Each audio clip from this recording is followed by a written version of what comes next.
Ain discovered the Dullahan's magic stone glowing ominously on a pedestal. He reached toward the stone while protecting Olivia's attention gripping the room. A mysterious figure appeared before Ain, floating silently in a bright ethereal light. The figure explained the cause of Ain's death, revealing a chance for reincarnation. Ain faced a life gacha machine, realizing his new life would begin by chance. Ain hesitated but followed the goddess's instructions, preparing to pull the gacha. He turned the gacha handle, and a golden capsule emerged, signaling a super rare result. Inside the capsule, Ain found a slip naming the skill toxin Decomposition X, mysterious and plain. The goddess explained that the skill was extremely strong against poisons and bacteria. Ain was transported to a new fantasy world, ready to begin his reincarnated life. An sat alone at a table in a quiet room, pondering his new life. He noticed his hand twitch, sensing something unusual about his surroundings. An wondered if the memories of his reincarnation were just a dream. Pain throbbed through his head, reminding him that years had passed since then. He drank from a cup, testing his skill toxin Decomposition X, confirming its power. Ain tested his skill on outdoor mold, and the bacteria decomposed completely. He experienced a headache and fatigue, questioning whether the skill had side effects. Remembering his training appointment, Ain hurriedly ran to meet his father. Outside, he practiced sword swings under the supervision of other knights and guards. Logas, his father, and a famed general, praised Ain's improvement in swordsmanship with approval. An reflected on his birthplace, the Roundheart family territory near the capital's largest port. He realized his reincarnation placed him in a noble family because of his super-rare gacha. Logas celebrated Grint's readiness, praising him for already looking like a proper knight. An continued practicing his sword swings as his father and family supervised. Grint received encouragement and guidance, while An watched silently, observing his younger brother's progress. An observed his younger brother Grint, recognizing his rare skill and potential. Grint possessed the precious skill Holy Knight, while Ain only had Toxin Decomposition. Ain practiced sword swings, acknowledging Grint's superior promise compared to his own plain skill. Frustration grew as Ain struggled with his training, determined to improve. He continued practicing while watching training equipment and armor. Focusing on refining his technique, Ain aimed for the iron target, determined to make his father acknowledge him. He struck the armor, but pain followed, and success felt out of reach. Ain reflected on differences with his brother, refusing to let them discourage him. He slammed his sword again, seeking to impress both his father and mother. Ain committed to working harder than anyone else, resolving to improve his skills. Ain continued studying late into the night, surrounded by towering stacks of books. A servant reminded him that dinner time was approaching, breaking his focus. Ain apologized, realizing he had become deeply immersed in his studies. The servant praised Ain's dedication, noting his remarkable effort in both study and training. He explained that Ain's diligence made even becoming a general a realistic goal. Ain thanked the servant and hoped his mother had completed her work. He realized with joy that his mother Olivia was finally present. Ain decided to see her before dinner, eager to reunite. He knocked on the door and entered, calling out to his mother. Olivia greeted Ain warmly, welcoming him home with a gentle smile. An thought of his mother as more like an older sister than a parent. Olivia embraced Ain warmly, giving him comfort and reassurance. She praised him for doing his best every day, making Ain blush. An noticed his mother's workload, realizing she managed many responsibilities alone. He concluded that his father was not involved in her work, admiring her dedication. Ain admired his mother, recognizing her skill in managing the house and documents. Olivia reminded Ain that she had something special for him, catching his attention. Ain opened the gift and looked at it with surprise and curiosity. It was a status card, displaying his stats, skills, and abilities. As a Roundheart heir, Ain expressed uncertainty about his stats, and Olivia reassured him, delighted by his reaction. Ain learned that most 5-year-old children have a stamina of 10, comparing himself. He noticed the gift of training skill on his status card, strengthening his body and reducing fatigue. Olivia praised Ain, explaining the card proved he had been working hard on his own. Ain looked at his mother with admiration, touched by her words. She suggested they go on a stroll after his errand for grandmother, inviting him to spend time together. Ain questioned why his mother was handling the task herself, believing a servant usually would.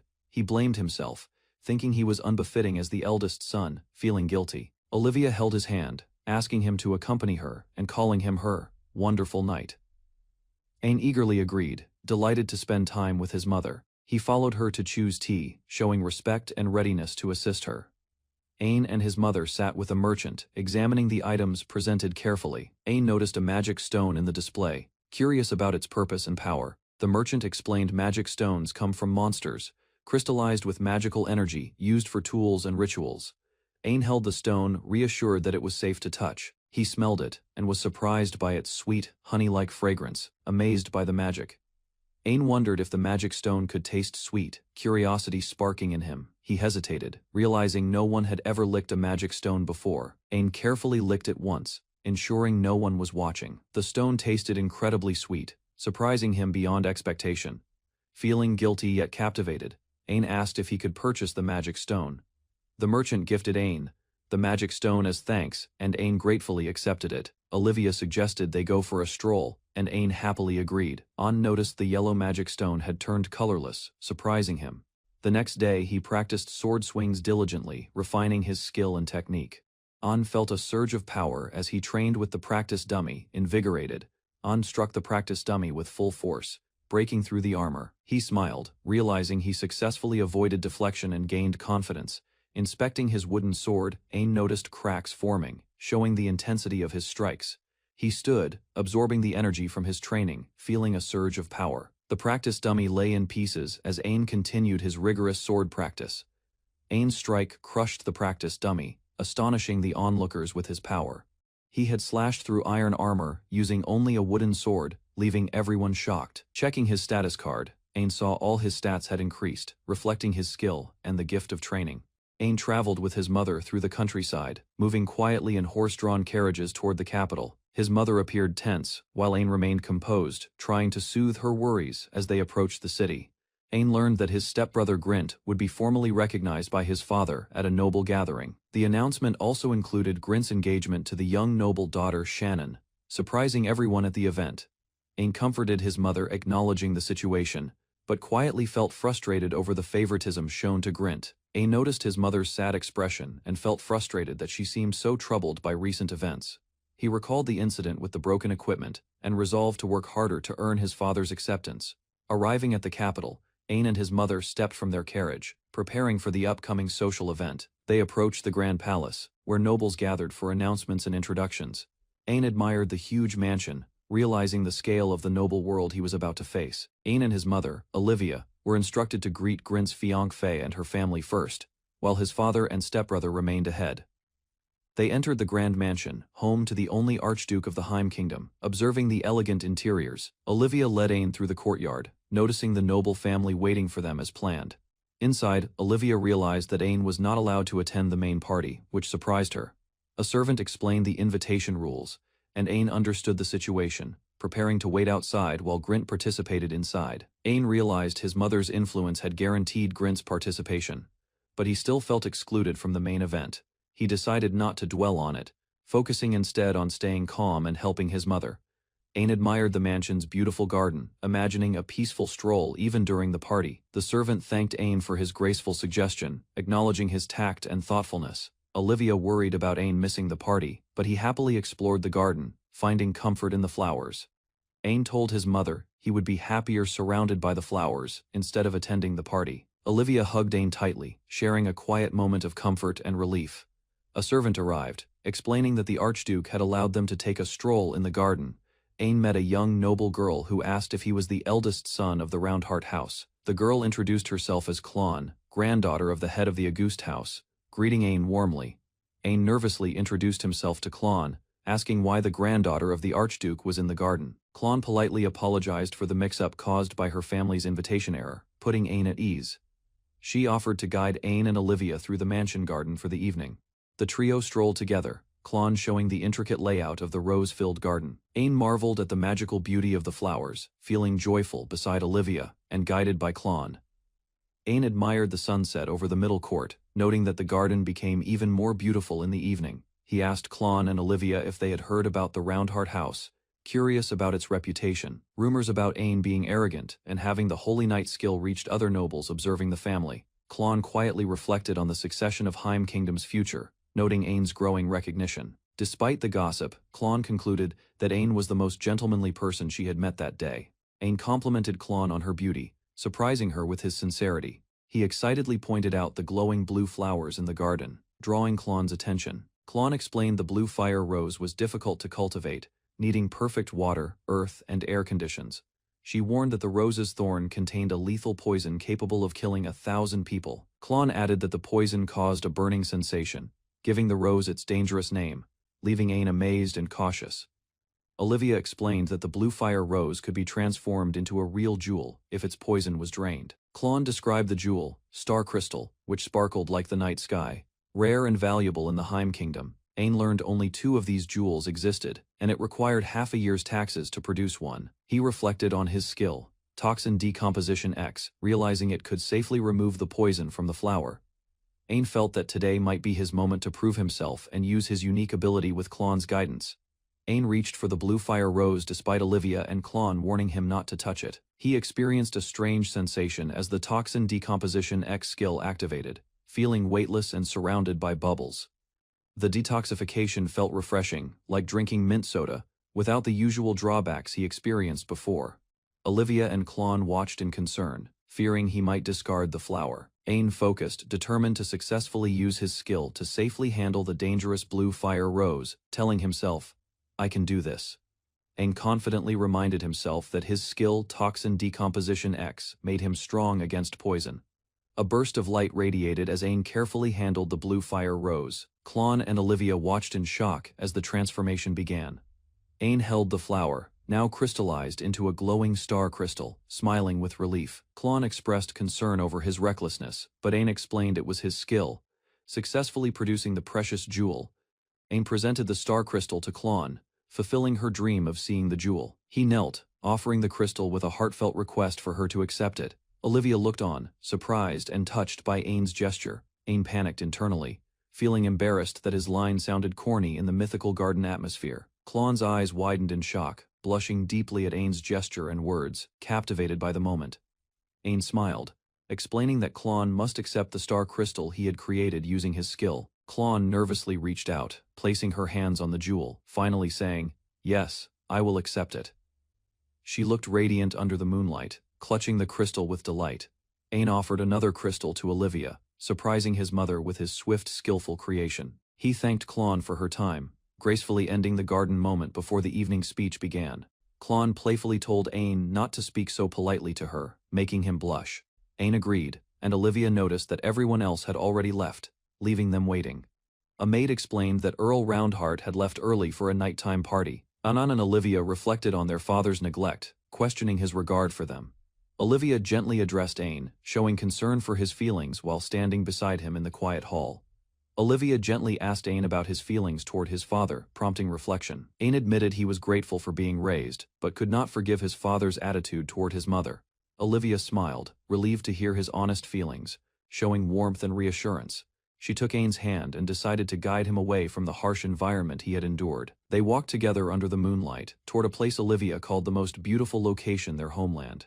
Ain stood on the stairs with his mother, hearing her mention their homeland. Her calm expression hinted at secrets yet to unfold. Suddenly, Ain watched in shock as his mother destroyed a mysterious ring, its fragments falling to the ground. She explained she no longer needed it, leaving Ain puzzled but attentive to her actions. She then requested to return to the port city, smiling softly, as Ain agreed. Ain accompanied his mother to the carriage, reflecting on her decision and the journey that awaited them. Ain and his mother rode in the carriage, but it did not stop as expected. She asked him to wait patiently, smiling. Ain looked out the window, noticing the city's streets were unusually noisy and chaotic for the hour. The crowd reacted with fear and confusion as something enormous approached, drawing everyone's attention. Ain's eyes widened as he spotted massive cannons mounted on a giant floating ship. The ship loomed over the city, its immense size leaving the citizens stunned while Ain watched, astonished. Ain followed his mother down from the carriage, astonished by the massive ship docked nearby, stretching over 200 meters long. The citizens stared in shock at Olivia and Ain, unable to comprehend the sudden arrival. Armored knights began marching down from the ship, causing the crowd to panic and flee in fear. Rows of knights advanced in perfect formation, their presence imposing and disciplined. Ain reached for his mother, worried, but she reassured him calmly, instructing the knights to put him at ease. Ain approached a knight stepping forward, her presence commanding attention and respect. The knight introduced herself as Christina Vernstein, greeting Ain politely and warmly. Ain observed her closely, surprised by her beauty despite her armored appearance. Olivia and Christina exchanged words, indicating prior acquaintance and a shared plan for the port city. Ain realized the enormous ship had arrived specifically to retrieve Princess Olivia, confirming the scale of the mission. Olivia told Ain she would explain everything during their journey, while Christina knelt respectfully nearby. Ain followed Olivia up the gangway, entering the massive ship that had come to retrieve them. The scene cut to Auguste Archduke's mansion, a large and imposing building showing the scale of his family's influence. Graf Auguste, head of the family, reflected on a mistake made by their Archduke relatives, noting that a young child had handled it well. The discussion continued as Christina expressed agreement, and Graf complimented Roundheart's eldest son on his remarkable personality, hinting at the family dynamics awaiting Ain.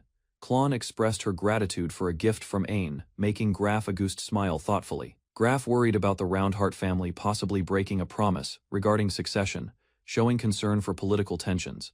Claude acknowledged Graf's instructions and agreed to keep their conversation secret, ensuring discretion. Graf explained a strategic plan involving a 2-day ship journey from Port City, Roundheart, to a distant continent called Ishtar. Claude studied a map, realizing the kingdom of United Nation, Ishtalica. Graf revealed Olivia's true identity, surprising Claude and emphasizing her importance beyond the Bardland Company. He confirmed Olivia was the daughter of the current king of Ishtalica, linking her to the royal family. Olivia sat gracefully, declaring herself the second princess, her presence commanding respect and awe. Ain and Christina realized the full significance of her identity, connecting Olivia's status to their journey. Olivia smiled reassuringly, revealing the family's royal lineage, leaving Ain shocked at the revelation of her royalty. Olivia apologized to Ain for keeping her royal identity secret, speaking calmly aboard the ship. Ain questioned why a princess from such a powerful kingdom would marry Roundheart's family. Olivia and Christina exchanged glances as Olivia hugged Ain, showing a rare relaxed and playful side. Olivia explained she would reveal details gradually, and Ain acknowledged her careful discretion. Ain reflected on seeing his mother act openly happy, finding it far more comforting than sadness. Olivia received a star crystal from Ain, explaining its significance and special meaning. Christina clarified the crystal's symbolism, which implied a proposal to the opposite gender. Ain was shocked and confused, staring at both Olivia and Christina in disbelief. Claude accepted the star crystal, realizing its importance and recalling her previous reaction. Olivia explained the water train system in Ishtalica, surprising Ain with the technology's steam-powered operation. Ain marveled at the civilization in Ishtalica, surprised by the presence of a steam engine.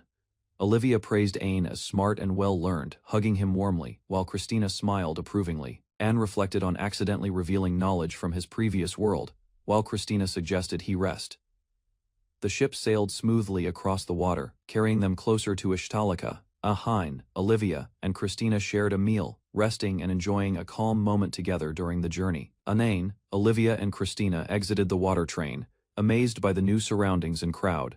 Ain's eyes widened as he saw so many demi-humans, marveling at Ishtalica's diversity. He noted the advanced civilization and technology, realizing how different it was from Heim Kingdom. Olivia explained the kingdom's diverse races and cultures, helping Ain understand the city better. The group looked down upon Ishtalica from above, awe-struck by its grand scale and beauty.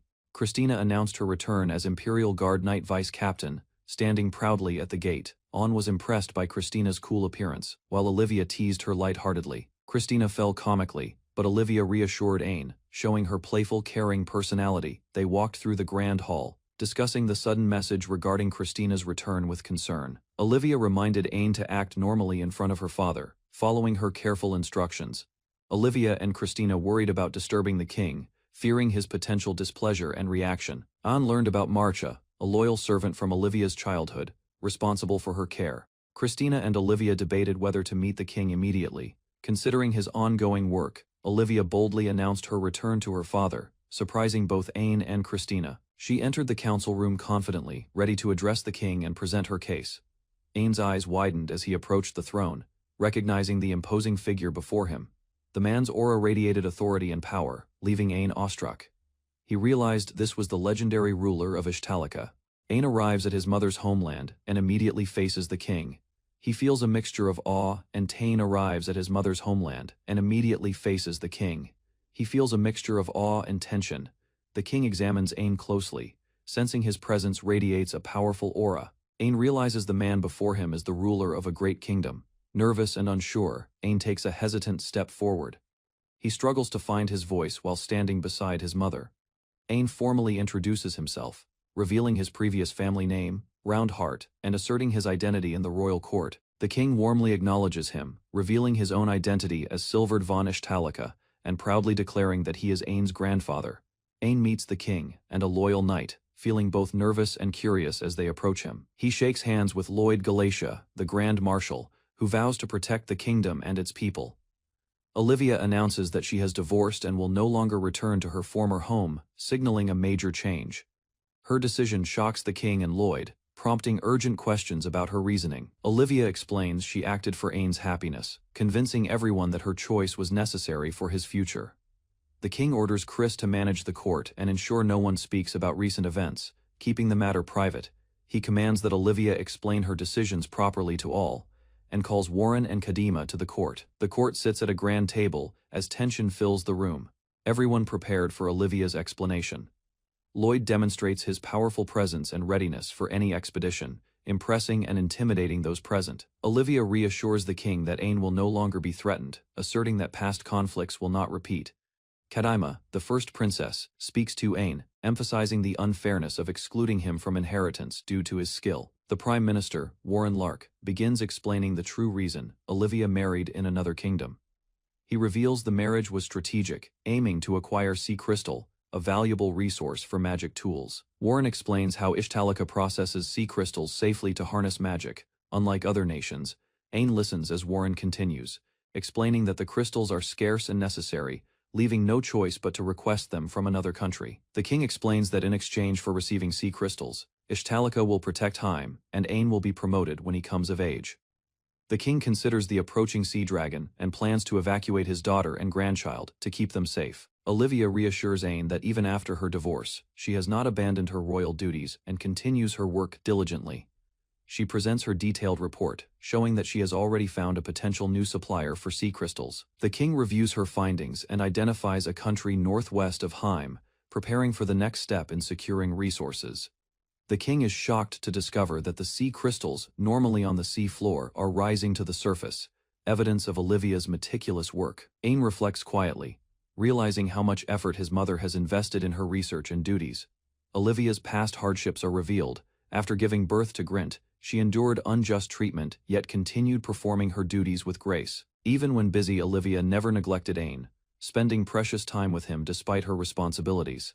Ain feels deep gratitude and guilt, realizing he can never fully repay Olivia for her sacrifices and dedication. The king and court members reaffirm that Ain is their priority, and everyone expresses willingness to endure hardships for his sake. Olivia hugs Ain, expressing her joy at finally meeting him and seeing him safe. Ain looks at Olivia with gratitude, overwhelmed by the reunion with his mother. The king and Lloyd acknowledge Olivia's growth, noting she has become both stronger and more capable. Warren presents a critical document with the queen's permission, advancing the kingdom's plans and showing Olivia's effective preparation. Olivia, the king, and Kadima prepare to sign a critical document with Ain and the court observing. All witnesses, including Warren and Lloyd, reaffirm the document, formalizing the agreement and showing royal approval. An reflects on the significance of the moment, realizing the trust and responsibility placed upon him. The king loudly declares that Ain is officially recognized as royalty of Ishtalika. Ain recalls his humble beginnings, acknowledging how much he was ignored and unacknowledged, making this recognition deeply meaningful. The court, including the king, Olivia, Kadima, and Lloyd, formally announces Ain's royal status, shouting his name with recognition. The king points at Ain, officially appointing him as the crown prince in front of the entire court. Ain, overwhelmed and emotional, realizes he has become the crown prince of a powerful and unrivaled kingdom, marking a pivotal moment in his life. The capital city of Ishtalika stood tall, its towers reaching toward the sky as preparations for royal matters stirred among its citizens.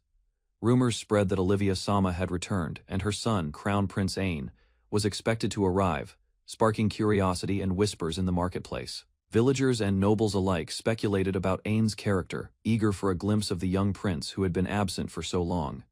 Ain demonstrated his skill in swordsmanship, impressing onlookers with unexpected precision and agility, showing the results of rigorous training. Grand Marshal Lloyd Galatia acknowledged Ain's growth, praising his dedication while contemplating the potential power of a prince who had just begun mastering his abilities. Ain recalled his struggles. His father and others had never truly acknowledged his efforts. He wondered if everyone would accept him as a capable and rightful crown prince. Grand Marshal Lloyd observed Ain thoughtfully, wishing he possessed at least one promising skill. Lloyd approached, requesting Ain to stand still, preparing to assist the young prince carefully. Lloyd removed his cloak, offering it to Ain, silently signaling protection and acceptance immediately. Ain was surprised as Kadima-san suddenly appeared, energetically greeting him with feline excitement. Kadima-san quickly grabbed Ain, running past Lloyd. As the prince struggled to understand the situation, they entered a tall, cluttered library, filled with books and ancient artifacts, quiet and mysterious. Ain sat across Kadima-san, confused, wondering why he was being suddenly abducted by his companion. Kadima-san explained Olivia-sama's request, showing evidence and reasoning, leaving Ain amazed at her thoroughness. Ain, Kadima-san, and Olivia shared tea, enjoying a calm moment together in the library. Kadima-san showed Ain his status card, revealing increased abilities, including Toxin Decomposition X skill. Once realized his status confirmed he was Olivia-sama's son, part Dryad by birth. Kadima-san explained Dryad's abilities, showing Ain he could eventually grow roots like his mother. Ain learned Ashalika's royalty could inherit multiple races, including human, Dryad, and Kate Sith. Kadima-san noted Ain's status increased dramatically, suggesting a reason linked to his hidden potential. Ain reacted in shock as Kadima-san revealed he had been absorbing magic stones' power. Kadima-san explained that monsters consume magic stones to strengthen themselves, though humans usually cannot. With Ain's unique Toxin Decomposition X, Kadima-san hypothesized he could replicate monster-like absorption abilities. Ain recalled tasting a merchant's magic stone, unaware it might have contributed to his growth. Olivia explained that Ain had absorbed a magic stone inside her, increasing his status. Ain learned that every demi-human contains a magic stone, including elves like Chris-san. Olivia noted Ain's earlier clumsiness was caused by low energy from his absorbed stone. Chris reassured Ain that the magic stone wouldn't endanger her, allowing him to relax. Kadima-san prepared 2 boxes of magic stones to test her hypothesis on Ain. Kadima-san explained the magic stones' prices. Cheap stones were small, expensive ones were high grade. Ain began consuming the cheaper stones, finishing the box quickly, following Kadima-san's instructions. Next, Ain sampled the high-grade stones, noting their color and anticipating their magical effects. Suddenly, Ain staggered, swaying unexpectedly, prompting Kadima-san and Olivia to rush to his side. Ain disliked the walnut-like taste of the high-grade stone, surprising everyone, including Olivia. Kadima-san clarified that Ain couldn't absorb unlimited magic power without certain conditions in place. She explained how different types of magic stones have caps on status increases. Shane realized he had acquired another skill from the high-grade magic stone's monster origin. Ain noted his body felt fine now, though he had headaches with previous attempts. Chris-san explained the gift of training skill enhanced Ain's immunity, confirming his body's safety. Ain finally met his mother Olivia, embracing her warmly as Kadima-san observed happily. Olivia guided Ain toward the castle, preparing him to meet his father respectfully.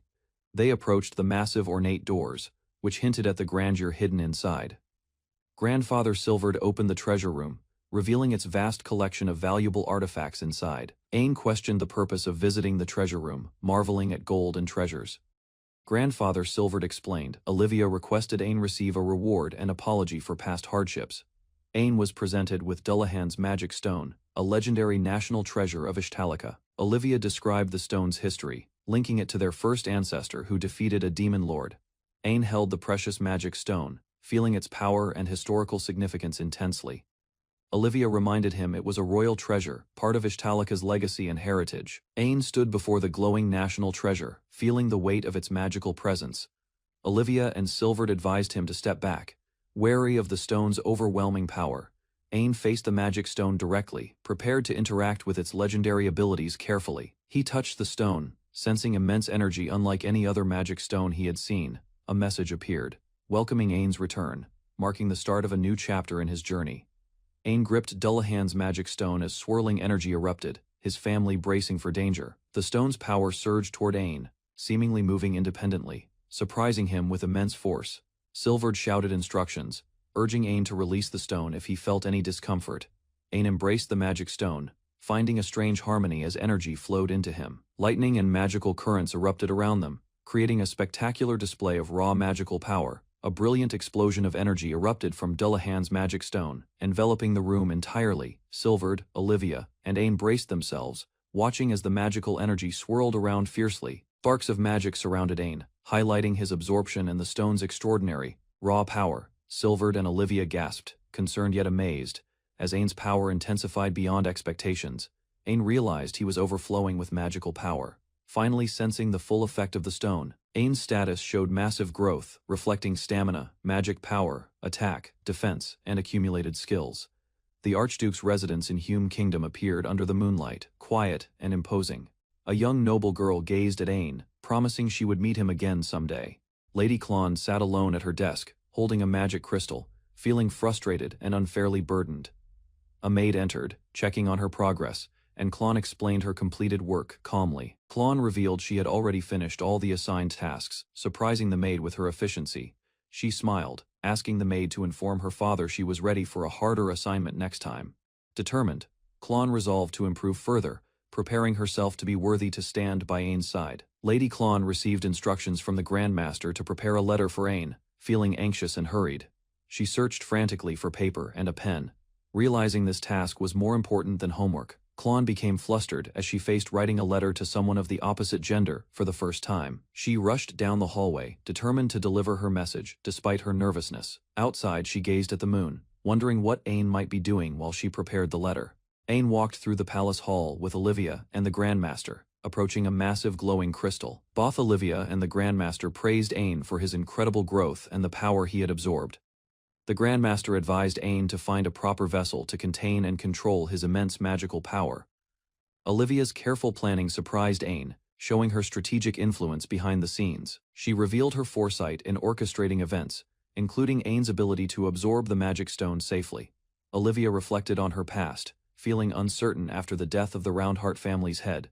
She admitted she was not brave enough to commit to Logas, surprising both Ain and the Grandmaster. Olivia revealed she gave birth to Ain as a dryad, making his magical heritage clear. She apologized to the Grandmaster, explaining her plans had led to a necessary divorce. Olivia requested a private discussion with Ain, leaving him confused but obedient as she guided the conversation. Ain, Olivia, and the Grandmaster sat on a balcony, discussing royal and magical matters calmly. The Grandmaster and Katieman reflected on Olivia's marriage, realizing mistakes in arranging royal unions. Ain admitted he struggled to follow the explanation, feeling confused by the story's complexity. Katieman cheerfully explained the meaning of root, shocking the Grandmaster and causing laughter. Ain learned that dryads form lifelong bonds with only one person, and creating a child is serious. Ain questioned Warren about dryad characteristics, seeking clarification on his origin and family history. Katieman explained that dryads' complex traits allow them to bear a child alone, highlighting their unique biology. Ain learned that he was created entirely from Olivia, making him her direct offspring. The Grandmaster clarified Olivia's duties as royalty, her hesitation in the relationship, and her difficult choices. Ain felt relief and acceptance, realizing that Olivia's decisions protected both her life and his, easing his worries. The Grandmaster explained that the Roundheart family neglected contract terms, leaving Olivia's child unrecognized as heir. Ain felt relieved, realizing no one would blame Olivia, and he laughed as his hunger returned. The Grandmaster warned Ain never to enter the audience hall where the Demon King's magic stone was displayed. Ain reacted in shock, learning the stone belonged to the first Demon King defeated in history. Katieman explained that if Ain became hungry, he could unconsciously absorb nearby magic stones, making the hall extremely dangerous. Ain spoke about the first king, learning he was admired for strength and a big heart. Ain's hands clenched as he reflected on the greatness of the first king and his heroic legacy. He wondered if the first king's fame extended to other. Lady Klon sat alone at her desk, holding a magic crystal, feeling frustrated and unfairly burdened. A maid entered, checking on her progress, and Klon explained her completed work calmly. Klon revealed she had already finished all the assigned tasks, surprising the maid with her efficiency. She smiled, asking the maid to inform her father she was ready for a harder assignment next time. Determined, Klon resolved to improve further, preparing herself to be worthy to stand by Ain's side. Lady Klon received instructions from the Grandmaster to prepare a letter for Ain, feeling anxious and hurried. She searched frantically for paper and a pen. Realizing this task was more important than homework, Klon became flustered as she faced writing a letter to someone of the opposite gender for the first time. She rushed down the hallway, determined to deliver her message despite her nervousness. Outside, she gazed at the moon, wondering what Ain might be doing while she prepared the letter. Ain walked through the palace hall with Olivia and the Grandmaster, approaching a massive glowing crystal. Both Olivia and the Grandmaster praised Ain for his incredible growth and the power he had absorbed. The Grandmaster advised Ain to find a proper vessel to contain and control his immense magical power. Olivia's careful planning surprised Ain, showing her strategic influence behind the scenes. She revealed her foresight in orchestrating events, including Ain's ability to absorb the magic stone safely. Olivia reflected on her past, feeling uncertain after the death of the Roundheart family's head. She admitted she was not brave enough to commit to Logas, surprising both Ain and the Grandmaster. Olivia revealed she gave birth to Ain as a dryad, making his magical heritage clear. She apologized to the Grandmaster, explaining her plans had led to a necessary divorce. Olivia requested a private discussion with Ain, leaving him confused but obedient as she guided the conversation. Enin, Olivia, and the Grandmaster sat on a balcony, discussing royal and magical matters calmly. The Grandmaster and Katieman reflected on Olivia's marriage, realizing mistakes in arranging royal unions. Ain admitted he struggled to follow the explanation, feeling confused by the story's complexity. Katieman cheerfully explained the meaning of root, shocking the Grandmaster and causing laughter. Ain learned that dryads form lifelong bonds with only one person, and creating a child is serious. Ain questioned Warren about dryad characteristics, seeking clarification on his origin and family history. Katieman explained that dryads' complex traits allow them to bear a child alone, highlighting their unique biology. Ain learned that he was created entirely from Olivia, making him her direct offspring. The Grandmaster clarified Olivia's duties as royalty, her hesitation in the relationship, and her difficult choices. Ain felt relief and acceptance, realizing that Olivia's decisions protected both her life and his, easing his worries. The Grandmaster explained that the Roundheart family neglected contract terms, leaving Olivia's child unrecognized as heir. Ain felt relieved, realizing no one would blame Olivia, and he laughed as his hunger returned. The Grandmaster warned Ain never to enter the audience. Ain walks toward the magic stone shop, curiosity in his eyes, noticing the unusual design of the entrance. The shop owner, a striking woman, greets him as she prepares the store, her presence commanding attention. Ain hesitates, unsure about the shop's eccentric owner, while his companion reassures him that the shop is reputable. Chris joins Ain, greeting the shop owner, and the group exchanges polite acknowledgement before focusing on the purpose of their visit. The shop owner asks if they need magic stones, while Ain confirms he came to inspect them, ready to begin his selection. The shop owner compliments Ain's hobby, expressing hope that they will become friends. Chris observes the store, while the owner warns them not to touch the magic stones directly, highlighting their danger. Ain examines the stones carefully, noticing their magical energy and the high prices displayed. Using his training, Ain detects subtle scents of the stones, recalling the unique richness of their magic. The shop owner explains a white wyvern stone, whose monster meat is prized for high-quality steak, and Ain considers whether to try it. Ain quickly decides to buy a magic stone, surprising Chris and the shop owner with his decisiveness. He explains that he received allowance from his grandfather, and promises to keep his crown prince status and powers secret. Ain selects multiple magic stones, and the total cost shocks the shop owner, reflecting his generosity. The shop owner prepares to wrap up the stones, readying them for transport. Ain and Chris leave the shop, excited to return to the castle and absorb the magic stones. Ain discovered a mysterious stone enclosed in a glowing case. He learned from the scholars that the case was specially made to seal the stone's magical power. Curiosity overcame him as he studied the stone, sensing an unusual energy emanating from it. Suddenly, the stone reacted, casting shadows and light across the room. Ain realized the stone's magic was awakening, hinting at an adventure he could not ignore. Ain observes a strange magic stone and senses unusual power from it. He believes it may be dangerous, but not entirely evil. An suddenly offers to sell the magic stone with its case, surprising the two girls nearby. The girls and a merchant react with concern, sensing something wrong, but Ain remains calm. The merchant agrees to buy the stone. Ain accepts the money, while others suspect the stone influenced him. Despite concern, Ain leaves with the payment, still under the stone's subtle effect. Crone worries about the sealed magic stone and believes Majuis would understand it better. While Ain shows a quiet, uneasy expression, Ain moves on and decides to check other magic stones, acting casually as if nothing serious happened. Crone reacts in shock at Ain's behavior, while the others observe him with concern and curiosity. Crone confronts the situation, realizing Ain's words were reckless. While the merchant questions his attitude, Crone begs Majuis to keep the matter secret as the group reflects on what just happened. Ain leaves the magic stone shop feeling satisfied, thinking his visit was enjoyable despite the earlier incident. Chris shows signs of distress, trying to hide her reaction while Ain notices something unusual about her condition. Later, Ain returns home exhausted and collapses onto the floor, reflecting on the long day. A servant named Olivia arrives and offers to help Ain change his clothes, greeting him politely. Ain hesitates at first, but Olivia explains her duty, and he allows her to assist him. Olivia reassures Ain calmly, maintaining her composure while he feels overwhelmed by her presence. Owen receives a letter with no clear sender and Olivia hands it to him, while he examines it with curiosity. Olivia explains that the letter came from a noble house in the Heim Kingdom. Surprising Ain, they analyze the route, realizing the letter passed through another country, making the situation suspicious. An doubts the letter's origin and begins to question its intent, considering it may be a trap. An reads the letter addressed to him, which describes a past memory involving a gift and a special night. The sender reveals she kept the flower Ain once gave her, showing her lasting feelings and connection to him. Ain recalls the girl's face and begins to recognize who might have sent the letter. The letter explains the sender cannot reveal her name yet, but promises to do so when they meet again. Ain realizes the sender plans to come to Ishtalika, leaving him surprised and uncertain about what will happen next. Ain listens to a maid as she speaks positively about Warren and Olivia. He feels reassured and begins to trust her judgment.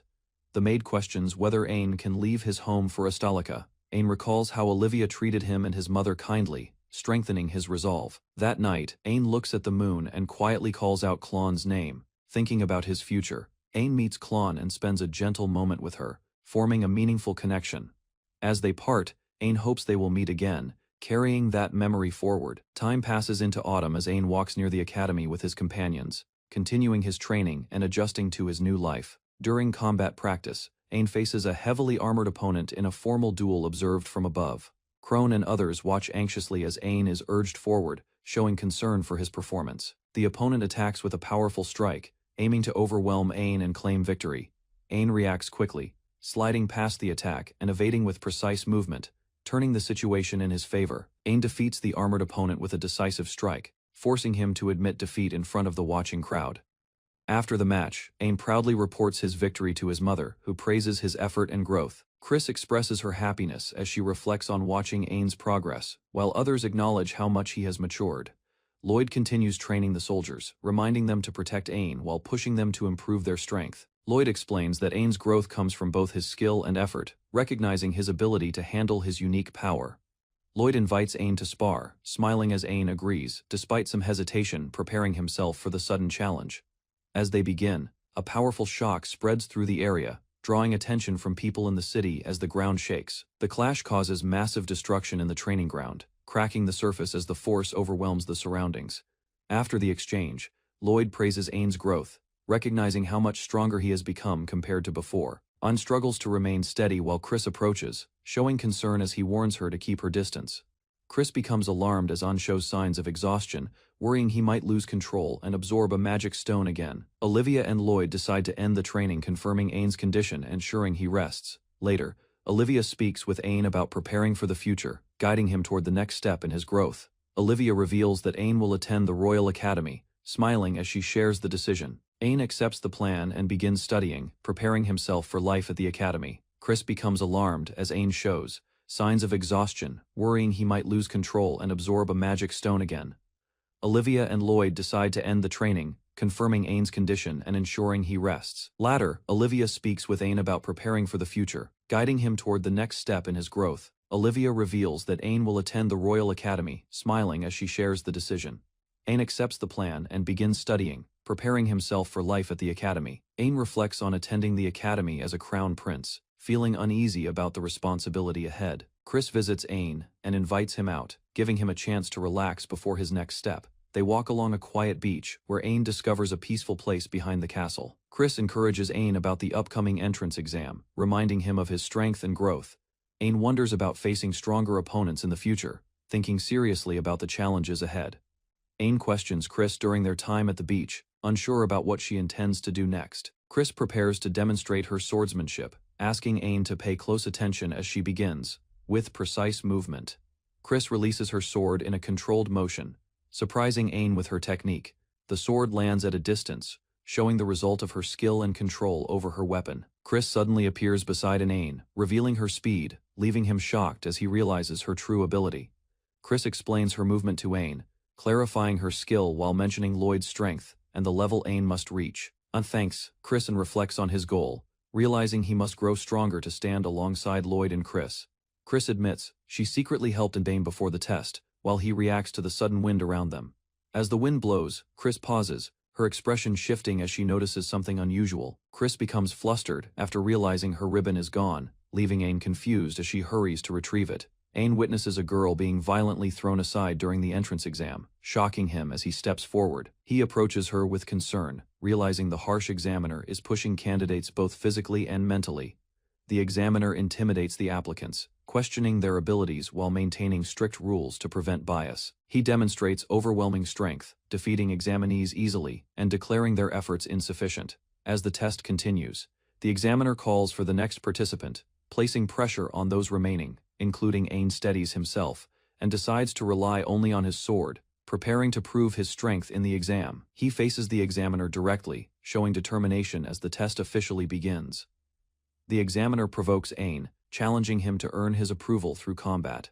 Ain charges forward with speed, launching a precise attack that catches the examiner's attention. Their swords clash repeatedly, as Ain pushes forward against the examiner's overwhelming strength. Ain continues his attack, trying to confuse the examiner with movement and timing to create an opening. He is suddenly struck and pushed back. Struggling to maintain balance under the pressure, the examiner criticizes Ain's technique, pointing out his reliance on raw ability instead of proper skill. Ain realizes the examiner's strength surpasses the knights he faced before, understanding the gap between them. Despite the criticism, Ain regains his composure, focusing on the goal of passing the exam rather than winning. The examiner refuses to hold back and continues the test, while Ain insists on proceeding despite the pressure. The examiner provokes Ain with harsh words, trying to shake his composure and test his resolve, and lowers his head, absorbing the insult as his emotions begin to shift. The examiner reminds him of the rules, allowing the use of skills while pushing him to show his true ability, and endures the pain and pressure, steadying himself as he prepares to respond seriously. Ain recalls his mother and the people who trained him. As anger rises after the insult directed at her, he releases his power, activating a skill that manifests dark energy and phantom-like arms around him. The examiner reacts with shock, unable to understand the nature of Ain's sudden transformation. Ain stands firm within the dark aura, declaring his resolve as he prepares to continue the fight seriously. Ain faced a powerful opponent as a large sweeping attack moved toward him inside the arena. The opponent rushed forward aggressively, increasing speed and strength, while aiming directly at Ain without hesitation. Ain reacted quickly, extending his hand as a fast attack closed distance and threatened his position. Multiple strikes surrounded Ain, forcing him to defend while the opponent observed his improving movements carefully. A heavy blow hit Ain, pushing him back as the opponent moved again to continue pressure. On clashed blades with the opponent as debris scattered, both pushing strength while maintaining balance during impact. The opponent spoke confidently, analyzing Ain's movements while preparing another attack inside the arena with controlled posture. Ain countered quickly, swinging his weapon upward as the opponent's strike approached with force and speed. The opponent blocked firmly, enduring Ain's strike while noticing his growth and increasing attack intensity during combat. Ain drove the opponent downward, shattering the ground on impact as both remained engaged in the fierce battle. The opponent unleashed a powerful upward strike, sending Ain airborne while asserting dominance during the intense exchange. Ain blocked the incoming attack, surprising the opponent as debris scattered from the force of impact. Ain pushed forward, showing determination while the opponent struggled to react under the sudden pressure. Ain released a strong attack, striking forward as the impact created a large explosion across the battlefield. After the clash, Ain stood breathing heavily as dust settled, while the opponent's attack faded nearby. The examiner launched a powerful strike, forcing Ain backward as the overwhelming force pressed heavily against him. Ain reacted quickly and blocked the attack, surprising the examiner as the clash sent debris flying outward. Ain pushed forward with determination, extending his hand while the examiner struggled under the sudden pressure. Ain released a powerful strike, creating a large explosion that shook the battlefield and disrupted the surroundings. After the clash, Ain stood breathing heavily as the dust settled, while remnants of the attack faded around him. The opponent stood among Fey walls, surprised by Ain's strength. After enduring the intense and destructive clash, Ain remained standing calmly, showing confidence while acknowledging the opponent's strength and readiness to continue the test. The battlefield showed massive destruction, forcing observers to question whether the test could continue under such damage. Ain bowed deeply, apologizing for losing control as the opponent watched, still recovering from the impact. Ain smiled awkwardly, reflecting on his actions while the opponent stared seriously, realizing the boy's overwhelming potential. The opponent acknowledged Ain's effort and declared him successful, recognizing his strength and growth during the test. Ain bowed respectfully as the opponent walked away, leaving him standing alone while processing the result. Ain ran through the corridor happily, holding the certificate and feeling relieved after completing the difficult trial. Others gathered and reacted to Ain's success, noticing his presence while sensing unusual tension around him. A woman confronted Ain, questioning his hidden power as he hesitated, aware his ability had been revealed. The female knight confronted Ain, worried about his dangerous skill and the consequences of losing control. She explained calmly that healers were prepared, showing the academy expected injuries during such intense examinations. Ond listened quietly as she mentioned the examiner's strength, realizing the opponent was far more experienced. She warned that the incident would be reported, advising Ain to prepare for possible consequences. A few days later, the academy stood quietly, marking the beginning of events following Ain's overwhelming display. Ain sat quietly while his grandfather lectured him, as his mother stood nearby observing the situation. His grandfather spoke calmly, easing tension while discussing Ain's behavior, and acknowledging his growth after recent events. Ain listened carefully, realizing he must adapt to royal expectations, despite his young age and inexperience. The king decided Ain should participate in public affairs, preparing him for responsibilities beyond the academy. His mother encouraged him warmly, reminding Ain this would be his first duty as a royal member. Ain looked surprised after hearing about public affairs, beginning to understand the responsibilities expected from him. A ship moved across the sea as Ain followed his grandfather, heading toward his first duty beyond the academy. Ain stands with Crone and the old mage, observing the distant sea, sensing something important ahead. Large battleships arrive at Magna Port, drawing attention as Ain witnesses his first public responsibility unfolding. Crone explains the ships defend the nation, while Ain realizes the scale of power surrounding him.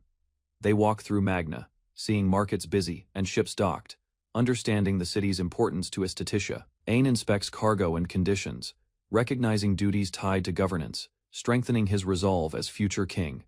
Ain arrives with Crone and Chris, preparing to inspect the sea crystals delivered from Euro Kingdom. Crone swiftly cuts open the crate, demonstrating precision and strength, while Ain watches her actions carefully. The crate opens instantly, surprising Ain as Chris observes calmly, confirming Crone's efficiency during inspection work. Ain examines the sea crystals closely, recognizing their salt-like appearance and understanding their role in trade.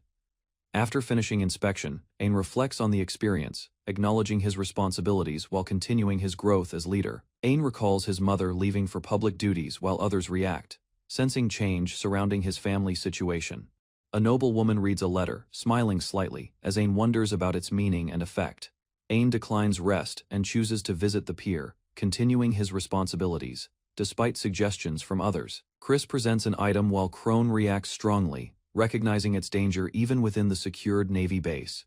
The Great Earth Ruby is revealed, a powerful magic tool capable of protecting its wearer's life. Ain receives permission to move freely, while Crone warns him to stay close, within safe distance, and walks alone to the pier, observing the sea and sky, enjoying a rare quiet moment.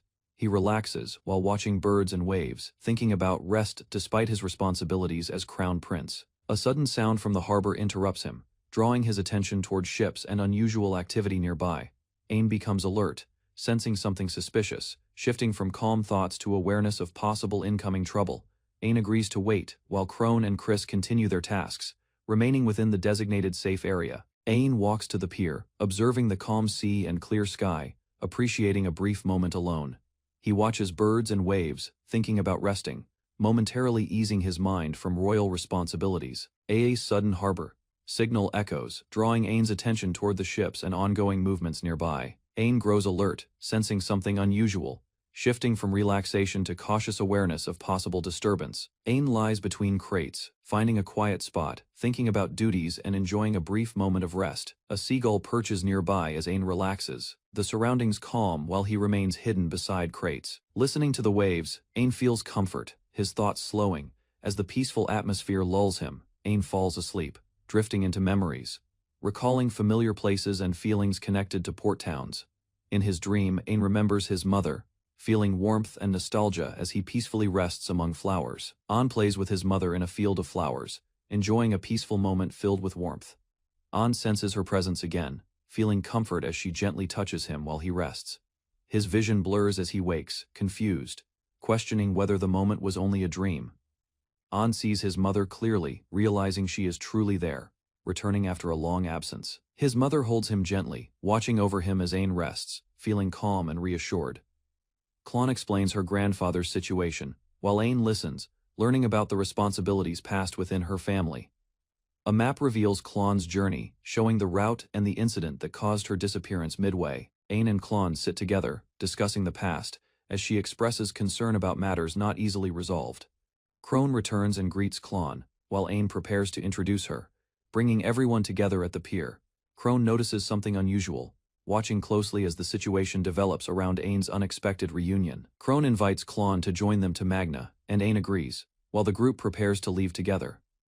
Klon formally asks to accompany Ain, showing respect, and he accepts, acknowledging her presence beside him. Later, Klon and her mother sit together at night, beginning a quiet conversation inside the residence. Klon expresses gratitude to her mother for support and arrangements made during this important visit. Her mother reflects calmly, revealing mixed feelings while observing Klon's growth and the path ahead. Klon sits with her mother, Olivia, sharing tea calmly, while a quiet and serious atmosphere surrounds them. They begin a private discussion, focusing on Klon's intentions and the decisions she must face moving forward. Olivia asks directly about Klon's future, observing her closely as Klon reacts with visible tension. Klon feels pressure, gripping her dress, understanding that she cannot hide her true thoughts anymore. Chris and the elder reflect on similar concerns, recognizing the importance of Klon's answer for Estetitia. Klon explains her purpose in coming to Estetitia, revealing her determination to meet Ain personally. Olivia questions Klon's future intentions, carefully observing her thoughts about her relationship with Ain. Klon responds firmly, showing resolve, declaring she already prepared herself before leaving her homeland. Olivia smiles brightly, accepting Klon's feelings, satisfied with her answer and her determination moving forward. Olivia proposes Klon attend the academy, planning her future while integrating her into Esthetitia's environment. Olivia assures Klon that the royal family will support her growth, recognizing her potential within Estetitia. Klon reaches out, asking for support, while Olivia accepts, offering guidance to help her develop further.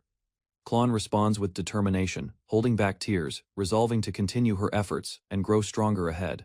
Ain studies in the Grand Library at night, surrounded by books, focusing on tasks with Marche beside him. Ain continues working through heavy assignments, eating while reading, determined to finish everything, despite growing exhaustion and concern. Later, Ain studies alone at his desk reviewing notes, maintaining discipline as the quiet night deepens around him. Klon appears behind Ain, startling him during his work, while he struggles to stay focused and finish lessons. Klon observes Ain's interest, noticing effort, while Marche smiles nearby as Ain reacts awkwardly to her unexpected visit. Klon smiles warmly, expressing renewed determination, while Ain watches her reaction, surprised by her sudden confidence and cheerful attitude. Klon informs Ain about Warren's invitation, explaining she will attend the celebration with her grandfather as honored guests. Ain reflects on the situation, realizing his position remains unclear, while Klon listens calmly and observes his thoughtful expression. Klon encourages Ain to rest, mentioning the bath, while Ain admits exhaustion and prepares to end his studies for night.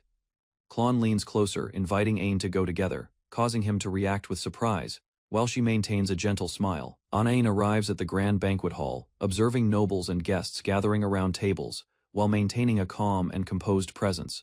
Klon appears in an elegant dress, approaching Ain after changing, drawing his attention as he notices her refined appearance. Klon explains her delay due to accompanying her grandfather, while Ain admires her formal look and regains his composure. Ain and Klon sit together at the party, quietly observing the surroundings as nobles converse and enjoy the grand celebration. They look over the illuminated city, reflecting on the experience, as Ain considers the beauty and uniqueness of Ishitalica at night. Ain observes magic stones displayed at the banquet, realizing their common use in the kingdom, while Klon watches quietly. Ain explains his situation at the party, noting his uncertain position, while Klon listens and reflects on Heim differences. Ain considers his future role, thinking about becoming king, while Klon advises him to improve his speech and preparation. Nearby nobles question Ain's presence, expressing doubt and suspicion, while Ain and Klon remain calm despite growing attention. The crowd begins whispering about Ain and Klon, spreading curiosity and tension throughout the banquet hall as they stand together. Klon reassures Ain and encourages him to enjoy the party, gently pulling him forward as he regains composure. Klon leaves to get food, asking Ain to wait, while he watches her go and remains standing alone. An elder approaches Ain, informing him about a prepared gift, drawing his attention and causing slight confusion. The king speaks about Ain's situation, expressing concern and reflecting on past matters related to Haim and the party. The elder continues explaining the plan, while Ain listens carefully, realizing something important is about to be revealed. A glass suddenly shatters on the floor, drawing attention as Ain notices the sharp sound and looks ahead. A noble confronts Klon, stepping forward with hostility, while surrounding guests turn to watch the tense situation unfold. The noble insults Ain, questioning his presence, as Klon grows uneasy, and the atmosphere becomes increasingly uncomfortable. The noble reaches toward Klon, attempting to assert dominance, causing her to react with shock and hesitation. On steps in firmly, blocking the noble's action, protecting Klon while confronting the situation with calm authority. The noble continues confronting Ain and Klon, questioning her status while drawing attention from surrounding guests in the hall. The noble harshly criticizes Ain and Haim, warning him about crossing boundaries while expressing clear hostility and arrogance. Klon worries and tries to stop Ain, but he remains calm, standing firm as the situation grows more intense. An recalls past experiences of rejection, remembering how he and his mother were treated without belonging anywhere. An reflects on his weakness and past, while Klon looks concerned, realizing the burden he still carries within himself. Ain steadies himself, gripping his hand tightly, resolving to face the situation with his own strength and determination. Ain steps forward and declares himself, directing any resentment toward him instead of Haim, while Klon watches anxiously. The nobles react with surprise, their expressions shifting as Ain's words disrupt the tense atmosphere inside the hall. Ain calmly questions the noble's dissatisfaction, addressing the issue directly as the surrounding crowd listens in silence. The noble panics under pressure, denying accusations, while Ain maintains composure, controlling the situation with firm authority. Ain places his hand on the magic stone, releasing power as energy flows outward, drawing immediate attention from everyone nearby. The magic stone begins changing, turning transparent, as guests react with shock and confusion at the unexpected phenomenon. The crowd murmurs loudly, unable to understand the transformation, while tension rises across the banquet hall. An presents the transformed stone, calmly explaining its significance as proof, while maintaining a firm and composed expression. An declares the platinum result as evidence of his strength, demonstrating his ability and silencing doubts among the nobles. Ain stands before the nobles, holding the crystal and boldly questioning their doubts about Ishitalika's strength and pride. The elder and king react with shock, recognizing Ain's resolve as the atmosphere shifts across the banquet hall. Ain steps forward confidently, declaring his name and identity, drawing full attention from the gathered nobles and guests. Ain addresses the crowd directly, inviting any complaints toward him while maintaining calm authority despite the tension. Ain raises the crystal high, declaring his promise to become a king who will lead Ishitalika forward. The nobles react in shock, realizing Ain's true identity, as the atmosphere shifts dramatically across the entire banquet hall. An calmly asks acceptance for himself and Klon, standing beside her while maintaining a composed and sincere expression. An reflects on his words, realizing he spoke honestly, while the surrounding guests remain silent and focused on him. The nobles begin bowing toward Ain, acknowledging his status as Klon stands beside him. Surprised by the sudden change, important figures observe calmly, recognizing the moment as the decision spreads across the hall and tension settles. An realizes his new position, understanding he has officially become the crown prince of Ishitalika. Ain von Ishtalika observed the glass container carefully while the cat-eared girl examined it with a magnifying glass. Suddenly, a distant fortress erupted in explosions, shaking the surroundings and scattering debris across the landscape. Citizens gathered in front of the castle, cheering as the royal gates opened, signaling an important event. Ain stepped forward, announcing himself as the crown prince, capturing the attention of everyone in the crowd. The crowd whispered admiringly about his courage and strength, praising Ain for protecting others and facing powerful magic. Ain sat comfortably as Klon offered him a drink, while the king observed the event with relief. The king reflected that Ain's announcement went smoothly, noting that the nobles highly evaluated his actions. Ain's speech at the party impressed everyone, mirroring the first king's style and promising loyalty to the people. The advisors recalled Ain's careful attention to detail, and how he had likely studied the previous king's actions. The king decided to support Klon's education, allowing her to choose her preferred path and enroll in the female academy. The king explained the 3 paths for a noble girl: to be a civil official, highly educated, or a princess influencing others. The king and his advisors waited eagerly to learn Klon's choice for her future education and role. Klon confidently expressed her desire to become a well-educated lady capable of influencing many and protecting the king. The king observed thoughtfully, realizing Klon had chosen all three paths, combining wisdom, influence, and loyalty. An and Klon sat together as the king praised their potential, acknowledging them as the kingdom's blessed next generation. The king watched thoughtfully as Ain and Klon prepared to depart, acknowledging their maturity and readiness. They walked through the palace courtyard, flanked by guards, as cherry blossoms fell gently around them. Olivia reminded them to check their luggage, ensuring everything was prepared for their new journey. Ain and Klon confirmed they were ready, standing confidently in their formal attire. Olivia offered a playful hug, sending them off to their respective academies, with encouragement and hope for the future. Klon reminded everyone about Ain's safety, while Olivia assured her she would personally escort him. Ain prepared to depart, receiving guidance and encouragement from his mother and Klon. Olivia wished Ain a happy school life, and he responded enthusiastically, ready for the challenges ahead. The group arrived at the academy, observing the busy, bustling environment and preparing for their studies. Amid the crowded streets, Klon and Olivia promised to ensure Ain's safety, guiding him with care through the academy district. Ain worried about navigating the crowded road to the academy, while Klon reassured him he would be fine. From above, the academy's entrance looked grand, with wide streets and gates bustling with students and visitors. The fountain and surrounding buildings impressed Ain as he approached the school, feeling both excitement and nervousness. Klon explained that another escort would serve as Ain's bodyguard while he attended the academy. Dill appeared to take his place as Ain's new bodyguard, ready to guide and protect him through his academy life. Ain met a new student, bowing respectfully as Klon introduced him formally. Klon explained that the boy was Dill Galatia, son of Lloyd Sama, and Marche San, who would act as Ain's bodyguard. Ain reacted in shock at the unexpected height difference and maturity of Dill, surprised by the dynamic, leaving the story on a cliffhanger. Ain noticed Lloyd and Marche outside the castle. He paused, unsure why they were meeting here, sensing something unusual. Crone explained that Dill, though an apprentice knight, had exceptional skill. Ain realized Dill would serve as his protector during academy training. Ain learned that Lloyd and Marche were married. He was shocked, having never known about their private lives due to castle duties. Dill formally introduced himself as Ain's bodyguard, presenting a message from the king. Ain felt honored by the recognition. Crone instructed Ain to act confidently while respecting Dill. Ain absorbed the guidance, preparing for his new responsibilities with determination. Ain extended his hand to Dill, greeting him politely. Dill bowed slightly, acknowledging the prince with respect. Dill stood formally, keeping his composure. Ain smiled at the courteous gesture, appreciating the knight's disciplined presence. Dill expressed honor at serving Ain as his bodyguard. Ain felt reassured knowing someone capable would protect him. Dill clarified that he was only a bodyguard. Ain noticed his stiffness, but respected his dedication to duty. Crone reminded Ain to stay attentive while Dill accompanied him.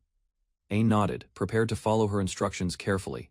Ain walked with Dill, reflecting on whether he had been unreliable. Dill stayed composed, showing no concern over Ain's doubts. Ain confirmed that no welcoming ceremony existed in the academy. Dill offered to guide him through the day, ensuring proper introduction.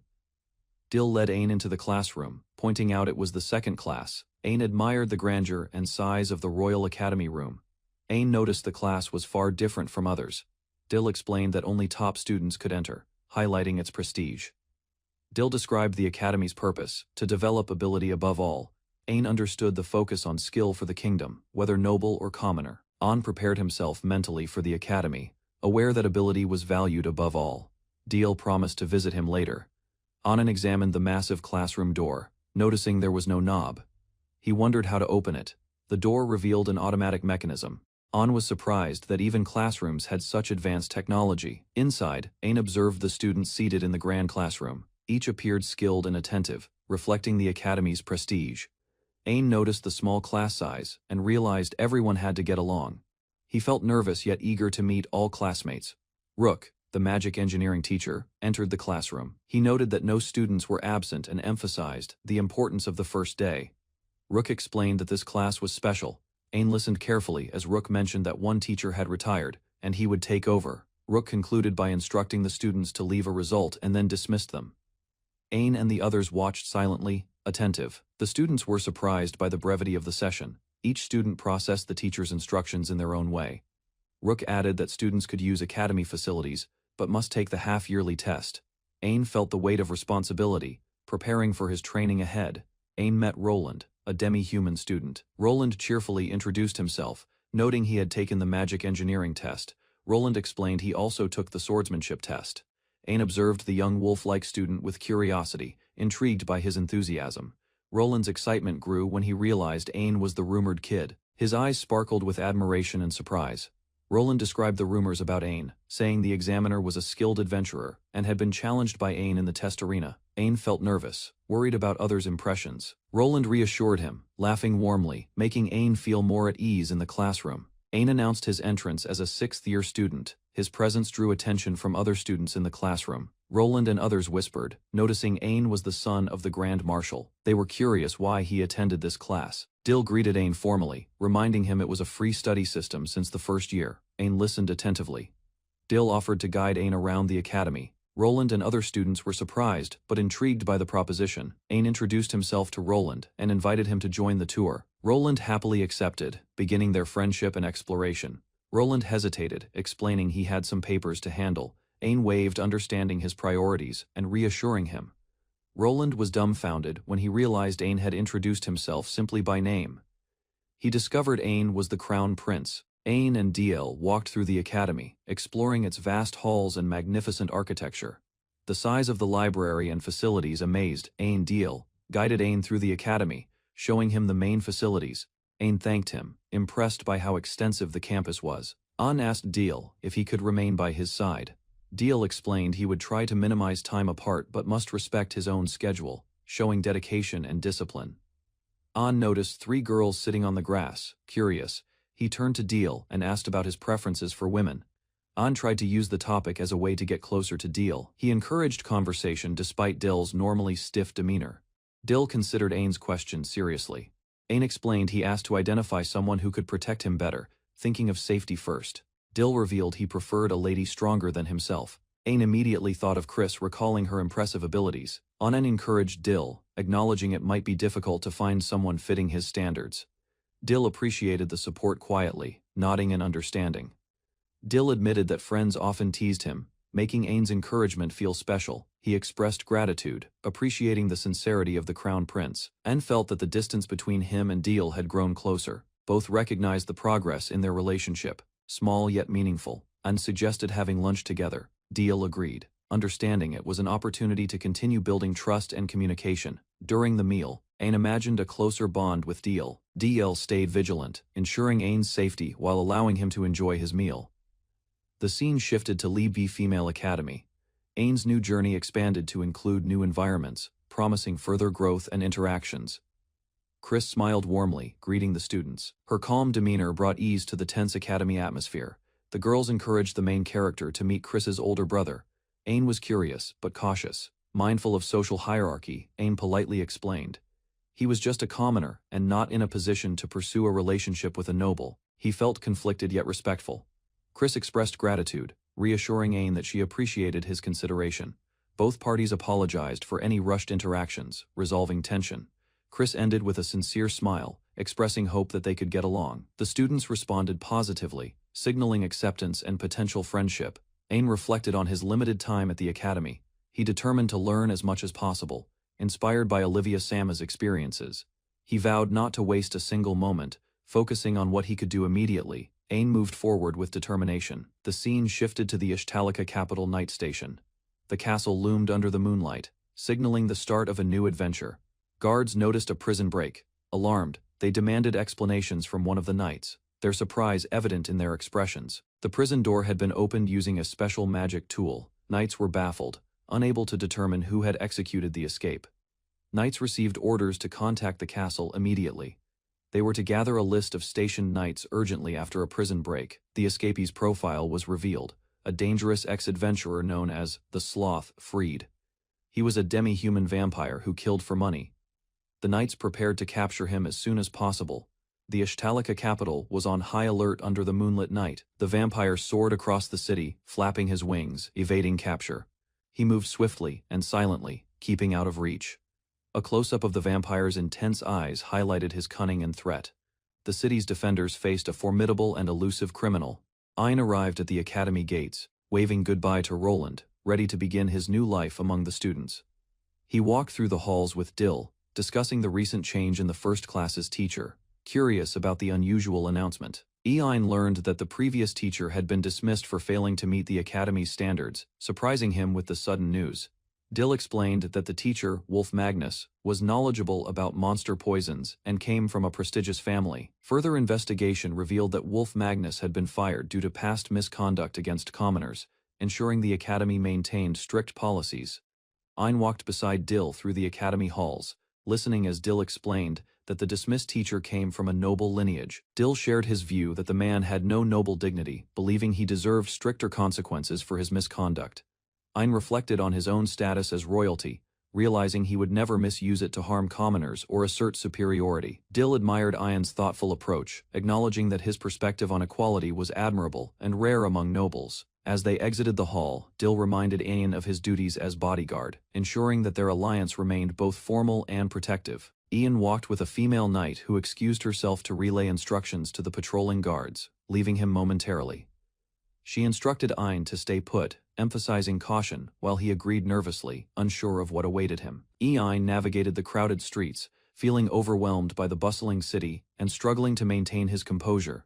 He noticed a group of students from Libi Female Academy interacting with local guards, their presence sparking curiosity and concern. A group of mercenaries offered their protection to the students, but Ein remained firm in his duty, refusing additional assistance. Ein stepped forward, asking the group of students and mercenaries to stop, noticing their behavior troubled them. The mercenaries questioned him aggressively, but Ein remained calm, allowing the students to retreat safely. One mercenary swung at Ein, but he skillfully avoided the attack, surprising the adults with his quick reflexes. He countered with a precise strike, defending himself while explaining he only acted in response to their aggression. The mercenaries realized his skill and status as a student of the Royal Academy, pausing in shock and reconsidering their approach. Ian raised his hands in apology, trying to calm the mercenaries and avoid escalation after the confrontation. The mercenaries laughed at his timid stance, underestimating him because he faced 3 opponents alone. Suddenly, Ein struck precisely, taking down all 3 adults at once, demonstrating his skill and control. The female knight appeared behind him, impressed by his restraint and decisive action, affirming his authority in the situation. Ian reflected on the events, deciding to report the incident to the king, while the knight teased him for always getting into trouble. Ian entered the treasury with Laurel and the female knight, observing the collection of swords and artifacts with curiosity. Laurel and the knight praised Ein for his actions earlier, asking him to reflect on his choices and responsibilities. The Queen of Ishtalica. Laurel complimented Ein, noting that his courage and calmness matched the expectations of a crown prince. They presented Ein with a black dagger, emphasizing that it symbolized the strength he gained from absorbing Dullahan's magic stone. Ein lifted the dagger carefully, aware of his role as crown prince and the responsibility to wield it wisely in the future. Ein gripped the dagger, amazed at how natural it felt, as if it were an extension of his own arm. He thanked his grandmother for the gift, beaming with joy and pride at receiving such a prestigious weapon. Laurel and the female knight praised Ein warmly, remarking on how much he had matured and grown stronger. Ein proudly showed that the dagger was a gift from his grandmother, fitting his status and abilities perfectly. A new visitor, a cat girl, interrupted politely, capturing Ein's attention and hinting at more events to come in the royal court. Ein examined a cursed magic stone purchased from Majolica's store, puzzled by its strange energy and effects. The group discussed how to research the stone, but even the cat girl admitted she could not analyze it.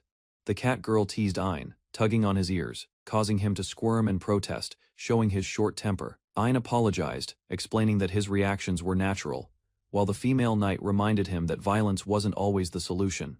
They concluded that only one approach remained, acknowledging the situation had gotten out of hand but preparing to move forward carefully. The cat girl instructed Etienne to try sucking the cursed magic stone, surprising him with the unusual method. They discussed precautions, agreeing to seal the room and destroy the stone if anything went wrong, ensuring safety. Klon stepped back as Ein prepared to interact with the stone, guided by the female knight's careful instructions.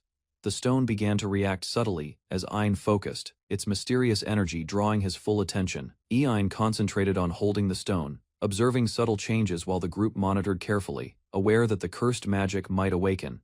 Ein held the cursed magic stone, feeling it pulse with an unknown energy as the group watched nervously. Suddenly, a dark presence emerged, calling out, "I found you." Startling everyone in the room, the cat girl and the female knight shouted for Ein to put the stone back in its box immediately. From the stone, phantom-like serpentine hands appeared, swirling around Ein, showing that the magic stone had awakened. Ein reacted in shock as 4 phantom hands reached toward him, testing his control and the strength of the stone's curse.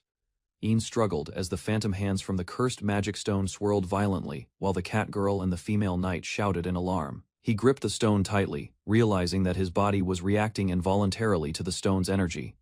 The magic stone began absorbing into him, trembling in his hands, testing his control over its powerful curse. The cat girl leaped forward, urging Ein to stop and return the stone to the box immediately. Despite the chaos, Ein fought to maintain balance, resisting the phantom hand's pull as the room shook from the stone's power. Ein looked down at his arm, shocked as it had transformed into a massive armored appendage, the power of the magic stone surging through him. He stepped back, trying to comprehend what was happening as the group watched in astonishment, the cursed stone reacting violently. The cat girl and the female knight exchanged worried glances, unable to predict the stone's full effects, as Ein's arm continued to grow and pulse with dark energy. Ein suddenly finds mysterious armor forming on his arm, surprising Crone and the others inside the quiet library room. Ein realizes his body moved on its own after touching the magic stone, alarming Crone and revealing unusual resonance effects. Ein listens as the merchant explains the connection between Dullahan and Demon Lord stones, suggesting a strange bond forming. The merchant warns Ein that magic stones may possess will, urging caution as their resonance could lead to dangerous outcomes. The merchant reveals the cursed stone Ein bought reacted intentionally, implying his encounter was not coincidence but planned from beginning. Ein observes the cursed magic stone inside the case, sensing danger, while Chris reacts outside after hearing sudden noise. Ein loses control as objects scatter across the room, while Klon tries delaying Chris from entering and seeing chaos. The armor disappears, leaving Ein exhausted on the floor as Crone, Chris, and Klon stare at the messy room. Ein explains the situation briefly, while Chris celebrates the armor vanishing, though Crone watches him carefully with suspicion remaining. Chris opens the delivered parcel excitedly, while Crone receives it calmly, unaware it may connect to earlier mysterious events. Chris opens the long-awaited book with excitement, while Ian and Crone quietly observe the detailed cover from nearby. Chris eagerly asks Ian for help sending something, while Crone listens calmly, watching her energetic behavior inside the room. Chris reveals she spent a large allowance on the book, surprising Ian and amusing Crone as curiosity grows about it. The group learns the book was written by a famous elf and focuses on the history and story of Demon Lord. Chris happily begins reading the book aloud, while Ein and Crone watch closely, sensing the content may reveal important truths. Chris struggles to read the book, while Ein and Crone realize something is wrong as she trembles holding it. They discover the book is written in ancient elf language, making it unreadable, and Ein examines the pages carefully. The group sees a portrait resembling Dullahan, surprising Ein as the figure looks similar, increasing suspicion about the book's meaning. Crone prepares to leave while reminding Chris to take care, as the situation calms and the group temporarily disperses. Crone notices the expensive book left carelessly, realizing its importance and connection to the mysterious events surrounding Ian. Crone examines the book titled Demon Lord Biography, showing interest as Ein's earlier discovery continues to draw attention. Crone reads the contents quietly, noticing a detailed illustration, while Klon watches carefully from nearby, observing her reaction. The page reveals the Elder Lich, and Crone studies the figure closely, sensing its importance within the book's history. Chris suddenly remembers her task and rushes out to deliver the package, leaving the others behind in the room. Later, a formal setting appears where a speaker addresses an audience, hinting at upcoming developments related to the book. Ein reads about an academy district competition, showing confusion as he considers what it means for students like him. Chris explains the annual event and its contests, but Ein refuses participation, surprising her despite her excitement. Ein reasons that only higher classes will compete, believing their abilities surpass his, making participation unrealistic for him. Chris leaves to research the event, while Ein decides to focus on training, convinced avoiding the competition is better. Ein heads to the training grounds and meets instructor Kaiser, preparing himself to improve, despite choosing not to compete. Ein meets instructor Kaiser, who challenges him confidently, recalling past tests and preparing to evaluate his current strength seriously. Kaiser checks Ein's readiness and armor, then begins the test, showing concern while ensuring proper preparation before battle starts. The training field activates as energy spreads, and Kaiser operates the system, summoning a powerful opponent for Ein to face. A massive summoned bison appears before Ein, overwhelming in size. As he stands firm and prepares to confront it alone, Ein recalls defeating the bison before and considers a new approach, while Kaiser warns about its shockwave attacks and risks. Ein catches his breath after throwing the bison, watching it fall while preparing himself for the next possible attack. Kaiser criticizes Ein's reckless method, striking him to correct his thinking while warning against facing danger without proper strategy. Kaiser demands a better plan, emphasizing that strength alone is insufficient and urging Ein to think more carefully in battle. Later the scene shifts to a calm setting, showing a quiet cafe as the intense training session comes to an end. Ein rests with Krone, reflecting on training, while realizing he might still participate in the Academy District competition. Ein sits at the cafe as discussion about the swordsman competition continues, while students nearby pass by in the Academy District. Ein notices 3 girls approaching, and Krone observes them as they carry themselves confidently toward his table. Klon quietly shows displeasure, while Ein reacts awkwardly, as the girls move closer and shift the atmosphere around them. One girl sits beside Ein, surprising him, while the others join Krone, creating a tense but calm situation at the table. The group realizes the girl is someone connected to a past encounter, linking her to the place where Ein once acted. The girls ask Klon about the Crown Prince, while Ein listens quietly as attention begins shifting toward his hidden identity. Klon describes the prince as kind and brave, while Ein reacts awkwardly knowing they are unknowingly talking about him. Klon expresses happiness about staying by the prince's side, deepening the admiration while Ein becomes increasingly embarrassed. The girls grow excited praising the prince, while Ein struggles to respond, overwhelmed by their admiration and attention. Ein asks them to stop, while Klon continues praising him openly, leaving the situation awkward as his identity remains unspoken. At the cafe, several girls gather around Klon, asking about the Crown Prince, while Ein listens quietly and observes the situation. Klon describes the prince as kind and brave, while Ein reacts awkwardly, aware they are unknowingly praising him directly. Klon expresses her happiness about staying beside the prince, showing sincere admiration as Ein becomes more embarrassed by her words. The girls grow excited and praise the prince enthusiastically, while Ein struggles to handle the attention and feels increasingly overwhelmed. Ein asks them to stop, but Klon continues speaking naturally, keeping the focus on the prince and leaving Ein in an awkward position. Ein humbly downplays his actions, while the girls realize his identity, creating surprise as attention fully shifts toward him. Ein invites Klon to return together, extending his hand, while she accepts calmly, understanding his intentions without hesitation. Klon questions Ein's actions gently, and he admits partially, showing honesty as their bond quietly deepens.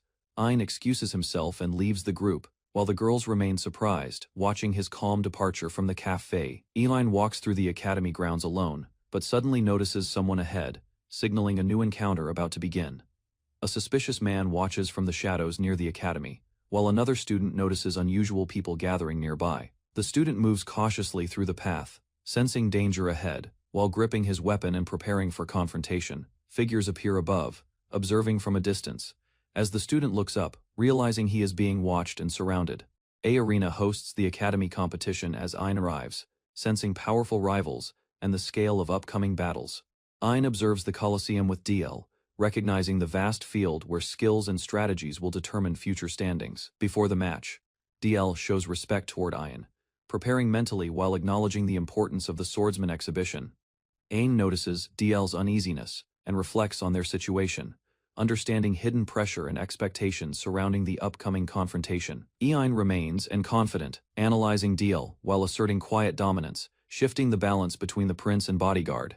Ein reflects on DL's unusual reaction, noticing his hesitation and maintaining composure while firmly rejecting any attempts to change. Chris approaches Ein warmly, pleased by improved relations, while Ein quietly considers the distance that still remains between him. Ein and Chris walk through the academy grounds, discussing small matters as time remains before Dill's match begins. Ein wanders alone briefly, sensing the academy's vastness, his thoughts shifting as a subtle unease begins growing inside him.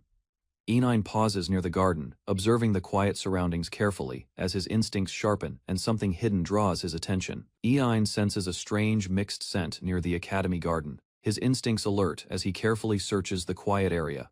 A cloaked man suddenly appears, overpowering a student and stepping forward with confidence, ignoring the academy's supposed holiday atmosphere. The intruder casually restrains the student, dismissing resistance while revealing intentions, treating the situation as part of a planned mission. The cloaked man decides to take the student as loot, gripping him tightly while showing a dangerous shift in attitude. The captured student struggles in fear, his body trembling as the intruder's overwhelming presence leaves him unable to escape. The vampire reveals his nature, gripping the wolf student, while explaining his hunger and growing desire after days without blood. The vampire exposes his madness, threatening to drain the student completely as his restraint weakens and violent intent surfaces. Laughing coldly, the vampire drags the bound student away, confident no one will interfere with his actions inside the academy. As the situation escalates, Ein appears, identifying the source of disturbance and confronting the intruder without hesitation or fear. Ein steps forward firmly, his presence stopping the movement as the conflict shifts, signaling the beginning of direct confrontation. Ein steps forward, glaring sharply as he confronts the intruder, his focus fixed on protecting the captured student. The vampire turns, surprised by Ein's presence, still gripping the wolf student while questioning how the situation changed. Ein firmly declares his stance, refusing the excuse and demanding the student's release while maintaining control of the encounter. The vampire grows irritated, dismissing others as useless, while tension rises and Ein prepares himself for decisive action. In an instant, Ein strikes, delivering a powerful blow that overwhelms the vampire, shifting control of the battle completely. Ein charges forward with full speed, blade drawn, aiming directly at the vampire while forcing him away from the captive. Ein grabs the wolf student and pulls him back safely, placing himself between the victim and the approaching threat. With his weapon ready, Ein demands answers, confronting the intruder and questioning his purpose inside the academy grounds. The vampire reveals he was hired by a noble, showing no concern while preparing to end the situation quickly. The vampire suddenly creates a smokescreen, escaping amid the explosion, leaving Ein alert as the enemy disappears from sight. Through the smoke, the vampire suddenly attacks, striking Ein with force while declaring his intent to fight seriously. Ein quickly recovers, analyzing the situation despite limited visibility, preparing himself carefully against the experienced opponent, hidden within smoke. Ein recalls warnings about exposing too much power, hesitating briefly while considering the consequences of revealing his true strength. The wolf student shouts in fear, reminding Ein of the danger, pushing him to act despite the risks involved. The vampire launches another fierce attack from above, aiming to finish Ein as the battle intensifies inside the smoke. Ein counters the attack instantly, striking the vampire with precision and disrupting his movement inside the dense smoke. Using his ability, Ein activates Phantom's Hand, delivering a powerful blow that overwhelms the vampire's defenses completely. The force of the attack spreads across the room, shattering structures as the vampire is pushed back violently. The academy hall collapses partially, debris falling as Ein stands firm at the center, maintaining control of the battlefield. Ein confronts the injured vampire again, his power now clear, while the enemy prepares to continue. Despite the heavy damage, Ein presses forward relentlessly, controlling the battlefield while preventing the vampire from acting freely, despite the collapsing surroundings. Ein swings his attack precisely, forcing the vampire back as debris falls, maintaining pressure without giving any chance to escape. The vampire attempts to counter, but Ein reacts instantly, avoiding the strike and preparing another decisive move. Ein unleashes multiple attacks at once, overwhelming the vampire completely, and trapping him within a barrage of powerful strikes. The vampire suffers heavy damage, realizing Ein's overwhelming strength as the battle turns decisively against him. Ein finishes the battle, standing over the defeated vampire as the dust settles and the danger finally disappears. Ein checks on Roland, reassuring him calmly while explaining the enemy is no longer a threat and the situation is under control. As they reflect, Ein recalls the strange scent and the intruder's words, beginning to connect the incident to a hidden scheme. Ein realizes the attack may involve a noble's grudge, his expression sharpening as the situation grows more serious.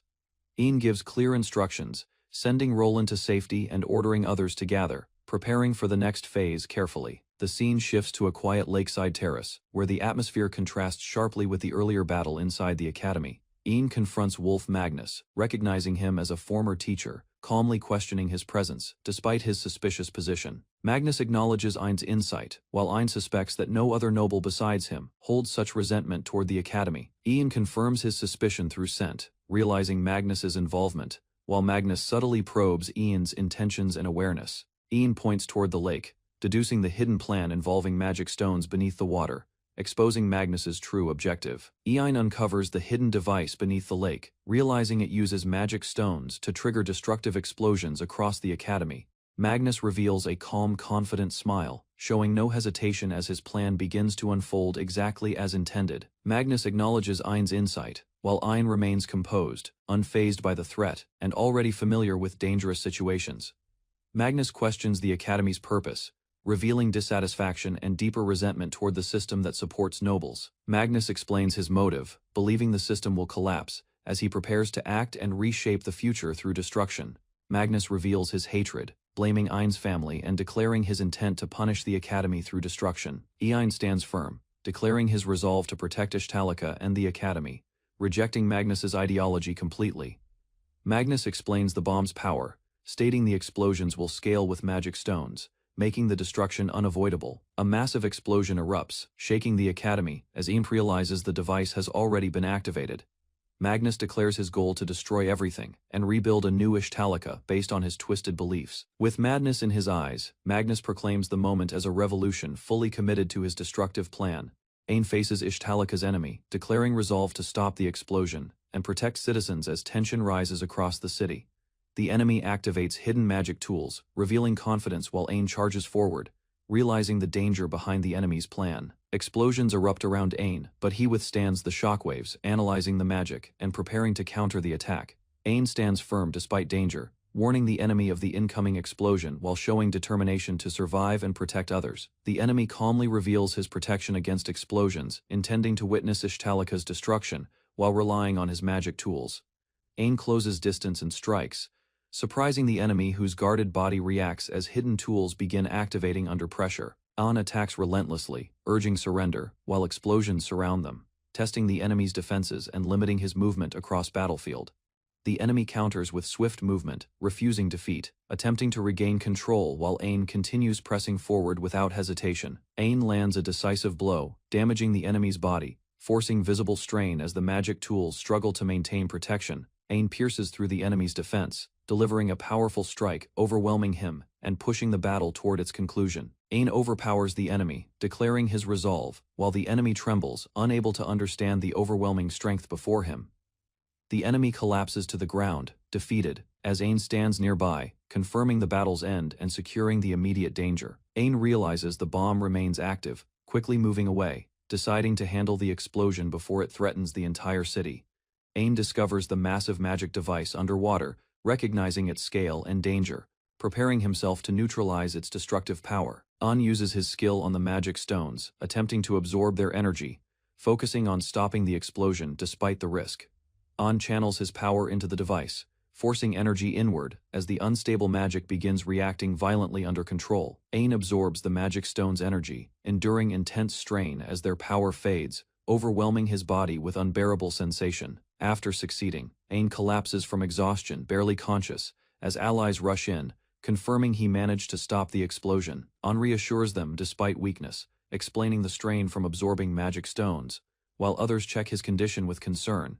The captured enemy acknowledges Ein's success, recognizing him as the crown prince, while the crisis ends and order returns. Ein listens as details emerge about the bomb placed beneath the lake, realizing the situation may be more complex.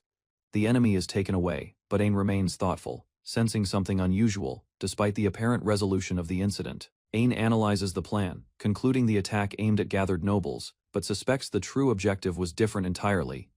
Ein maintains composure among allies, preparing for the event. Though his thoughts remain focused on the unresolved threat, An realizes the truth, understanding another bomb exists, signaling the danger is not over, and action is still needed. An reacts as the captured enemy shows a faint smile, hinting at a hidden plan that has not ended yet. The enemy reveals another bomb exists, warning Ein he cannot reach it in time, creating urgency across the situation. Klon insists on going to defuse the bomb, but Ein stops her, realizing the target is likely the arena. Ein declares he cannot run away, choosing to act, understanding others would be in danger if he hesitates. Klon decides to follow Ein, accepting the risk, as both rush toward the arena to stop the second bomb. Ein fights fiercely in the arena, clashing blades with his opponent, maintaining focus despite the urgent situation beyond. The match reaches a tied point, drawing attention from the crowd, while tension builds as Ein remains absent from view. The nobles observe closely, questioning the situation, unaware that Ein is dealing with a greater threat elsewhere. The arena continues without Ein, as spectators grow uneasy, Noticing the crown prince has not appeared as expected, Ayan's absence becomes clear, yet trust remains as others believe he will return after completing his unseen duty. The arena match continues as the third round begins, while concern rises over Ain's absence during the important event. The duel intensifies, with both fighters clashing fiercely, as attention shifts between the match and the missing crown prince. Ain and Klon rush through the crowd, moving quickly across the area, determined to reach the hidden bomb location. Klon explains the back gate route, guiding Ain through the crowded area, choosing a faster path to reach the target. Ain recalls the bronze statue landmark, realizing the bomb's location, as both accelerate toward the final destination. Ain locates the second bomb beneath the statue, sensing its power as the device activates and begins gathering unstable energy. The magic stones intensify, glowing violently, as the bomb reaches a critical state, threatening to detonate at any moment. Ain rushes forward, realizing the danger is immediate, attempting to reach the device before the explosion fully triggers. Klon recognizes they are too late, as the bomb begins exploding, its energy expanding beyond their control. Ain refuses to give up, focusing intensely, preparing to stop the explosion despite the overwhelming situation before him. Ain pushes forward against the exploding force, enduring the pressure as the violent energy spirals outward, threatening everything nearby. Ain leaps directly toward the bomb, ignoring danger, closing the distance as the unstable magic reaches its peak intensity. Ain stretches his hand toward the core, focusing completely, determined to stop the explosion before it fully erupts. The impact spreads across the area, shaking the surroundings. While the arena battle continues elsewhere without knowing the crisis, Ain regains momentum, returning to the duel, prepared to finish the fight after handling the hidden danger. Ain confronts Dill in the arena, declaring his intent to win, as both charge forward with full determination. Ain swings his blade toward Dill, closing distance quickly, while Dill prepares to respond under pressure from the sudden attack. On returns to the arena entrance with Klon, drawing attention, as spectators realize his unexpected arrival during the match. On focuses on victory, committing fully to the duel, while Dill braces himself against the incoming decisive strike. Ain's attack pushes Dill back, overwhelming his stance, as the battle reaches its final moment before the outcome is decided. Ain watches from above with Klon and others, reacting as the match concludes, tension finally releasing across the arena. The result is announced, declaring Dill as the winner, while the crowd erupts, celebrating the intense battle's conclusion. Dill stands in the arena, acknowledged by nobles, while Ain observes quietly, having fulfilled his role behind the scenes. After the match, Dill approaches Ain, showing concern, while Ain responds calmly, hiding the burden of his actions. Far away, the sea moves quietly, hinting that the events have ended, but consequences of the conflict still linger. Ain arrives at the coastal castle town, observing the wide sea and surroundings while entering through the main gate. After receiving permission, Ain shops with Crone and companions, choosing clothes as part of a reward from past achievements. The group walks along the terrace road, overlooking the ocean, calmly exploring the town together under clear weather conditions. Ain reflects on spending responsibly as Crown Prince, realizing the high cost of purchases while enduring the cold sea wind. Noticing the cold, Crone suggests practical clothing, and Ain considers preparing better to handle the harsh seaside climate conditions. Ain and Crone observe the Crescent Harbor, noticing dangerous reefs spread across the open sea near the coastline. Crone explains the land was reshaped after a past disaster, leaving the coastline altered by a powerful unknown force. She reveals a single monster caused the destruction, overwhelming fleets and possessing power strong enough to control the sea. The terrifying sea dragon emerges in Ain's imagination, representing the overwhelming threat that once devastated the entire region. Ain and Crone react in silence, realizing the scale of danger, their expressions tense as they process the truth. Crone explains the sea dragon has destroyed many ships and taken countless lives, showing the scale of its power. She states the sea dragon ranks just below the demon lord, marking it as one of history's most dangerous beings. Crone adds the monster appears every century, and Ain considers whether it might already have awakened again. Recently, the group looks toward the town, understanding the threat could return soon, causing tension as they think about future danger. Crone reassures Ain calmly, promising protection while explaining that research and defenses against the sea dragon continue improving steadily. Ain clarifies the story's importance while walking with Crone, as she recalls promising to share it during their outing. Crone becomes excited and suggests visiting a store, shifting the mood away from the heavy topic of the sea dragon. The group agrees and quickly heads toward the town, with Crone mentioning Chris also has something she wants to find. They arrive at a shop filled with various goods, where Ain observes items like accessories and shoes displayed neatly. Inside, They explore different floors, appreciating the shop's atmosphere, while splitting up to browse and continue their visit. An speaks with the elderly shopkeeper, hesitating briefly before deciding on his next action while preparing to leave. An reveals he has something specific in mind, showing a thoughtful expression as he considers his intention carefully.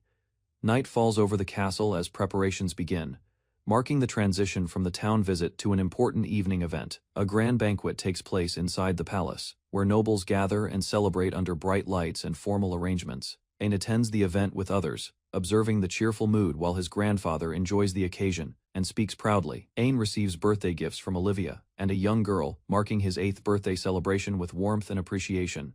Ain presents his own gifts proudly, offering thoughtful items while showing gratitude during the formal gathering at the banquet. Ain notices Chris is missing from the party, while Olivia and the others remain nearby, maintaining a calm atmosphere.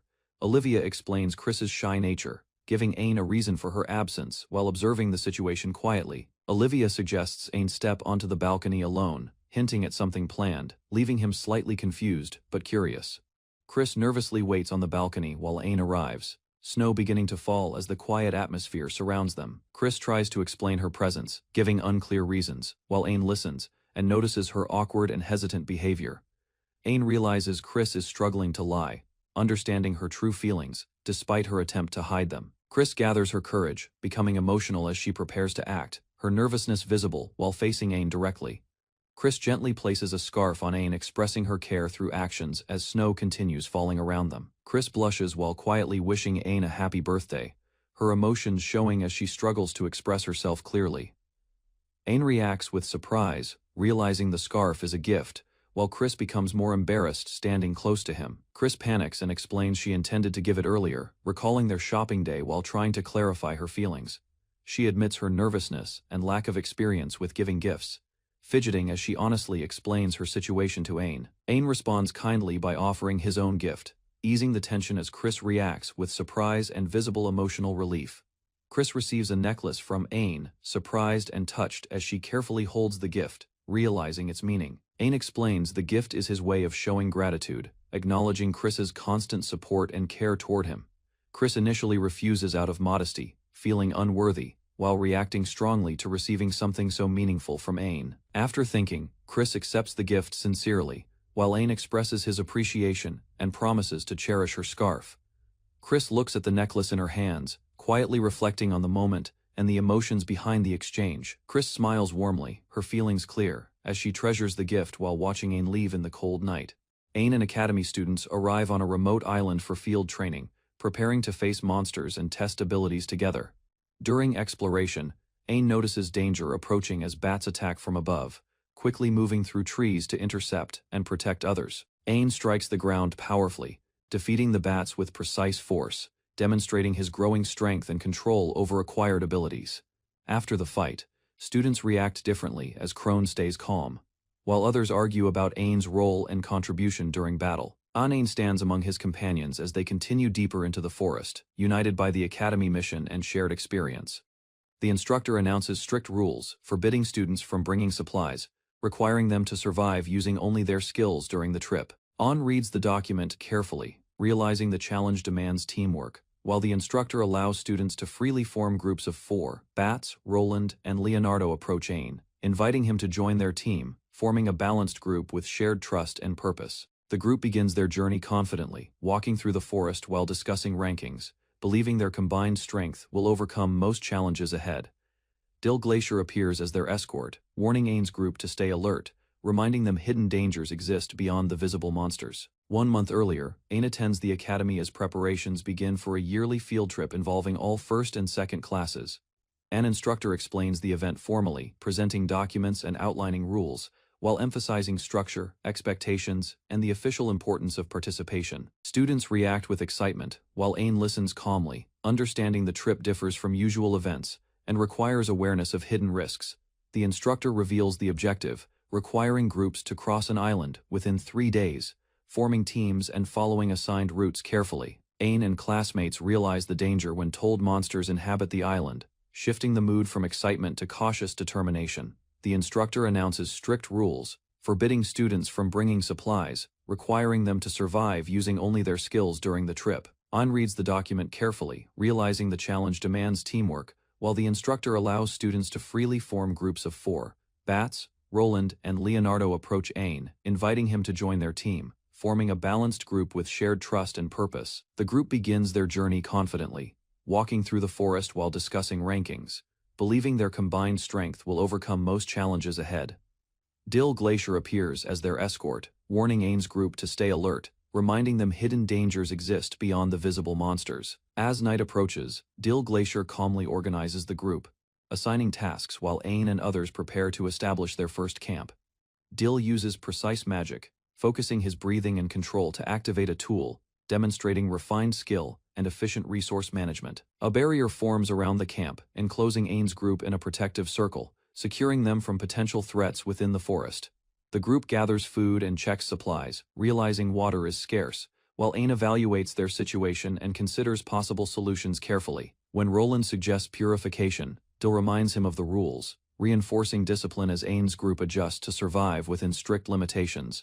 Roland confidently prepares to solve the water issue, smiling as he decides to act immediately despite the group's uncertainty. Roland demonstrates his method, using monster stones and adjusting their properties to create a simple purification effect for the muddy water. The water becomes clear instantly, surprising Owen and others as Roland explains the changes he made to improve its quality. Owen observes carefully, questioning the ease of using such tools, while Dill reacts with concern about breaking the Academy's strict rules. The group reorganizes roles, with Owen and Bats taking the front line, while Leonardo and Roland remain in support positions. Owen observes his team interacting comfortably, realizing their cooperation and balance may lead them to succeed during the difficult field trip. Roland discovers unusual fruits in the forest, warning the group about their poisonous appearance, while sharing what he found nearby. Dill explains that similar fruits exist, advising caution, while Owen listens and considers how to safely determine whether they are usable. Owen decides to rely on his unique ability, carefully examining the fruit using his poison-related skill to avoid danger. Using his power, Owen neutralizes the poison, confirming the fruit is safe and demonstrating his usefulness to the group.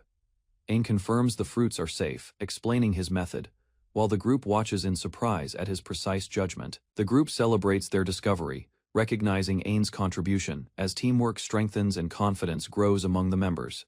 As night deepens, the group prepares their meal, organizing tasks efficiently while maintaining awareness of their surroundings and possible threats. They cook the captured prey over a fire, ensuring proper preparation as they rely only on gathered resources from the island. The group gathers to eat together, sharing the results of their effort, while Owen observes quietly as their bond improves. Owen and his team gather around the cooked meal, sharing food together as their cooperation begins to strengthen during the trip.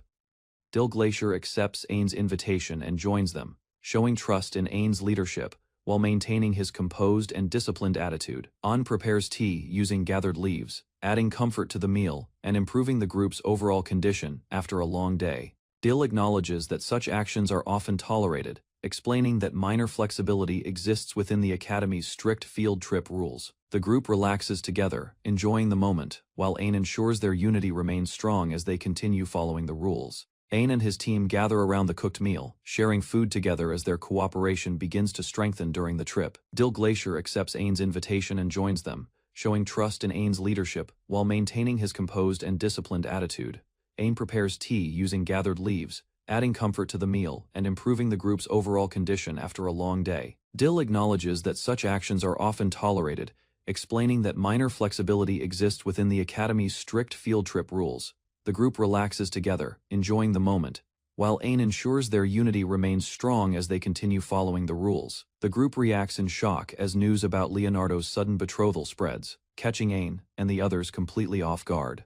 Leonardo becomes the center of attention as the group presses him, while he struggles to respond to the unexpected situation. Despite the confusion, the group continues eating together, maintaining their bond as the atmosphere gradually returns to normal.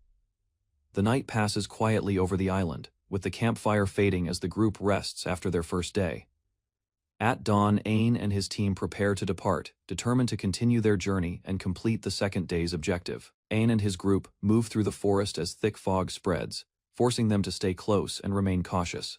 The fog grows denser, limiting visibility, while the group struggles to see clearly and begins to feel the difficulty of movement. Roland becomes tired while walking, and the group discusses possible solutions, but they lack the resources to clear the fog. Roland suddenly slips on uneven ground and falls down a slope, causing panic as Ain quickly reacts to the danger. Ain manages to help Roland, and the group regathers, realizing the fog is more dangerous than they expected. Ain notices DL is missing, as the fog thickens, leaving him isolated while the group begins to sense something is wrong. The group calls out for DL, spreading out slightly, despite the danger. As tension rises and uncertainty grows among them, Ain prepares to move forward, sensing urgency, while Roland tries to stop him, realizing they may already be too late. Strange sounds echo through the fog, and Ain orders everyone to stay close as an unknown presence surrounds their position. A powerful monster appears, identified as a crow butterfly, far stronger than expected for the island's conditions. Ain and his team ready themselves for battle, understanding their situation has changed into a dangerous and unexpected fight. Ain and his classmates faced a swarm of giant butterflies descending over the island, their wings beating violently above them.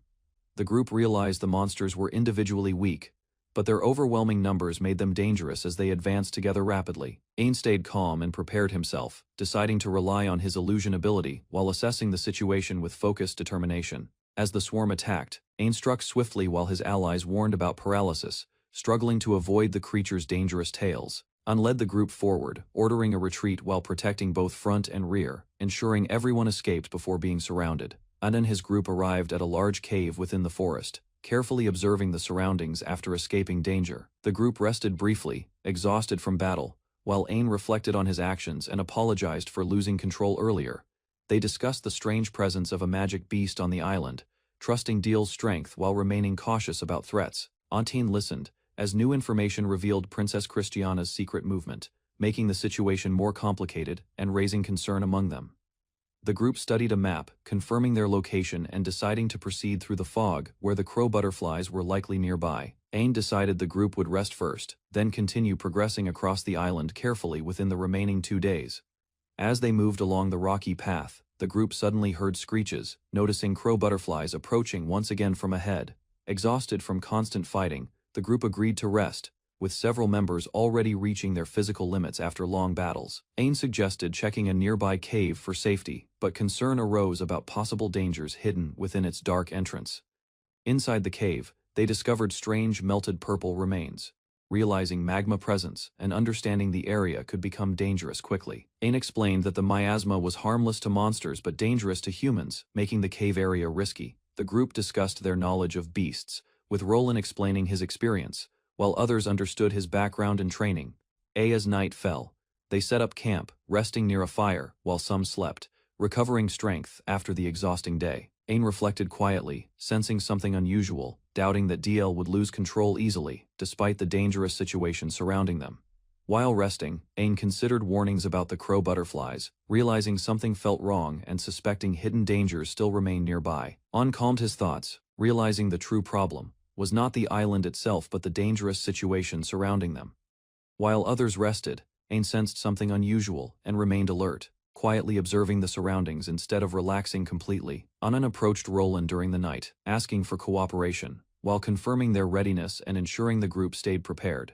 The group tested Roland's magic tool, confirming it could store large amounts of water, which could help them survive longer. An questioned whether the tool could also store miasma, considering a new strategy to handle the dangerous environment ahead. Ain borrowed Roland's magic tool, preparing carefully while allowing his companion to rest and regain strength for upcoming challenges.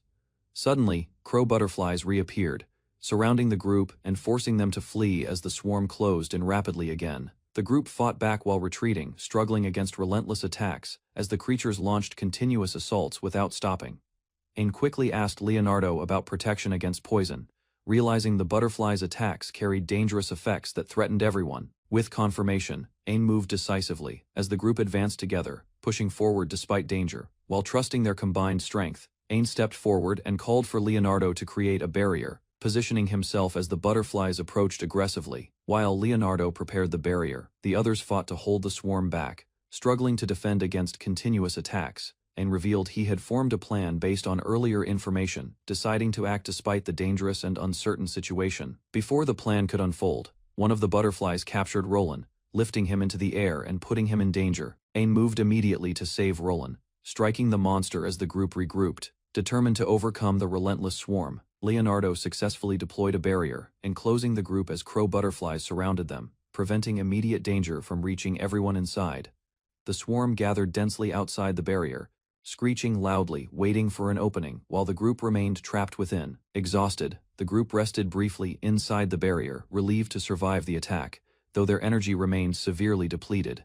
Owen revealed his plan, reassuring the group before stepping forward, determined to reduce the swarm while others recovered. Owen charged out alone, drawing the butterflies' attention away from the barrier, leading them to chase him as his allies watched.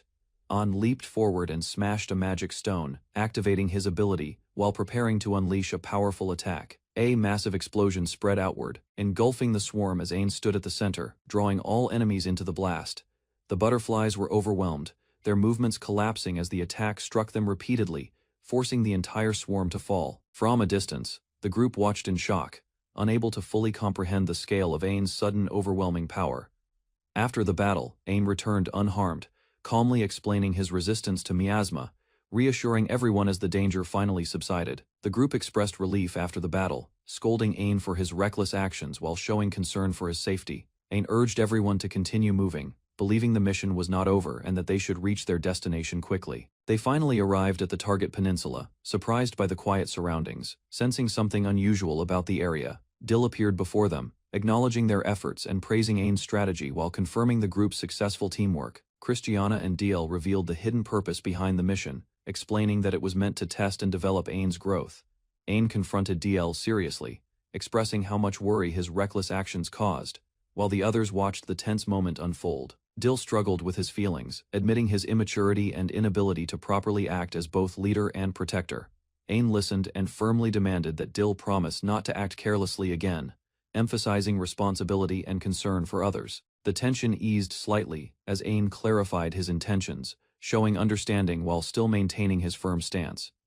Dill accepted the criticism, reflecting quietly, while Owen reassured him, showing trust in his ability to improve moving forward. Owen stopped Dill from apologizing, formally, stating that such behavior was unnecessary and instead made a simple request. Dill accepted and respectfully addressed Owen, expressing his willingness to move forward together and support him from that moment on. The group reacted warmly, laughing and easing the tension as they watched the exchange between Owen and Dill. Owen and Dill shook hands, confirming mutual understanding, while Owen lightened the mood with a more casual attitude.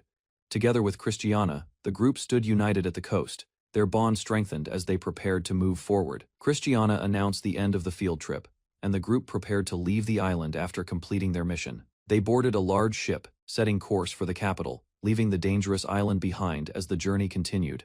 Owen questioned Christiana, realizing she had secretly observed them during the mission while hiding her presence nearby. Christiana explained her magic concealment, while also noticing a strange scent connected to the crow butterfly's magic stones. Suddenly, the ship shook violently as a magic beast appeared in the sea, forcing the group to prepare for another battle. Owen and Christiana spotted a massive kraken emerging from the sea, realizing something was unusual about its sudden appearance. Christiana immediately took command, ordering the crew to prepare cannons, while Owen remained alert beside her on deck. The kraken attacked violently, crashing into the ship with immense force, causing destruction and panic among everyone on board. Despite the chaos, the kraken suffered a massive wound, revealing it had already been injured before attacking the ship. As they observed closely, they realized the creature possessed overwhelming strength, with jaws and fins capable of destroying ships easily. Christiana watched in shock as a massive vortex formed, pulling the kraken into its center without any chance of escape. From within the sea, a powerful sea dragon emerged, revealing itself as the true cause behind the disturbance. The dragon rose violently, unleashing overwhelming power while the group realized they were facing a far greater threat. Owen quickly understood the danger, urging everyone to act fast as the sea dragon began devouring the kraken. The ship retreated while the sea dragon continued its attack, leaving the group stunned by the terrifying power they witnessed. Owen realized the sea dragon was the ruler of the ocean, reacting with shock as he understood its overwhelming presence. After returning safely, the incident was reported, but the sea dragon did not appear again, leaving the mystery unresolved. In Astalia Kingdom, no major incidents occurred as Owen continued studies, training, and duties, while rumors of a sea dragon appeared nearby. At the academy, Owen was seen off by classmates cheerfully, while he maintained composure, preparing himself for responsibilities awaiting him afterward. Owen calmly reflected on his progress, having turned 9 years old, and advanced smoothly, continuing his disciplined routine without causing concern. Chris informed Ain about scheduled sword practice and lessons, preventing distractions, while Ain accepted guidance and remained focused on improving his abilities. Crone gently adjusted Ain's uniform before departure, showing quiet support. As Ain stood still, slightly surprised, yet continuing his steady path forward, Crone adjusted Ain's necktie carefully, and he expressed gratitude, while she smiled calmly, satisfied after ensuring his appearance was proper. As Ain and Crone prepared to leave, armored soldiers suddenly approached urgently, drawing attention and interrupting their calm departure from the area. Crone reacted with sharp focus, sensing urgency, while a soldier leaned closer, speaking quietly about a serious matter requiring immediate attention. The soldiers respectfully informed Crone about urgent orders, assigning them to escort Ain to the castle, and she accepted without hesitation. Crone decided on a quick detour before heading to the castle, maintaining composure while guiding Ain forward under the changing situation. Ain questioned the soldiers firmly as they hesitated. Then one began explaining urgently while another restrained someone, showing clear distress. Ain learned a monster-class national crisis had appeared, and Christina had already been dispatched, causing him to realize the situation's seriousness. Upon arriving at the castle, Ain was welcomed back, and quickly informed the king was waiting in the large conference room. Inside, tension filled the halls as knights were few, and everyone appeared uneasy, leading Ain to understand the crisis was severe. Ain entered the conference room where leaders had gathered, stepping forward to report his return, and faced the unfolding national emergency. Ain rushed into the room and saw his mother weak, supported by the king, causing him to panic and lose composure. The king ordered everyone to continue the meeting, maintaining authority, while the tense atmosphere remained as officials focused on the crisis. An elder explained that a sea dragon had appeared in Magnaport town recently, shocking Ain as he listened carefully. The elder revealed the situation was worse than expected, dismissing earlier assumptions, while Ain struggled to understand the sudden escalation. It was finally revealed that there were actually 2 sea dragons, leaving Ain stunned as the crisis grew far beyond expectations. Ain imagined the destructive power of 2 sea dragons, becoming dizzy as his mother supported him while he struggled to process the crisis. An elder explained Christina was sent due to her command ability, warning that Magna would be destroyed quickly without immediate action. Ain raised his voice, insisting the castle's full military strength should be used, unable to accept sending Christina alone into danger. The elder revealed most forces were already deployed, including naval power, leaving the castle with limited defense, despite the growing threat. A knight stated they had no choice but to trust Christina, as remaining forces were needed to protect the capital. Ain struggled internally, recalling the terror of the sea dragon, while understanding his grandfather's words were correct about the danger. Overwhelmed by fear, Ain admitted his weakness, feeling the urge to run away as the pressure of the situation weighed heavily. Ain reflected on his experiences and the people supporting him, gradually regaining resolve as their presence strengthened his determination. Remembering Crone's unwavering support, Ain found courage within himself, realizing there was something more frightening than running from responsibility. Ain declared his decision to go to Magna and fight the sea dragon, standing firm despite fear as he chose to act. The king angrily rejected Ain's decision, while others were shocked, reminding him he was the crown prince with responsibilities. Ain refused to remain idle, declaring that even the first king would fight, showing his determination despite opposition from everyone. Olivia tried to stop Ain, worried for his safety, but he remained focused, unwilling to abandon Christina in danger. The room grew tense as everyone watched Ain and Olivia, questioning his resolve, while realizing he would not change his decision. Ain firmly requested permission to join Christina, standing resolute, as he chose to face the sea dragon himself. The king acknowledged Ain's resolve, while the room watched, and Ain felt hopeful, hearing his grandfather's calm response. A sudden impact struck Ain from behind, stopping him instantly as he lost balance, unable to react to the unexpected force. A knight intervened, blocking Ain firmly, declaring his duty, preventing him from moving forward despite Ain's strong determination. Olivia rushed forward and embraced Ain protectively, shielding him, while the knight stepped back after carrying out his role. Olivia protested strongly against the use of force, expressing anger as she defended Ain from being treated harshly. The king ordered Lloyd to take Ain away and send Olivia to rest, while servants obeyed and carried out instructions immediately. The king declared strict authority, forbidding anyone from interfering, as Olivia cried out desperately while being restrained and separated from Ain. Ain lost consciousness as he was held back, while the decision was made that the crown prince could not be sent to Magna. Ain repeatedly struck the sealed door, but it remained unmoved. Inside the castle, tension grew as something urgent unfolded nearby. Ein tried forcing the door open, realizing his abilities would not activate. He grew frustrated as the situation worsened. Ein clenched his fist and tried to stay calm. He worried about Chris and others facing danger beyond the barrier. Crone explained a powerful seal blocked all magic in the room. She urged patience while the group remained trapped inside. Ein admitted his weakness and lowered his head. Despite frustration, he remained still, thinking carefully about what he should do next. Ein prayed quietly, asking for strength to save Chris and others. A faint presence guided him to observe the room. Ein heard a mysterious voice and turned toward the bed. He noticed something unusual hidden nearby and became alert. Ein discovered a strange black magic stone displayed in the room. Its presence felt heavy and unnatural to him. Crone reacted in shock, recognizing the cursed magic stone. The object suddenly moved, releasing force that startled Ein completely. Ein grabbed the cursed stone despite the danger. Ignoring warnings, he prepared himself, determined to use its power carefully. Ein unleashed power. After grabbing the cursed stone, dark phantom hands spread around him, filling the sealed room violently. Crone panicked.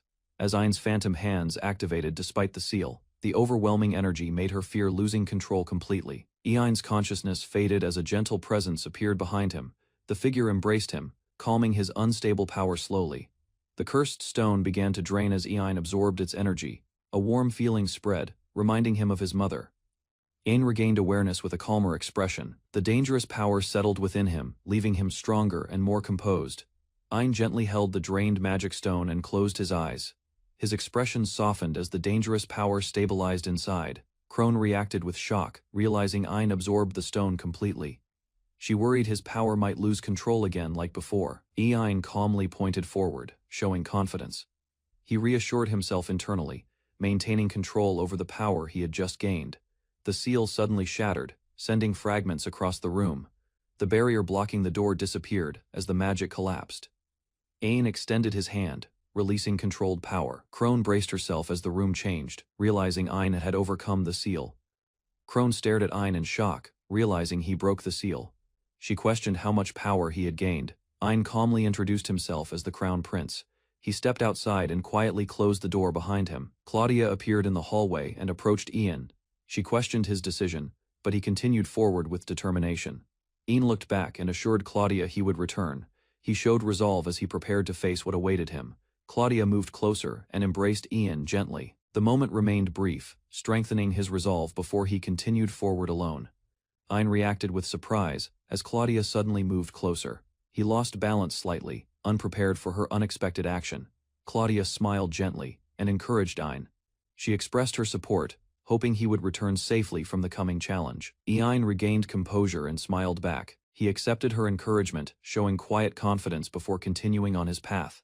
Ein ran down the corridor, leaving Claudia behind. She watched silently, holding her feelings as he moved farther away. Claudia remained alone in the hallway, wishing for Ein's safe return. The quiet space reflected her lingering concern. Ein ran forward and suddenly stopped. He sensed a powerful presence ahead, realizing someone dangerous was waiting for him. Lloyd appeared with armed soldiers behind him. His sharp gaze focused on Ein, immediately recognizing his arrival. Lloyd spoke calmly while observing Ein. The soldiers watched closely as tension built between the two sides. The surroundings began to crack under pressure. Lloyd stepped forward as the structure reacted to the overwhelming force between them. Ein declared his intent to move forward. Lloyd opposed him, standing firm as both prepared for an inevitable confrontation. Lloyd stepped forward with his sword ready, his sharp gaze locked onto Ein, showing clear intent to stop him. Lloyd attacked swiftly, testing Ein's strength. Soldiers watched as Ein resisted, though the pressure limited his movement briefly. Ein released his power, causing energy to overflow around him. His strength increased suddenly, surprising everyone watching the clash. Lloyd paused and acknowledged Ein's resolve. He stepped aside, reminding him of responsibility while allowing him to continue forward. Ein ran toward the exit without hesitation. Lloyd remained behind, watching silently as Ein moved ahead with determination. Lloyd breathed heavily after the clash. He endured the strain silently, maintaining composure, despite the pressure from Ein's overwhelming power. Lloyd released a burst of energy, steadying himself. His strength surged briefly as he pushed back against the lingering force. Lloyd regained control and stood upright. He acknowledged Ein's movement and informed the soldiers they would recover once distance increased. Ein continued running forward at full speed. Lloyd watched him leave, recognizing his potential and accepting his decision without interference. Ein exited the castle and paused briefly. He looked around, unsure of his next move, as urgency pushed him forward again. Ein encountered Dill, who brought a horse and offered assistance. He insisted on accompanying Ein on his urgent journey. Ein hesitated, unsure about involving Dill. He questioned his decision but realized he needed help to move faster. Dill declared his loyalty, choosing to serve Ein directly. His determination showed he was ready to follow without hesitation. Ein accepted Dill's help and mounted the horse together. They began moving quickly toward their destination with urgency. As they traveled, Dill explained the route ahead. He guided Ein, planning the fastest way despite limitations they might face. Dill explained that the king had ordered Ein not to go to Magna. This restriction made their journey difficult. Ein grew concerned and pressed for a solution. Dill hinted there was another method, warning that time was running out. Dill revealed a special authority reserved for the royal family. As crown prince, Ein could override the king's current order.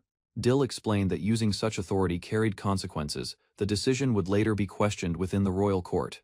Ein hesitated, understanding the risks involved. He realized that acting now could bring serious consequences depending on the outcome. Dill warned Ein that using royal authority could lead to exile. Ein imagined the consequences but continued considering the decision. Ein resolved himself and chose to act. He decided to use his authority to move the water train without hesitation. Dill reacted with concern, but Ein remained firm. He thanked Dill and showed confidence in the path he had chosen. The water train activated and began moving toward Magna. Ein hurried forward, committing fully to his decision, despite the risks. The entire nation's forces mobilized as a colossal threat emerged from the ocean, dark scales rising against the fleet. A massive sea dragon crashed through ships, its forehead glowing with a hidden magic stone, while chaos spread across the waters. Christina stood resolute with her knights behind her, ready to exploit the dragon's weakness and turn the battle in their favor. She assessed the damage, realizing half of their strength had already been lost, but her determination never wavered. Christina ordered a renewed assault, focusing on the dragon's magic stone, knowing eliminating it could secure their victory. The sea dragon surged forward, slicing through waves with terrifying speed, its eyes focused on the approaching fleet. Christina commanded the cannons to fire, the ships unleashing a barrage aimed directly at the dragon's exposed head. The projectiles struck the dragon's magical stone, sending shards scattering as the creature roared in pain. The dragon staggered, thrashing violently, water and blood splashing across the battlefield, while the fleet pressed their advantage. Finally, the dragon let out a final deafening roar as it collapsed. Its magical stone shattered, signaling the end of the threat. Christina ordered her knights to stay alert, celebrating the first success while maintaining readiness against any counterattack. The remaining sea dragon thrashed violently, but concentrated fire from the fleet hit its magic stone directly. Massive waves erupted as the wounded dragon roared, tossing smaller ships and spreading chaos across the waters. The fleet maneuvered carefully through the turbulent waves, keeping formation while the dragon tried to escape the onslaught. Finally, the colossal creature collapsed, its magical stone shattered, leaving the sea calm and the surviving forces victorious. Even after its magic stone was broken, the sea dragon unleashed a final devastating attack, throwing soldiers into the water. Christina realized another dragon appeared, its presence sending shock through the fleet and forcing her to stay alert. The new sea dragon roared fiercely, towering above the deck, threatening to crush the remaining forces. Christina braced behind her shield, summoning courage and commanding her knights to engage the relentless creature. A thick fog rose around the battlefield, obscuring vision as the enormous sea dragon disappeared into the mist, leaving uncertainty behind. Christina noticed fog surrounding the sea dragon, reducing visibility and making it impossible to track the creature's movements. Suddenly, Ain appeared on the deck, his presence surprising Christina and the remaining soldiers. Ain explained the fog was caused by his skill.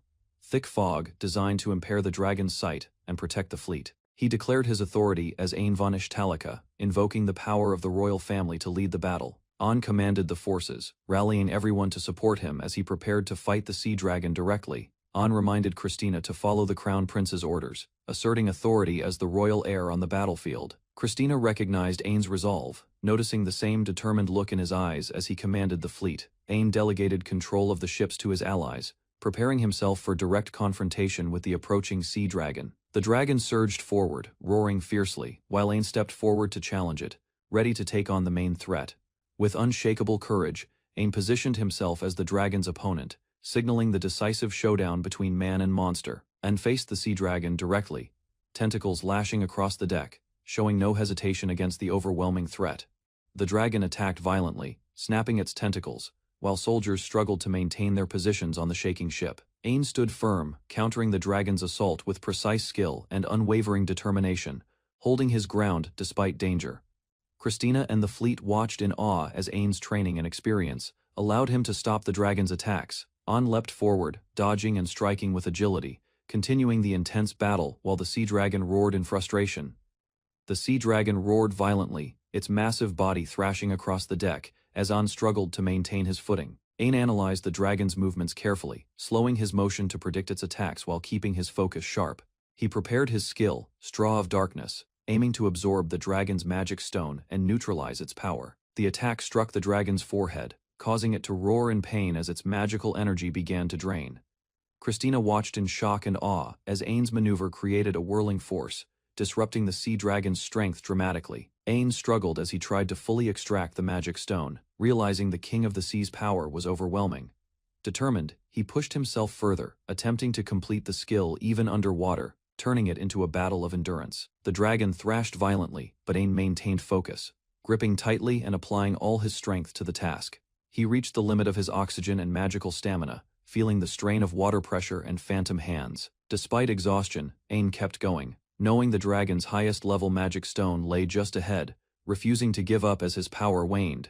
Ain focused intensely, declaring he would convert the magic he absorbed back into power, determined to overcome the dragon. He drew more energy from the sea dragon, carefully siphoning its remaining magic through his skill, building momentum for the final strike. Ain's power surged as he continued absorbing magic, pushing his strength to the limit and preparing to unleash it all. The sea dragon roared in agony as Ain drew the last remnants of its magic, weakening the creature drastically. With a final push, Ain channeled the accumulated energy into an overwhelming attack, striking decisively while the dragon struggled to resist. An realized he needed just a little more effort, pushing himself to maintain focus and continue the struggle against the dragon. The fleet and allies watched after the battle, relief and smiles, showing that the dragon's threat was nearly over. An prepared for the decisive strike, positioning himself over the dragon's head with his weapon, ready to end the fight. He drove his weapon down, striking the dragon with immense force, aiming at the remaining magic stone. The final blow shattered the dragon's magical stone, the creature roaring one last time before its defeat was complete. The sea dragon roared one last time as its massive form fell, signaling the end of the terrifying threat to the fleet. Christina and the remaining soldiers looked around in disbelief, amazed at the destruction and the dragon's collapse. The chaos subsided, and the surrounding town and ships were safe, the danger finally neutralized after a brutal battle. Ain and Christina embraced, relief and gratitude showing on their faces, the battle won and the fleet saved by their courage and skill. Ain arrived at the room with Klon and Christina, preparing for his departure on the royal ship. On board, Ain reflected on his recent battle, feeling stronger after absorbing the sea dragon's magic stone. Christina and Klon watched in shock as Ain's newfound energy seemed almost too powerful to control. Ain reassured them calmly, noting the effects were temporary and that they would recover soon. He examined the ruby of the earth, realizing it had shattered, yet he survived, proving his skill's strength. Ain realized the ruby of the earth had shattered, understanding the stone's power activated only in life-threatening situations. Christina sobbed, recalling how close Ain had come to dying, while Klon and others watched helplessly. Ain comforted Christina, gently holding her hands, telling her she must not overexert herself like that again. He laughed lightly, explaining the sea dragon's magic stone had been intensely flavorful, a rare delight beyond ordinary experience. Christina and Klon were left dumbfounded by Ain's calm reaction, realizing his resilience and composure were extraordinary. Ain, Klon, and Christina shared a quiet laugh, easing the tension after recent dangerous events. Christina checked on Ain, asking if he could walk as the ship approached the capital, confirming his recovery. Ain acknowledged the risks, noting he might have been sentenced for disobedience, but he had no regrets for following the king's orders. He stepped forward confidently, appreciating the chance to assist and support his companions, however small his role. From the balcony, Ain, Klon, and Christina observed the massive crowd below. Feeling the pride and admiration of the people, Ain returned home, and was greeted by a loyal attendant, guiding him to the castle where the king awaited. He entered the grand hall and bowed respectfully, signaling his return to the king and his court. The king addressed Ain directly, acknowledging his service but noting important matters weighed on his mind. The king praised Ain and his companions for their bravery in exterminating the sea dragons, honoring their efforts. The court and advisors congratulated Ain, celebrating his achievement, leaving him surprised at the recognition he received. Christina explained how Ain's actions minimized predicted damage, while ensuring the extermination squad returned safely. The king praised Ain, calling his bravery the work of a true hero, acknowledging the impact of his deeds. Ain explained the damage caused by the royal water train and glacier family's ship during the battle, taking responsibility. Dill accepted accountability for his actions, confirming he was prepared to face any consequences from his father. Ain rushed to the king's side, asking him to wait, showing his respect and readiness for discussion. An declared that he used the royal family's authority to make Dill cooperate, taking full responsibility for the outcome. He insisted that if anyone should be punished, it should be him, demonstrating his selflessness to the king and companions. Dill bowed deeply, admitting he could not stop Ain despite being a marshal, claiming he deserved any punishment. The king laughed heartily, easing the tension, while Ain and Dill showed respect, acknowledging the moment's gravity. The king reassured everyone, stating that there was no way he could punish Dill, rewarding loyalty and understanding. The king announced that Ain would receive 2 months of house arrest as punishment, sparing Dill entirely. As a reward, Chris was promoted to marshal, while Lloyd was discharged to become the king's exclusive escort. Ain expressed fatigue, while the king advised him to view the situation from a judge's perspective. The royal court and advisors laughed at the king's approach, surprising Ain with the light-hearted handling of the situation. Outside, Ain approached Klon, noticing her distant, emotional state, realizing she might have been crying during the events. An reassured Klon that he was not crying and promised he would keep his commitments, easing her worries. Klon, flustered and emotional, playfully scolded Ain while holding his hands, showing relief and affection. Ain comforted Klon, asking about Olivia, demonstrating his concern for others and his sense of responsibility. He returned home to his mother, announcing he had come back safely, finally reuniting with family. Ain discovered a massive mysterious tree inside the estate, leaving him shocked and intrigued by its unusual presence. Ain was stunned to see massive tree roots inside the estate, questioning what they were and how they appeared. His mother reassured him, explaining the strange roots were part of her unique abilities. While Ain expressed relief at her safety, she gently held Ain's face, checking that he was truly unharmed after his recent dangerous adventures. An felt tears welling in his eyes, overwhelmed by his mother's care and relief at returning safely. He experienced a strange sensation as his mother's magic seemed to affect him, leaving him puzzled by its unexpected effects. Ain hugged his mother tightly, overwhelmed by relief and gratitude after surviving the sea dragon battle. His mother reassured him, telling him he no longer needed to be afraid or hold back, offering comfort and security. In her embrace, Ain finally felt at peace, knowing he had fulfilled his duty and could now rest safely in her care. Ain receives gentle treatment from Katima, who carefully presses his hands to restore circulation. Olivia observes quietly, ensuring everything proceeds safely. Katima scolds Ain for absorbing a cursed magic stone, warning him of the consequences, while Ain apologizes sincerely for the incident. After treatment, Ain moves his arm freely and feels confident he can manage on his own, signaling progress in recovery. Olivia insists on continuing care until Ain is fully healed, while the cheerful crown princess playfully encourages him during rest. Ain prepares to check his status after consuming the magic stone, curious about changes, while Katima eagerly guides the process. Ain examines his status card after consuming the magic stone, observing his new stamina, attack, magic power, and skills. Katima and Olivia explain that his growth has exceeded the normal course, earning him 2 national treasure-class magic stones. Ain reflects on the numbers, noting they could be higher, while Katima teases him about gaining strength like eating meat. Ain realizes his job class is named, a rare type usually reserved for powerful monsters, leaving him astonished. Olivia questions when he stopped being human, and Ain struggles to comprehend the sudden extraordinary evolution of his abilities. Ain studies a magic stone, discovering it contains the skill, Great Sorcery, a long-lost magical ability of the highest class. He realizes the true form of the cursed magic stone is a witch, and Katima confirms the dangerous implications of the spell. Olivia explains that Great Sorcery should belong to an elder lich, leaving Ain and the crown princess stunned by the revelation. Katima scolds Ain for reading her ancient notes without permission, while he apologizes deeply for the unintended curiosity.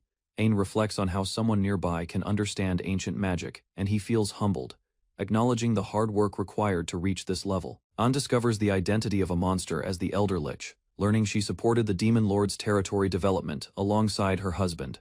the Dullahan Katima and Olivia, confirm that the elder Lich and Dullahan were married. Connecting the cursed magic stones to their combined powers, Owen notices a dagger in an illustration resembling his own, and Olivia explains it was created by the elder Lich herself.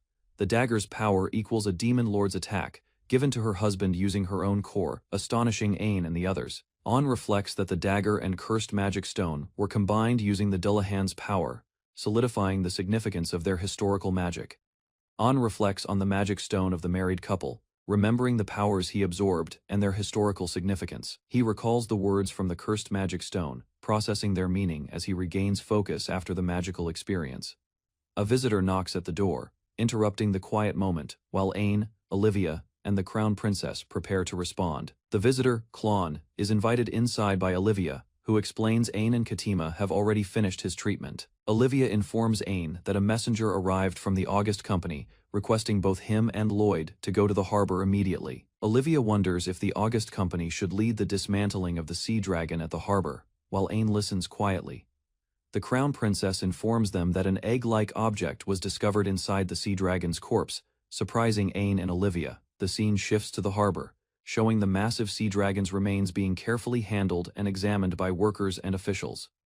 Lloyd, Christina, and Olivia arrive with the royal guards, approaching the officials to inspect the findings closely. Owen greets Graf Dono formally, surprised to see him, while Olivia and the group prepare to report the situation regarding the dragon. Graf Dono examines the alleged sea dragon egg, with Lloyd, Christina, and Olivia closely observing to confirm its authenticity. They find 2 large eggs, causing surprise and urgency among the royal party and guards present at the harbor. Olivia orders the soldiers to draw their swords, preparing for any threat that may emerge from the eggs. She instructs Owen to step back for safety, while Chris and the others position themselves to control the situation.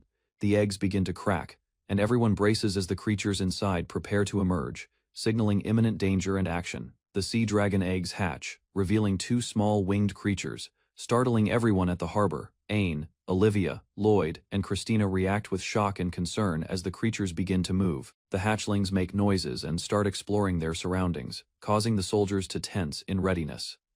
Lloyd prepares to subdue the creatures while Owen questions the need to control them, showing his hesitation. Owen admits he feels uneasy about the situation, explaining he has a bad aftertaste from the previous experience. Owen smiles at the newly hatched sea dragons, kneeling to greet them as they react with bright chirps. He holds both creatures gently, showing comfort and affection, while Lloyd, Olivia, and Christina watch cautiously. Owen realizes the twins view him as a parent, because he absorbed the magic stone of their original parents. Lloyd assures him the creatures could easily be subdued if needed, but Owen considers a different approach.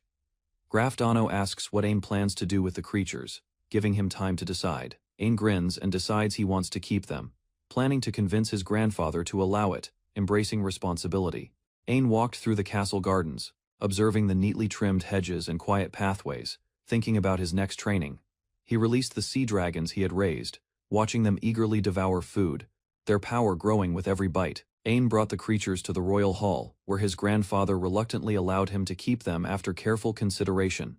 He named the dragons, the older sister Elle and the younger brother Al, bonding with them as they grew stronger. Owen continued feeding them, noting their loyalty and charm, feeling a quiet satisfaction in nurturing his magical companions. Elle played with the sea dragons, feeding them while their tails and wings splashed gently around the courtyard. Owen watched her, feeling a sudden warmth and noticing a change in his own heart as he observed her. Elle handed him a magic stone, smiling gently as Owen accepted it. Surprised by the gesture, he tasted the stone, its bittersweet flavor filling him, while the dragons wiggled excitedly around them. Later, in the quiet royal hall, Owen reflected on the day, feeling both joy and a hint of longing. Owen reported to his family, reassuring them that his arm had healed, and he could resume sword practice without problems. He explained he could manage small tasks himself, like combing his hair, though it was still somewhat difficult. Olivia insisted on doing it for him, stating she wanted to, showing her care and attentiveness. Even his grandfather noted that Olivia's abilities surpassed many, comparing her favorably to heroes of past adventures. Finally, the grandfather assigned Owen a special official task, lifting his house arrest, and entrusting him with responsibility. Owen's grandfather appointed him as his representative to Euro, entrusting him with an important official mission abroad. He learned the mission involved overseeing the sea crystal trade, a crucial resource for the kingdom's magic tools. Owen reflected on his role as crown prince, realizing the weight of responsibility and the need to act carefully. The grandfather detailed the escort plan, assigning Chris and several Imperial guards to ensure Ain's safety during sensitive trade talks. Though nervous about the duty, Ain clenched his fist, determined to perform well and honor his grandfather's trust. Ain felt excitement as Olivia embraced him, looking forward to seeing new places on their upcoming journey. Meanwhile, in the library, the young cat girl, Katima, struggled to keep up with her studies, dozing on piles of books. She focused on the pages, her attention caught by illustrations that revealed mysterious and important information. Ain discovered that the little girl depicted was the Demon King, Ash, known as the Nightmare of Envy. Katima examined the book further, finding it hard to reconcile the image with the reputation of the feared Demon King. Ain studied the history of the Demon King, noting the devastation she caused and the high cost of her battles. He examined her close associates, the Dullahan and the Elder Lich, and questioned their true intentions during the war. He wondered why the Elder Lich avoided attacking humans directly, while the Dullahan waited passively, not taking initiative. Ain concluded that, despite the war, neither of them intended to kill, which preserved parts of Ishtalika. He realized there was another close associate of the Demon King whose role had yet to be fully understood. Unlearned about the Red Fox, a mysterious human form monster that influenced the Demon King's behavior, a bewitching presence that altered history.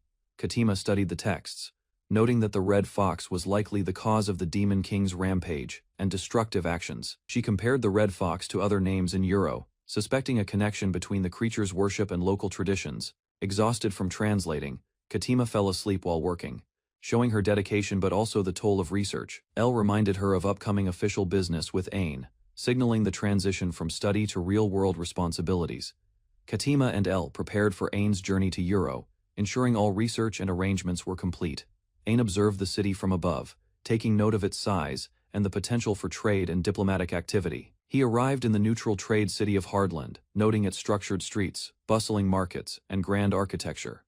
The city's arena was crowded with spectators, signaling an important event that drew attention from across the region. Ain encountered a fierce opponent in the arena, prepared to test his skills and represent his kingdom effectively.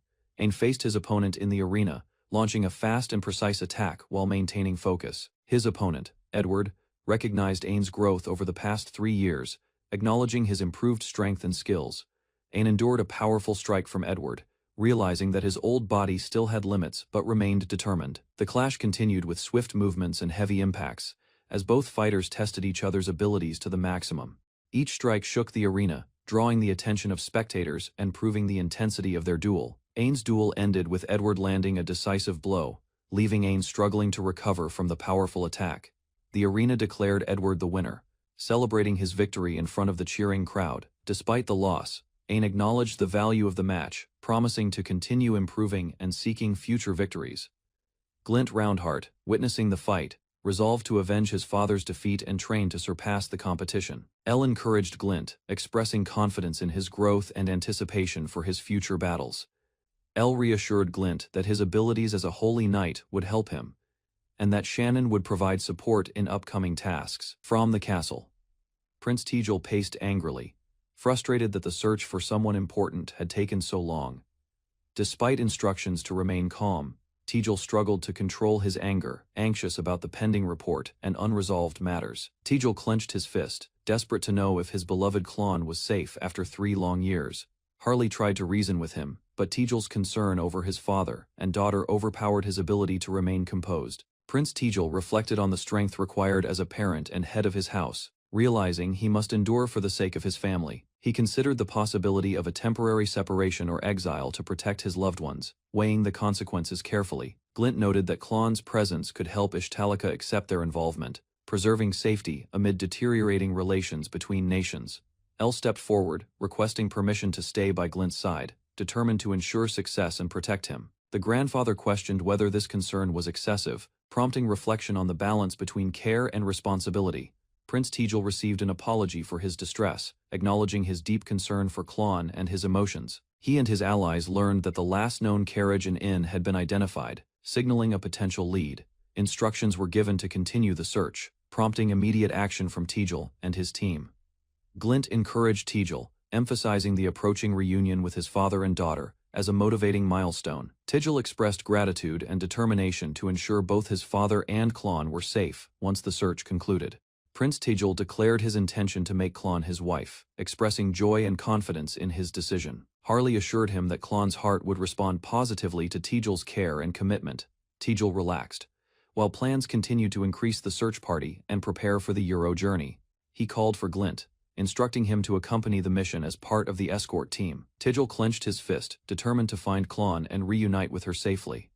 Ain and the others agreed to head to Euro, joining the mission and preparing for the next adventure. Ain von Ishtalika arrived at the Duchy of Euro, observing the fortified city and its alert guards, preparing for his arrival. The White King, the personal warship of Ishtalika's monarch, appeared at the dock, astonishing the duchy's officials with its immense size and firepower. Duke Amiel and his advisors discussed Ain's appearance, unsure if it would intimidate the troops. While Ain prepared to assert his authority, rows of armored soldiers lined the pathway, forming a grand corridor leading to the ship's interior, ready to receive the prince. Ain descended gracefully, his presence commanding respect, leaving Duke Amiel and the officials both impressed and slightly uneasy.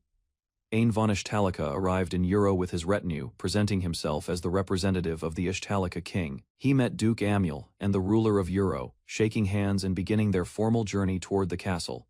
The officials and guards observed Ain closely, intrigued by his calm presence, sensing an unusual strength within him. Ain's innate magical power radiated subtly, creating an overwhelming aura that seemed far beyond his youthful appearance.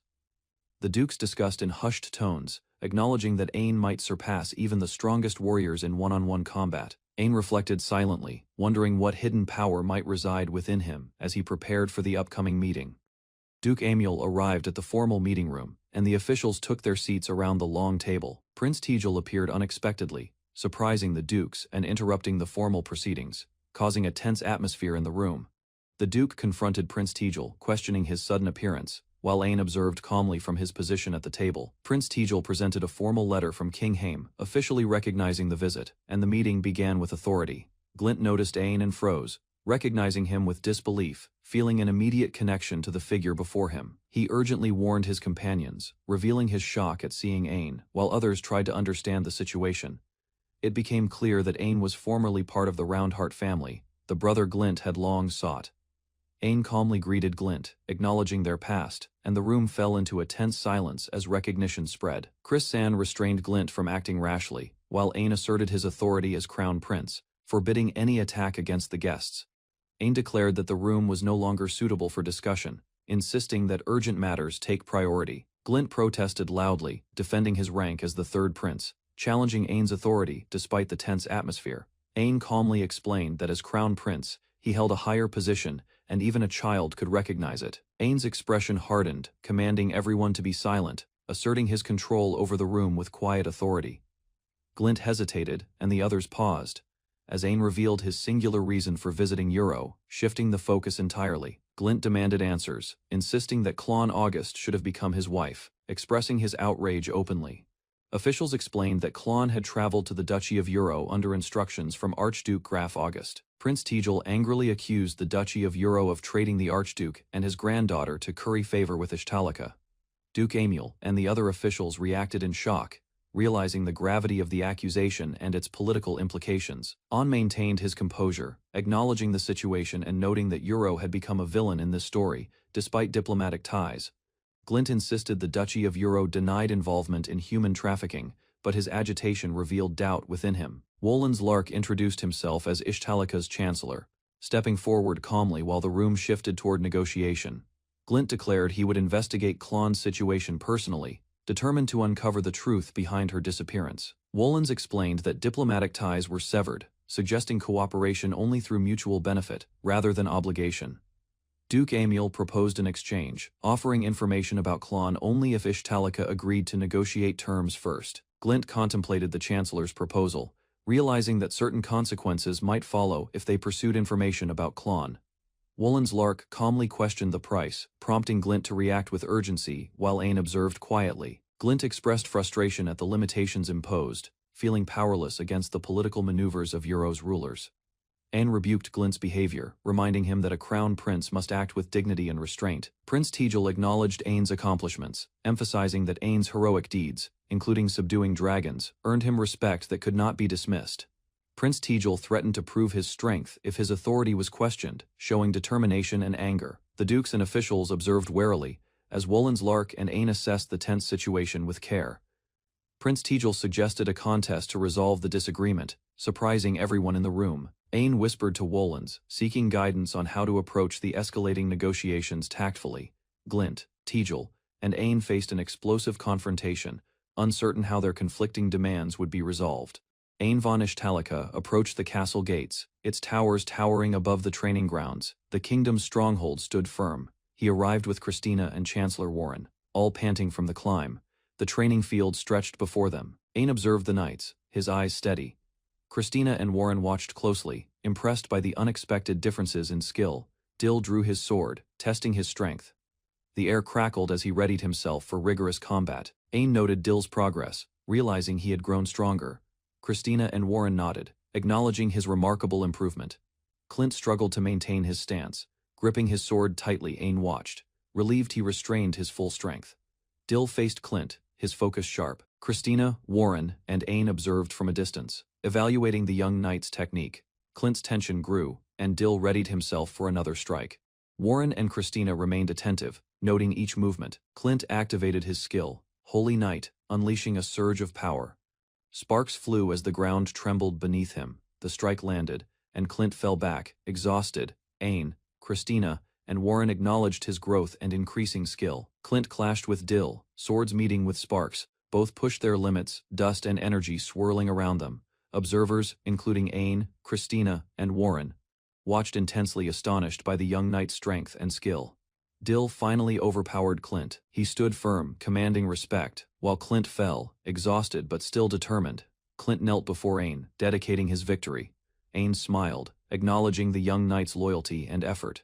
Even exhausted, Clint reflected on his abilities. Ain and Christina discussed his growth, noting that his skill exceeded expectations. Ain observed Dill, noting the pinnacle of skill a holy knight could achieve. He reflected on the risks involved. Warren applauded the duel, impressed by the fight. Ain considered asking his father for guidance regarding dangerous techniques. A meeting began with Duke Amul. Ain and the others listened attentively as formal discussions started. Wolin explained details of Miss Klon to Duke Amul.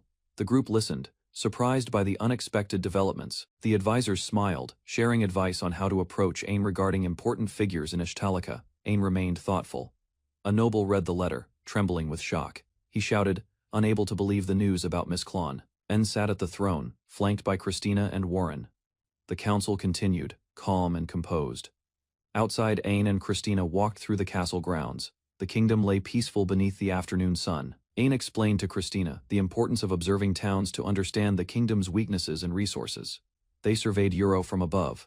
Ain analyzed the farmland, noting reliance on grain imports and the challenges of sea trade. Ain and Christina studied a map, noting the grain production in Haim and trade routes across Euro and other regions.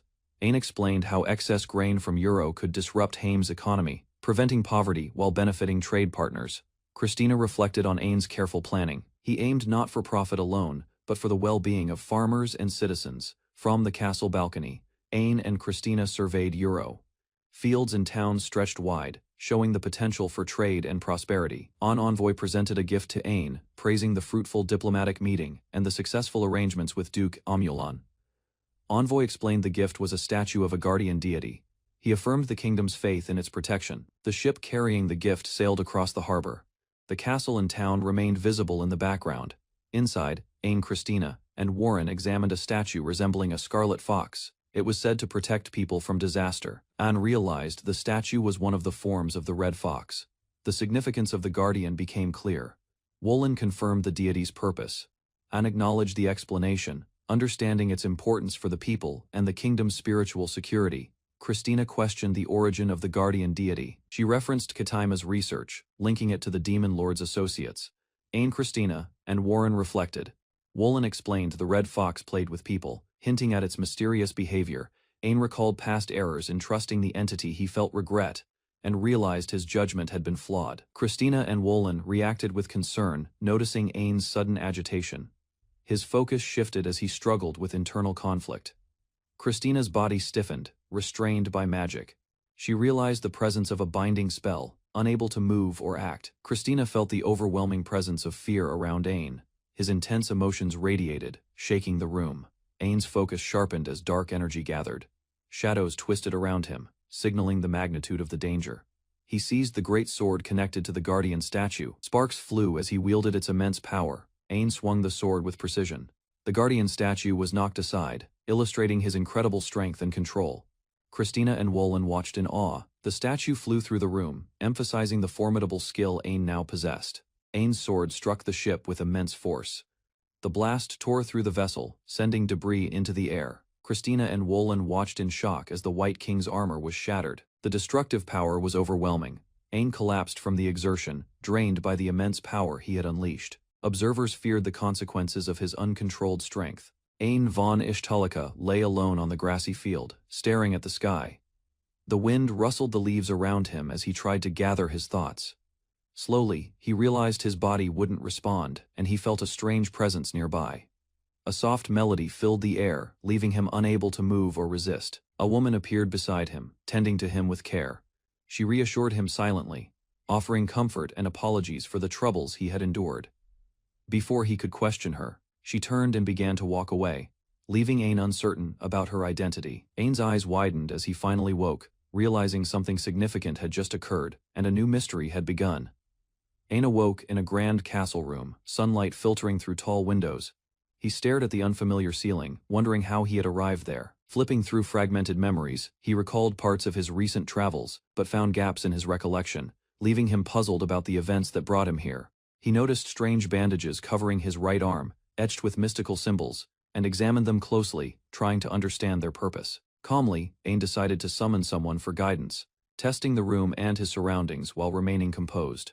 Suddenly, two women rushed into the room, their expressions a mix of surprise and concern, signaling that his arrival had drawn urgent attention. Ain explained that he had no memory of returning to the castle, still confused about recent events.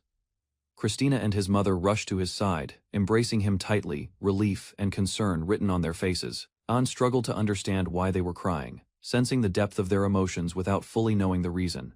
His grandparents appeared, quietly listening, as Ain requested an explanation, seeking clarity on the strange circumstances surrounding him. Finally, they revealed that Ain had fallen into a coma for nearly half a year after returning from Euro, explaining the lost memories and prolonged absence.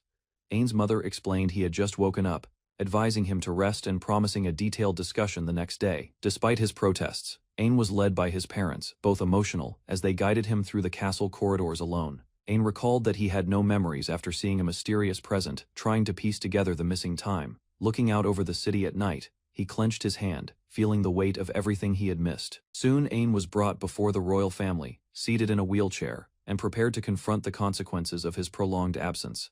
Ain and his companions were gathered before the royal family, with everyone present as they prepared to move to the audience hall. Ane, Nia, and the others followed cautiously, unsure of what awaited them inside, though Nia remained calm as instructed. Suddenly, the wheelchair felt impossibly heavy, leaving Ain and Christina struggling to move forward as confusion and concern grew. Katima instructed them to push through, revealing that an invisible barrier blocked their path, making it almost impossible to advance. A violent surge of energy erupted from the barrier, screaming, "Get away from me," and shocking everyone in the hall, signaling a hidden and powerful force at play. Everyone watched in shock as the barrier emitted intense energy, their expressions tense and fearful. The glowing magical circle above the throne radiated power, sending waves of energy throughout the hall. The energy expanded, filling the room, forcing everyone to step back as the invisible force pressed outward. Naya and Christina tried to move Ain away from the source, urgency in their movements as the energy threatened to overwhelm him. Christina lifted Ain, pushing him away just as the force surged, narrowly avoiding catastrophe while the royal family looked on, stunned. After the barrier subsided, Ain recovered, though still shaken. Christina quickly checked him, ensuring he was unharmed. Katima explained that the force came from the demon lord Ash, confirming the terrifying presence that had caused the barrier to appear. The magic stone of the demon lord actively rejected Ain and Naya, explaining why the invisible wall had prevented their progress in the audience hall. Naya handed Ain a book she had translated and summarized with Christina's help, intending to clarify the mysterious events. The book detailed the demon lord Ash's nature, revealing her as shy and inexperienced as a queen, offering Ain insight into the power he had encountered. Naya explained that the demon Lord Ash had two family members, the Dullahan and the Elder Lich, giving context to the demon hierarchy. The demon lord's realm had begun as a small settlement created by Ash and her companions, gradually reaching out to demons and inhuman races. Over time, the settlement grew into a large city and eventually became a fully recognized country under Ash's rule. Ain learned that the title of Demon Lord was not original, but an acquired evolutionary trait as the country developed and Ash matured. Thanks to Ain's actions, the temporary chaos caused by the Demon Lord's initial rampage became a resolved conviction, shaping the stability of Ash's realm. Nanya explained the chain of events. The Demon Lord Ash rejected Ain due to the reactions of her family, the Dullahan and the Elder Lich, triggered when the Red Fox statue activated. The catastrophe in the audience hall was clarified as unintended. It was not caused by the Dullahan or Elder Lich, but by Ash's dormant power responding to the Red Fox. Ain confirmed this by checking his status card, ensuring that the previous voice and rampage were connected to Ash's emotional responses. Nenya summarized the situation. Ain's current circumstances were tied to Ash, but he was not directly responsible for her rampage. Ain realized that his presence placed him in a delicate position, one where he could neither fully interfere nor remain unaffected by the Demon Lord Ash's actions. Ain questioned whether Euro's actions had set him up, but the elder advisors explained it was likely just a coincidence tied to national interests. Nanya emphasized Ain's rampage and abnormal status card readings, calling it monsterification, and stressing the need to monitor his health carefully.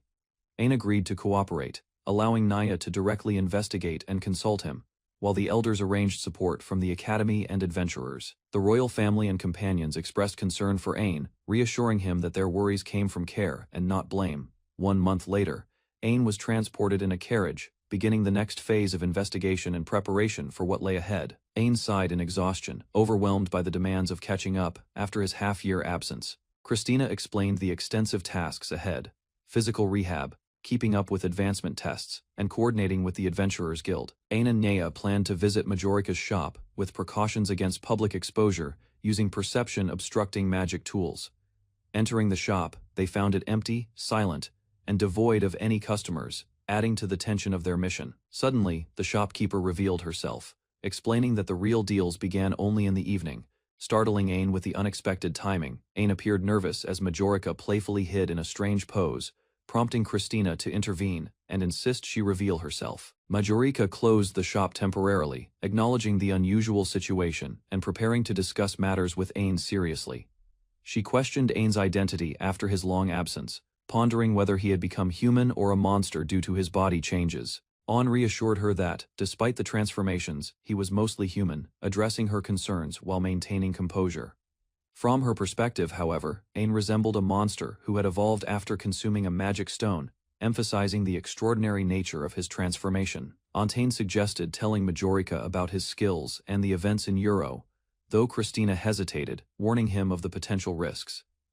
Majorica explained her role, comparing herself to a deity and the world tree, protecting nearby life and absorbing evil monsters. She advised Ain that if he wanted to research his body and the Red Fox incident, he would need to travel to specialized cities. The first city, Isto, was a holy land dedicated to magic tool research, gathering most of the relevant information. The second, Balto, was near Old Demon Lord territory, containing the castle and the corpse of a giant monster from the first Emperor's conquest. Ain excitedly decided to travel to Balto, though Christina expressed concern for his safety in the Old Demon Lord territory. She recalled her own experiences investigating the Demon Lord's castle, noting the presence of mysterious monsters and the danger involved. Ain planned to visit Isto first, with Majorica offering to write an introduction letter to a knowledgeable acquaintance there. They discussed needing a magic tool to obstruct perception for safe investigations, and Majorica offered to create special robes for them. The cost of the magical robes was confirmed, emphasizing the seriousness and preparation required for their upcoming research and missions. Ain noticed the high cost of the magic tools and questioned the reasoning, while Majorica explained they were specially ordered and fairly priced. He learned that the story's content was complicated and difficult to explain fully, leaving him curious yet cautious. Majorica revealed that her older sister had been in the same adventuring party with herself and Kaiser Dano, surprising Ain. Ain reacted with shock, realizing that Chris San's sister was reportedly stronger than Lloyd San, which seemed incredible to him. Ain comforted Christina, who seemed uneasy discussing her sister, acknowledging that she had been tamed and encouraging her to relax. Ain reflected on their decision to travel to Isto, understanding the necessity of gathering information for his research and investigations. Klon pouted quietly, feeling overlooked as Ain focused on preparations and investigations. Ain noticed Klon's mood and asked if she was upset, Realizing that their time together had been limited due to his rehabilitation and busy schedule, he expressed gratitude to Klon and the others for caring for him during his unconscious state, emphasizing his appreciation and relief. Klon playfully teased him, lightening the mood with a wink and joke, bringing smiles to both, and ending the conversation warmly. Ain asked about El and Al, showing concern for their progress and safety, as he prepared for Isto. Christina explained that the creatures had grown stronger and more difficult to navigate in the castle waterways, but they could still aid Ain if needed. Ain inquired about his time in Isto, and Christina mentioned that he would stay until enough information was gathered for their investigation. She handed Ain a small, valuable tool, a message bird, a device for long-distance communication. Christina described the new model, capable of multiple messages, allowing Ain to stay connected with others despite the distances involved. Ain asked Klon what she would do if he were to change into a monster, pondering the implications of his evolving state. He looked concerned, unsure of how such a transformation might affect their relationship or his identity. Klon responded simply, suggesting that nothing in particular would change, showing her calm and trusting nature. Ain panicked slightly, worrying he might become another living being, questioning if he would still be himself. Klon proposed a promise to ease his mind, highlighting her gentle approach and support in his ongoing self-discovery. Ain asked Klon about her feelings if he were to transform into a monster, seeking reassurance about his identity and their bond. Klon calmly reassured him that nothing would fundamentally change, showing trust in Ain regardless of his form. Ain promised to be careful and considerate, physically touching Klon's hand to emphasize his vow. He vowed to give Klon a star crystal again, and with that promise, they looked toward the future as Ain prepared to leave the capital for Isto. Ain stood on the platform, luggage in hand, preparing to board the water train to Ishtalika. He observed the busy travelers and focused on his journey ahead. Katima, disguised with feline features, quietly adjusted her magical tools, preparing herself for the journey. Her playful demeanor hid careful planning. Ain noticed Katima appearing unexpectedly, curling happily on his luggage. He frowned slightly but accepted her presence, realizing she had found a way to accompany him. Olivia considered the trouble of concealing Katima's identity, while Ain and his companions adapted, allowing Katima to travel hidden in the luggage. Katima revealed her own magic device that disguised her identity completely. Ain nodded, satisfied, as the train departed toward new adventures. Ain and his companions, including Katima, traveled on the water train toward Isht, preparing for the research trip. Katima, lively as ever, remained excited and energetic, despite the long journey. Anan observed her antics, noting her playful behavior and determination. The group passed through scenic landscapes as the train moved swiftly toward their destination. Upon arrival, the party stepped into the magic city of Isht. The city's towering spires and intricate streets impressed everyone, marking the start of their adventure.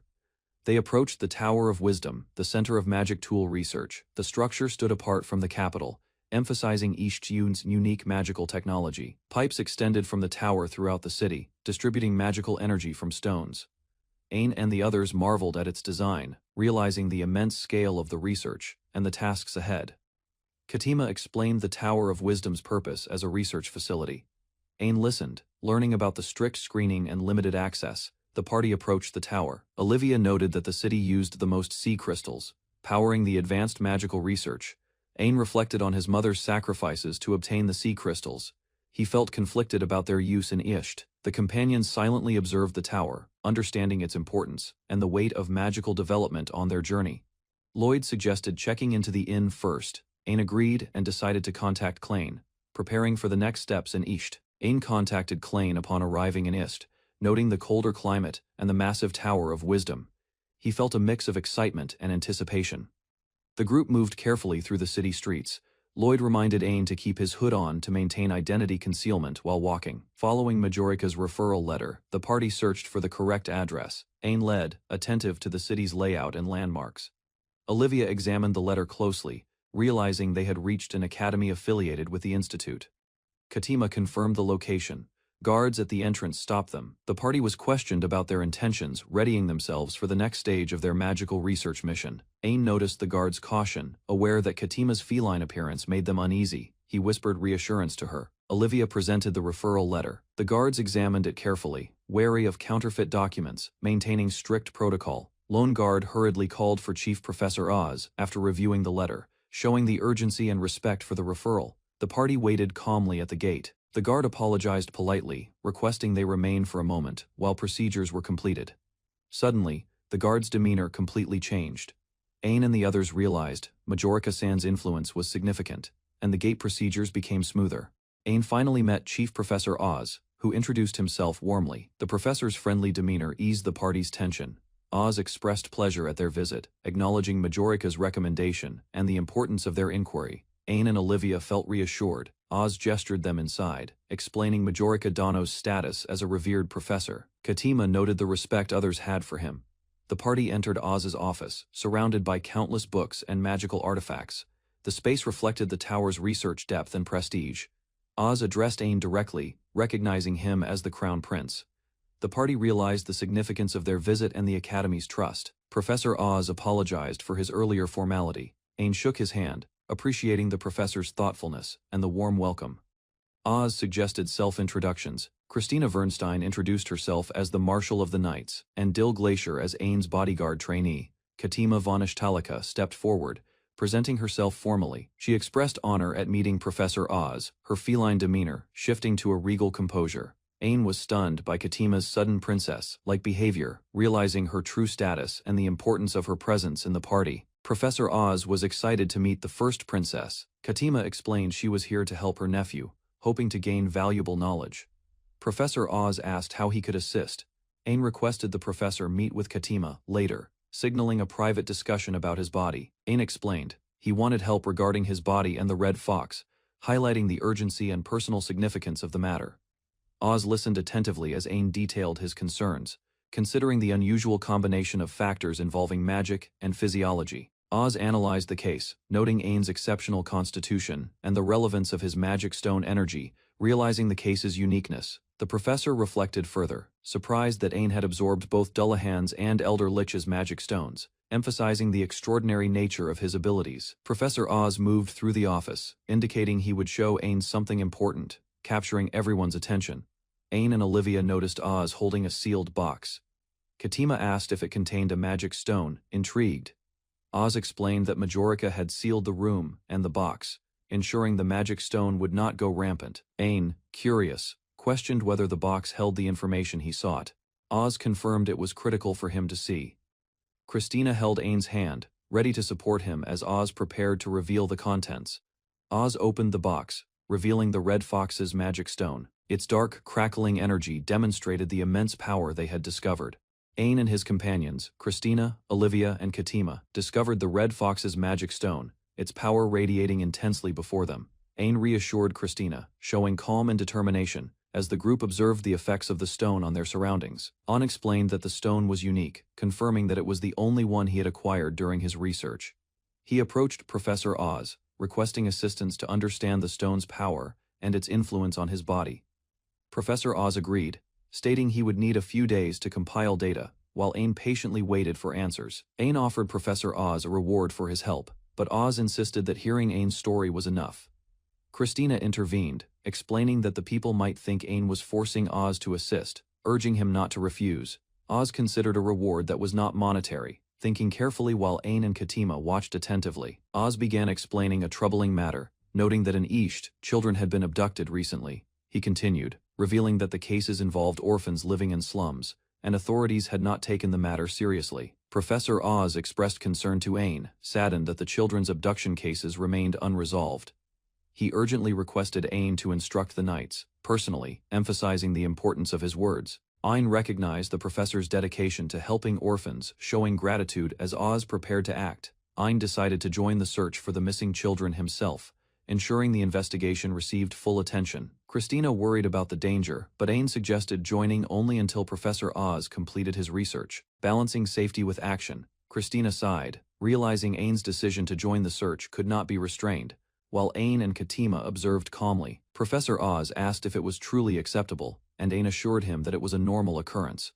Ain and Oz shook hands, agreeing that in the meantime, Ain would do his best to find the missing children. Oz arranged for guards to escort Ain, ensuring his safety as he left. While the group prepared to depart, Oz handed Ain old research data from East, explaining it might provide clues about Ain's unusual body condition. Ain thanked Professor Oz as guards were called to escort the group outside, ensuring their safe departure. Professor Oz received a letter, acknowledging it with a smile while preparing for the next steps.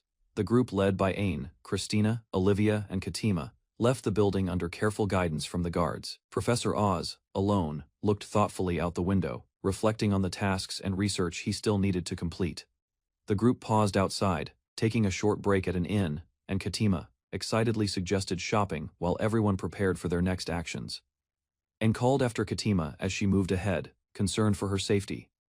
While Christina reassured him, Ain and Christina entered the inn, surprised to find their usual room unavailable. The innkeeper grew furious, demanding the room be vacated, startling everyone present. Christina explained the situation to Ain, noting there was no reason to worry, while Ain observed calmly. The innkeeper angrily left, vowing never to host them again, and the group prepared to continue on their way. Ain and his companions were warned of a powerful guest approaching. Christina urged Ain to stay behind for safety. The guest threatened, boasting control over monsters like wyverns and krakens, startling the group. Christina and Ain discussed the guest's lineage, learning he was Viscount Seiji, a noble with a long notable family history. Katima explained that some nobles run monster-selling businesses, keeping creatures as pets, revealing a strange social dynamic.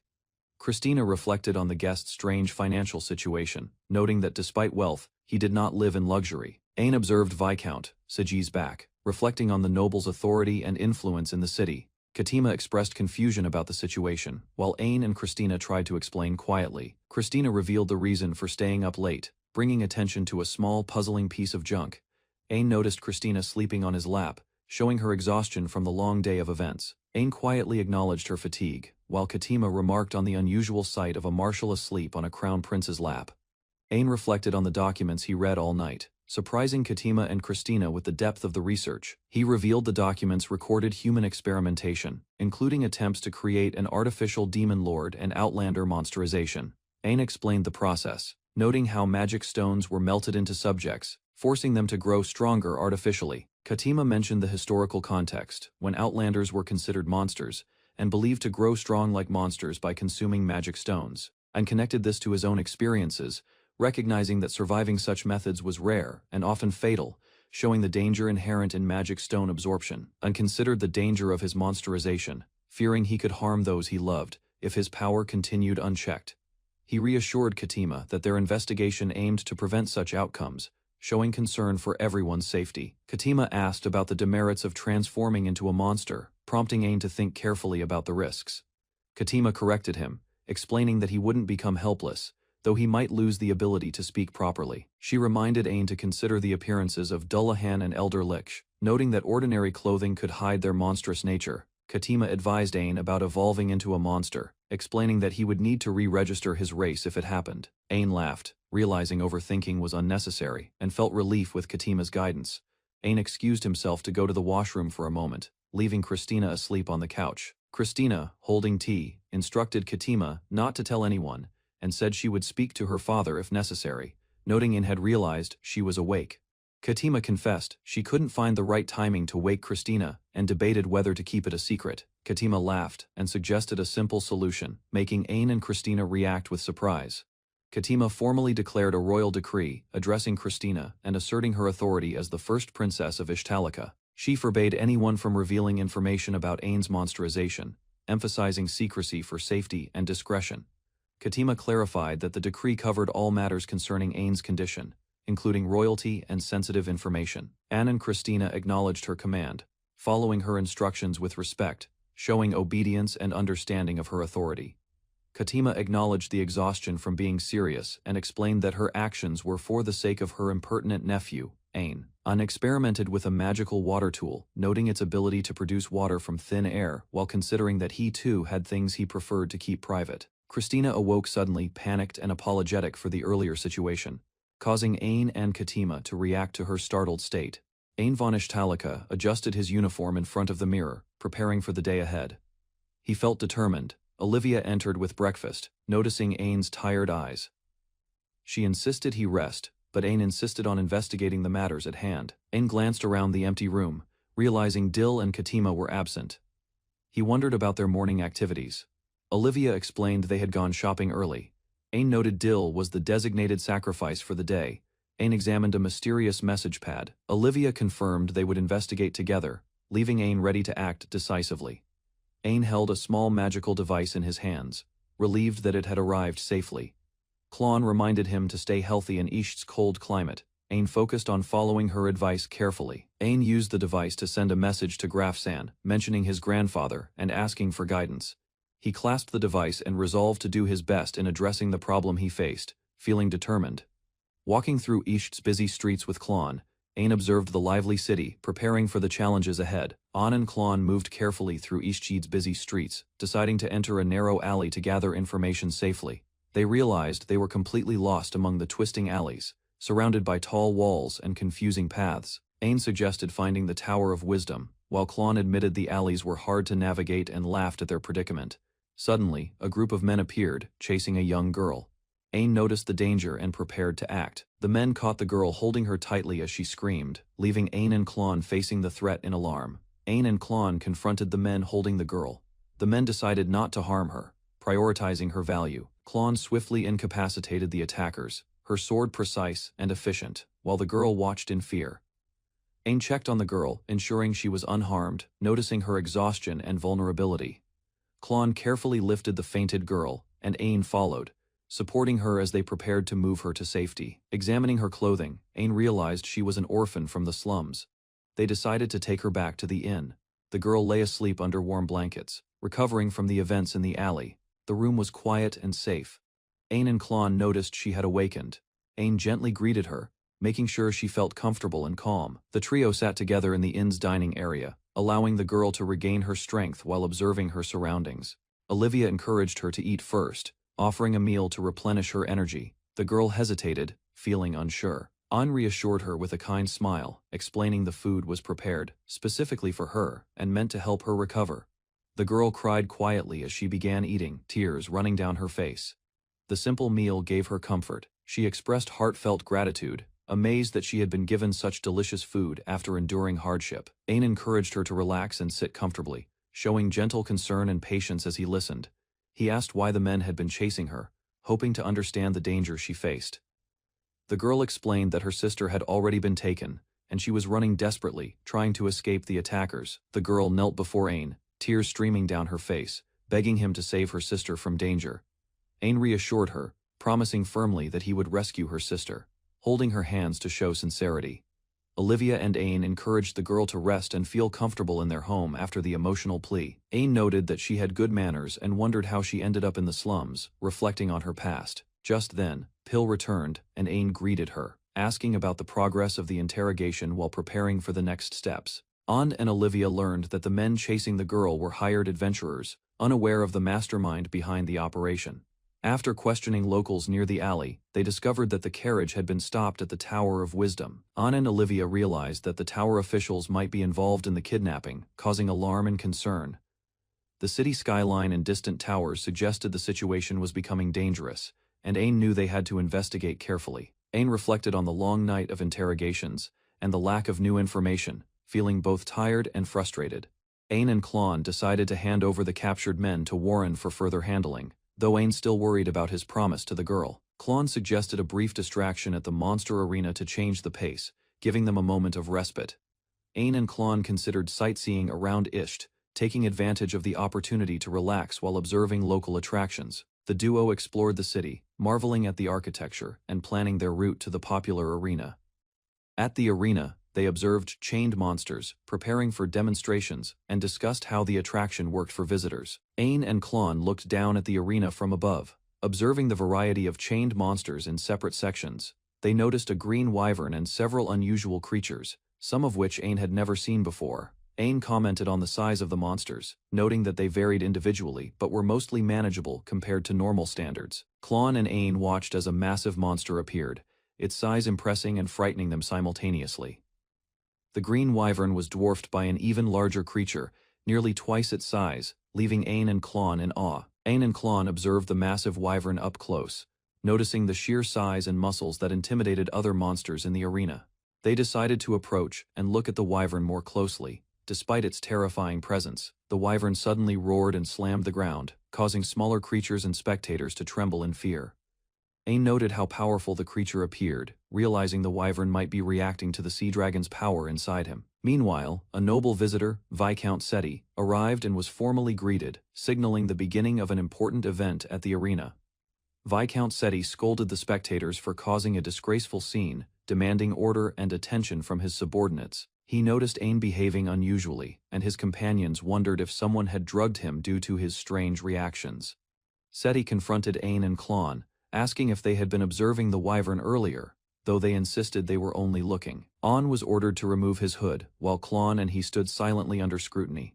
Klon stepped forward, raising her hand to prevent Seti from taking any action against Ain, asserting her authority. An and Klon stood firmly, facing the noble visitors who questioned their intentions, maintaining calm but determined expressions. Klon threatened to stop the interrogators if they attempted any rough actions, asserting her authority. Ain declared that the girl was very important to him, warning that he would not allow her to be touched. He reiterated that they had only been observing the wyvern, insisting on the truth of their actions. The nobles reluctantly acknowledged Ain's courage and spared him, though they instructed the wyvern to be returned to its cage. Ain and Klon decided to end their sightseeing for the day, reflecting on the unusual encounters they had experienced. Klon grabbed Ain's hand, holding it tightly, signaling comfort and reassurance. As they walked together, Ain looked down, contemplating the events, while Klon stayed close, their bond evident in silence. Klon smiled gently at Ain, showing her support and conveying warmth without words. They continued walking through the city, side by side, their hands still joined, moving forward together after the day's events. Klon pouted at Ain and turned away, while Ain reached out, signaling a moment of playful tension between them. Ain considered the financial strain of maintaining the wyvern and kraken, questioning how the Viscount's family could support them. He calculated that feeding one creature could cost millions per month, realizing that prize money from the arena would not cover it. Ain and Klon looked up at the Tower of Wisdom, awestruck by its towering height and magical design. Klon explained that the tower could create auroras under certain conditions, leaving them amazed by the magical infrastructure. Ain and Klon walked through the rainy streets, discussing whether Viscount Saji had access to the Tower of Wisdom. Klon explained that the previous owner had a laboratory, suggesting that Saji likely inherited access, prompting Ain to consider the kidnapper's motives. They realized that the carriage heading to the Tower of Wisdom implied an aristocrat with unknown wealth might be involved in the kidnapping. Ain and Klon looked up at the Tower of Wisdom, sensing that it could be central to the mystery they were uncovering. They observed prisoners confined in a distant facility, hinting at the darker side of the city, and the stakes of their investigation. An and Klon observed the room where several children sat, looking frightened and vulnerable, hugging themselves tightly. One of the children, crying and clutching her knees, called out for her sister, revealing the emotional toll of their captivity. Ain watched Crone quietly as she mentioned the Tower of Wisdom, sensing danger around the suspicious structure nearby. Crone warned Ain that using royal authority recklessly could bring trouble. While he considered forcing entry into Tower, Ain hesitated, realizing the Tower of Wisdom security was difficult, as Crone suggested a stealthier infiltration approach instead. Crone showed Ain detailed plans, explaining they needed to disable the tower security systems before proceeding further inside. Ain understood the plan, realizing the giant magic stone furnace underground powered the tower, giving them a target. Ain suggested destroying the tower, but Crone strongly objected, warning massive casualties would result from such reckless action. Crone leaned closer and whispered advice, guiding Ain toward a better plan while he struggled to decide what action. Verla reacted in shock after hearing her sister might be inside the Tower of Wisdom, while Ain confirmed uncertainty. Crone gently asked for details, and Verla, emotional, hoped any clue about her missing sister could help find her. Verla introduced herself and revealed her sister Macy was only 6 years old, making the situation far more urgent. An calmly introduced himself, while Katima loudly denied being a cat, insisting on her identity despite obvious appearance. An prepared to leave, assigning Dull to guard Katima, while Verla remained confused about his true background and identity. Verla earnestly asked Katima about Ain, calling him her savior, while Katima casually told her to close the door. Katima introduced herself as Katima von Istalika, revealing Ain's full name, deciding it was pointless hiding such information anymore. Verla froze in shock after hearing the Istalika name, realizing Ain's true status and importance far exceeded expectations.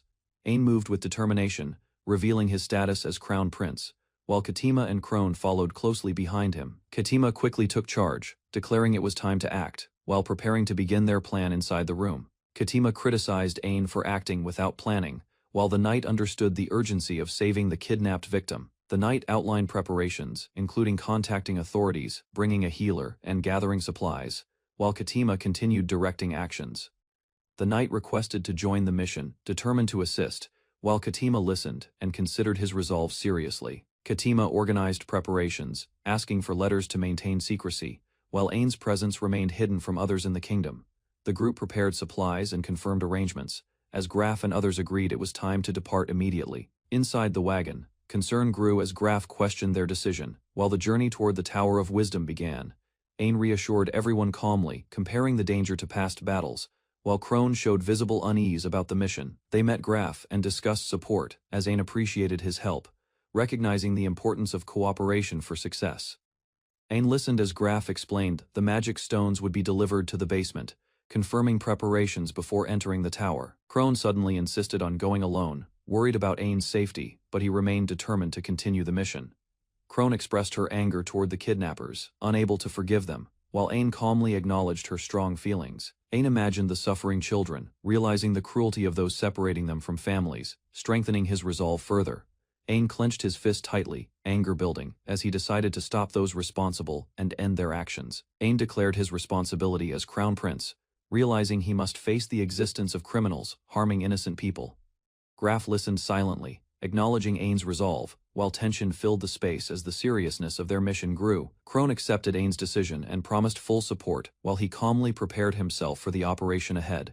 At night, the group arrived near the Tower of Wisdom, beginning their infiltration as planned under darkness and secrecy. The scene shifted between August Mansion and the city, showing the scale of the kingdom tied to Ain's actions. Chris reflected on Ain's departure to Isht, understanding his duties would delay his return, leaving her with growing thoughts. She remembered moments with Ain, recalling his kindness and presence, which quietly strengthened her emotional attachment toward him. Chris struggled with her feelings, admitting jealousy while wishing to stand beside Ain, yet hesitating to accept those emotions fully. She tried to distract herself with daily life, recalling simple activities, while thinking about how she should respond to him. Chris lowered her gaze, deep in thought, as her feelings settled into quiet determination about her connection with Ain. Chris lay in bed, overwhelmed by her feelings, realizing she could no longer suppress her growing emotions for Ain. She reflected on herself, surprised she endured so long while acknowledging how deeply Ain's presence affected her thoughts. Holding memories of Ain, Chris recalled their shared moments, recognizing how important he had become in her life. Chris admitted her loneliness, missing Ain deeply, as distance made her feelings clearer and stronger than before. She calmed herself, embarrassed by her thoughts, quietly accepting her emotions, while regaining composure in the silent room. Chris panicked as her hidden feelings were accidentally transmitted, realizing her private thoughts about Ain were no longer secret. Overwhelmed with embarrassment, Chris worried about Ain hearing everything, yet accepted that her words honestly reflected her feelings. Under the night sky, Chris quietly blamed Ain for her emotions, while wishing he would return sooner to ease her heart. Inside a large facility, several massive tanks filled with water shook violently. Shadows of creatures moved within, and guards monitored the area from above, unaware of the hidden threat approaching. The guards continued their routine inspection, calmly reporting the situation. They believed everything was under control, not noticing any disturbance beyond the surface. Crone and another cloaked companion silently eliminated the guards. Their movements were precise, ensuring no alarm was raised during the infiltration. Ain and Crone regrouped. After entering through a cramped wooden passage, they confirmed the infiltration was successful and moved deeper into the facility. Ain was called out from hiding as the team prepared for the next step. The group advanced carefully, ready to uncover the truth behind the investigation. Ain and Crone arrived at the underground facility, observing massive tanks where magic stone energy circulated through controlled systems below. Crone explained the furnace process to Ain, outlining how Katima's plan involved controlling the system and its energy output carefully. The turbine above operated continuously as Ain analyzed the structure, understanding that overheating it could disrupt the entire facility system.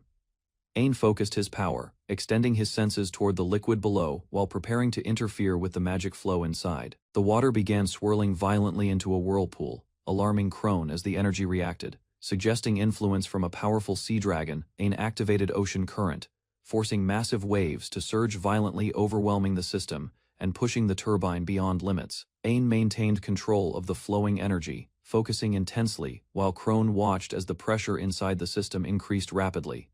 The overheated pool suddenly froze from extreme reaction, shocking Crone as the entire chamber turned cold and unstable quickly. An and Crone decided to advance upward, aiming to find proof while security weakened due to the disruption below. They moved through the facility, climbing higher floors while guards rushed elsewhere, allowing Ain and Crone to continue unnoticed. Ain and Crone reached a massive sealed door, recognizing it as the final destination where the hidden truth was kept.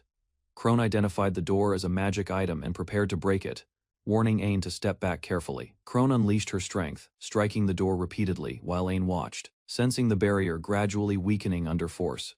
The door shattered open, revealing the chamber beyond as debris scattered, confirming their path forward into the hidden facility. Inside, Ain and Crone discovered large containers holding monsters, realizing the facility was secretly storing powerful creatures for unknown purposes. Ain and Crone examined the captured monsters, realizing they were unnaturally strengthened, suggesting experiments to enhance their abilities artificially inside. They discovered another hidden door behind the chamber, carefully approaching it while remaining alert to possible threats nearby. Inside, they found a strange room resembling living quarters, with objects suggesting unusual and disturbing activities, conducted within secretly. Ain sensed something wrong with the atmosphere, feeling uneasy as the room carried traces of overwhelming and unnatural human desire. They uncovered imprisoned people in cages, realizing the facility was conducting inhumane experiments, involving both monsters and captured humans. Ain discovered imprisoned girls in poor condition while Crone approached carefully, deciding he should not be the one to handle them. Ain examined documents nearby, confirming records of child trafficking and financial reports, exposing the facility's true criminal operations clearly. Ain realized inconsistencies in the reports, noting changes in targets, raising suspicion about the purpose of the imprisoned girls. Anger filled Ain as he understood the cruelty behind the operation, recognizing the people responsible as completely unforgivable individuals. Crone helped the rescued girls prepare to escape, giving them clothes while Ain guided them safely out of the facility. Ain spoke with a rescued girl, learning about her sister Verla, while Crone reassured her they would reunite soon. Suddenly, a disturbance appeared ahead, forcing Ain and Crone to stop as something dangerous emerged from the shadows. The contained monsters broke free from their tanks, rushing forward violently after escaping control inside the unstable facility. Ain identified the mastermind behind the kidnapping, confronting the situation as an unknown presence revealed itself nearby. Viscount Seiji appeared with his subordinates, confirming his involvement as the one responsible for the cruel experiments and operations. Ain and Crone faced Viscount Seiji, who denied wrongdoing and claimed he protected the girls while commanding monsters to attack. The monsters charged forward, surrounding Ain and Crone as Seiji demanded their execution for infiltrating his hidden laboratory.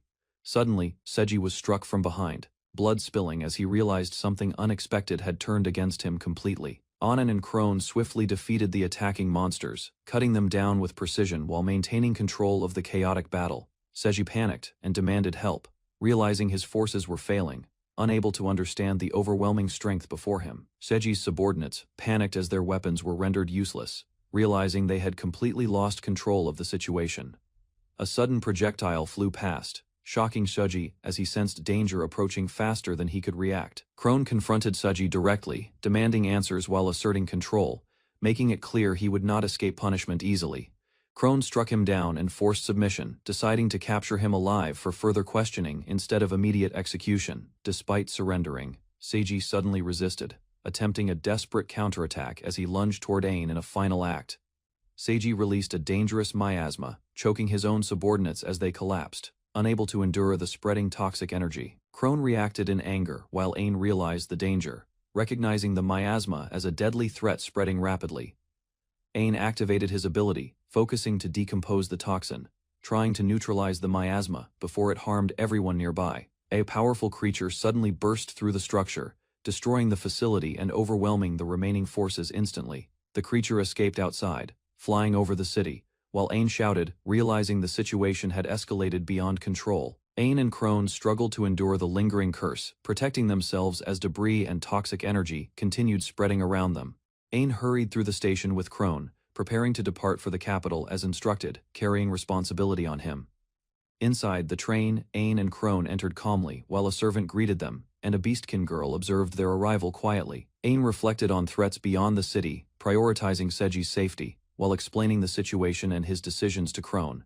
Ain admitted he intended to handle the issue alone, but Crone understood the importance of acting under royal authority. Afterward, Ain confirmed the rescued children's safety, acknowledged allies' efforts, and continued preparing for future responsibilities awaiting him. On reviewed Professor Oz's documents while observing Verla and companions, as plans formed to employ them as maidservants.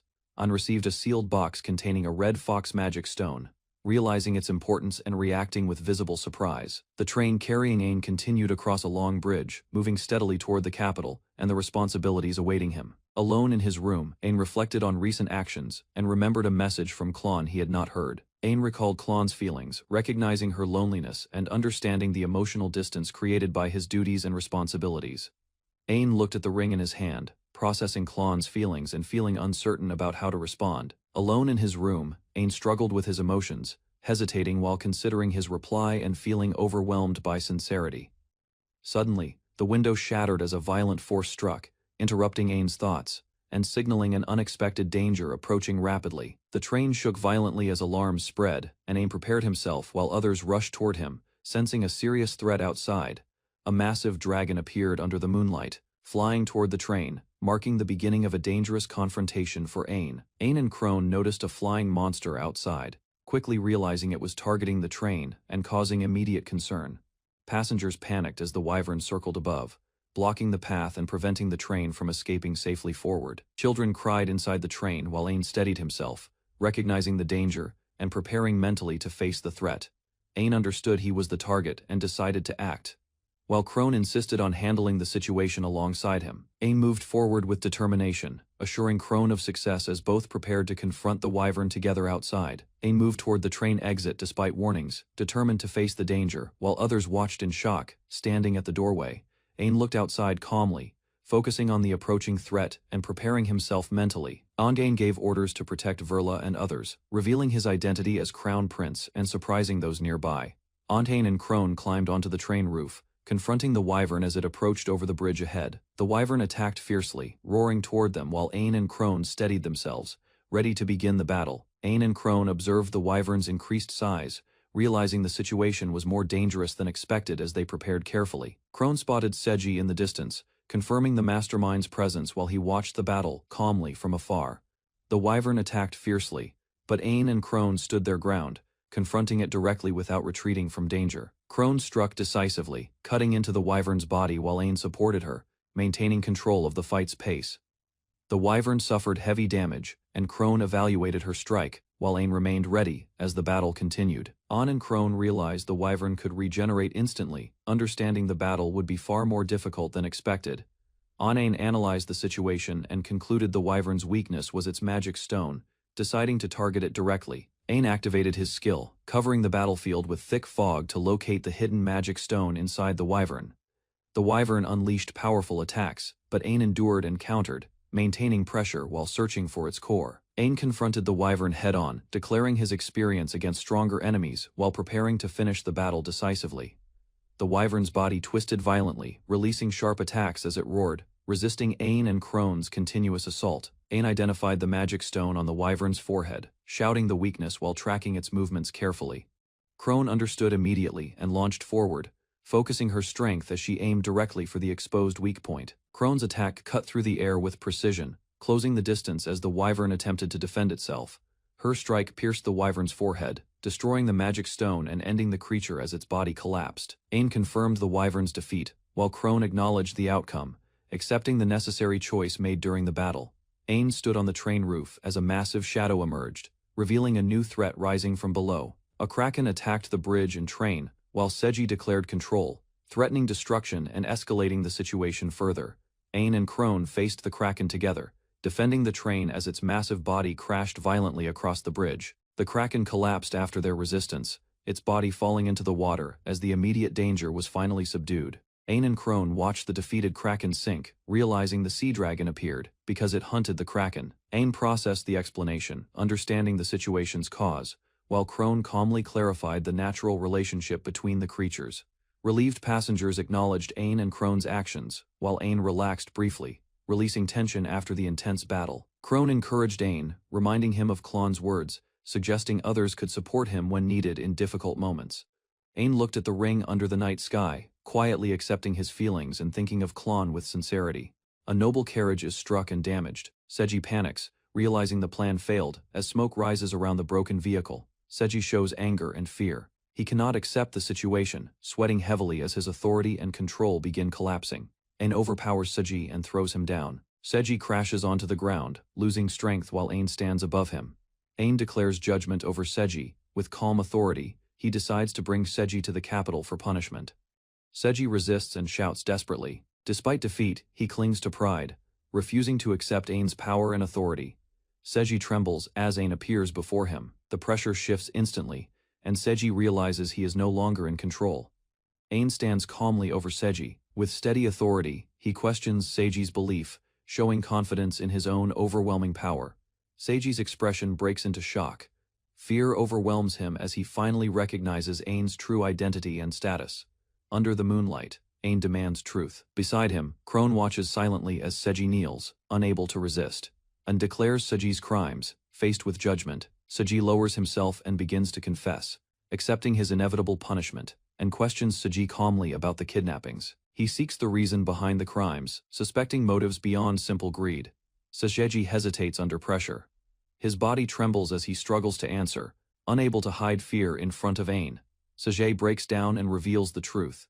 He claims his actions were driven by the orders of another person. Seji confesses further, admitting he served that person in exchange for rewards, becoming a tool without questioning their intent. Before finishing everything, Seji is suddenly killed. Ain and Crone react as the truth is cut off, leaving questions behind. Ain is shocked as Seji suddenly dies. He cannot understand what happened as the body collapses before him.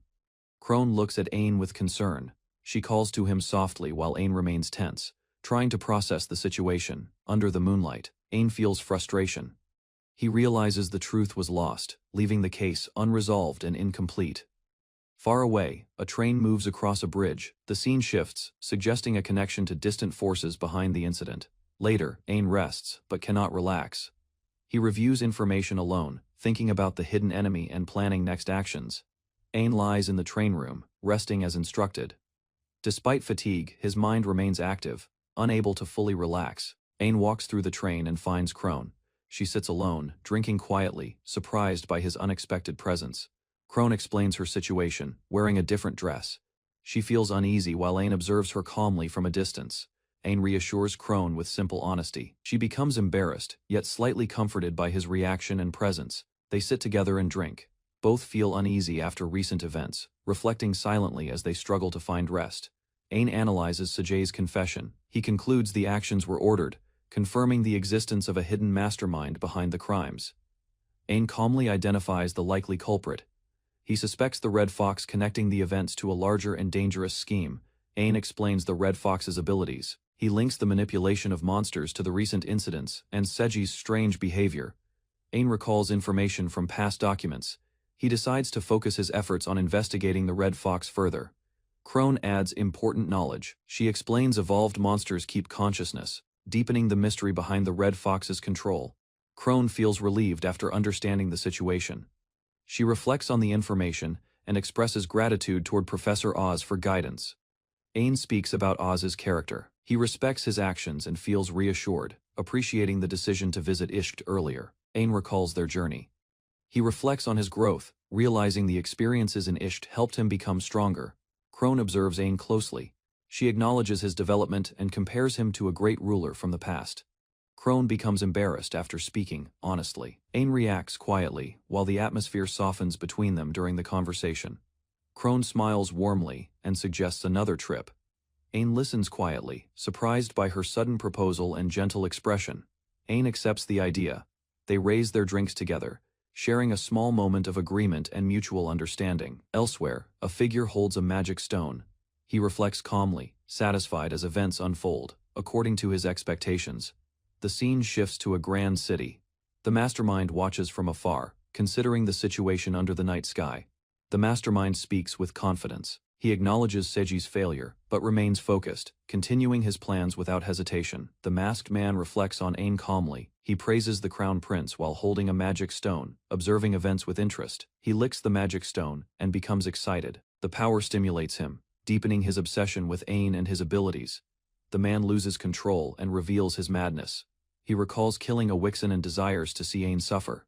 He regains composure slightly, hearing a knock. He prepares himself and calls the visitor inside his room. A knight enters and reports. The investigation progresses as the mastermind listens, maintaining his hidden identity and plans. The knight reports to the man and receives instructions. The man decides to visit the office later, keeping control calmly. The man reveals his identity as Professor Oz. He smiles quietly, suggesting his deeper involvement in the unfolding events.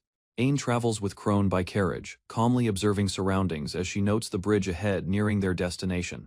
The group approaches the stone bridge while guards escort them, and Aang reflects on seeing this place again. Memories of incident surface, showing destruction, monsters, and danger, reminding Aang how much he has grown since then. Aang, 11 years old, looks outside with confidence as spring begins, marking a new stage in his life. Aang arrives at ceremony with Crone and others as crowds gather to witness the bridge reopening after destruction. Klon smiles confidently after graduating from Libi Girls' College, showing her composed demeanor and readiness to begin serving. Klon becomes the youngest Crown Prince aide, achieving perfect results in exams and earning recognition within the royal court. Aang and Klon prepare for travel using a newly provided carriage, ensuring comfort and efficiency during their official journey. Klon manages expenses carefully, considering Aang's reputation while coordinating arrangements through trusted connections within the noble administration system. Aang adjusts his attire as they prepare to arrive. While Klon reminds him to get ready for duties, Klon adjusts Aang's clothing closely, showing calm confidence while Aang remains surprised by her sudden proximity and composure. Klon corrects Aang's posture and appearance, efficiently handling details while he reacts awkwardly, showing their difference in experience. An stands before the crowd on the bridge, formally leading the ceremony as guards and citizens watch attentively. Crone and Klon observe calmly, while citizens cheer loudly, celebrating the successful reopening and recognizing Aang's leadership. After the ceremony, Aang exhales heavily, showing fatigue as tension fades following his public responsibilities and formal duties. Leonardo, Roland, and Bats notice Aang looking uneasy, while Roland remains cheerful and others question his unusual mood. The students enter the royal castle, surprised by its grandeur, questioning the tour location while Aang reacts nervously. Aang greets everyone, despite discomfort, while Leonardo explains the castle's importance, making the visit meaningful for their group. Dill introduces himself as their guide, explaining rules and structure, ensuring the group understands how to behave inside. The group acknowledges Dill's instructions, addressing Aang formally while maintaining discipline and preparing to follow the established rules. Dill guides Aang, Leonardo, Roland, and Bats through the castle, showing training areas and explaining the knight's environment.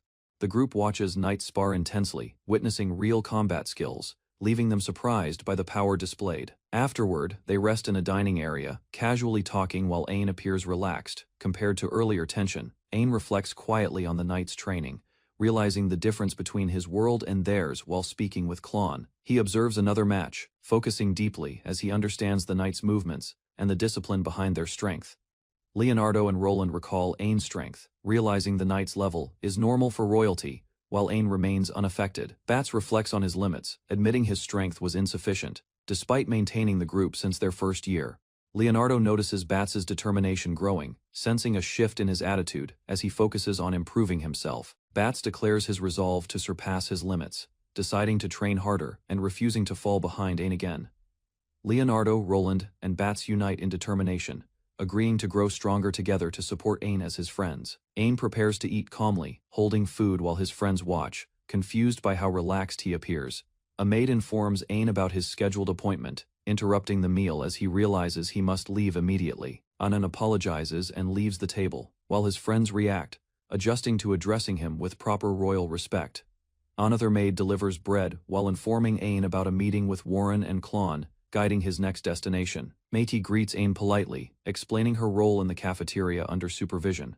While he acknowledges her presence calmly, Aang speaks with the maids, calmly acknowledging their roles, while one reacts with confusion to his composed attitude. The maid bows and leaves while Aang reflects on her growth, recognizing her increased maturity since their earlier days. Aang learns about another maid working near the training camp, known for dedication and respected by the knights.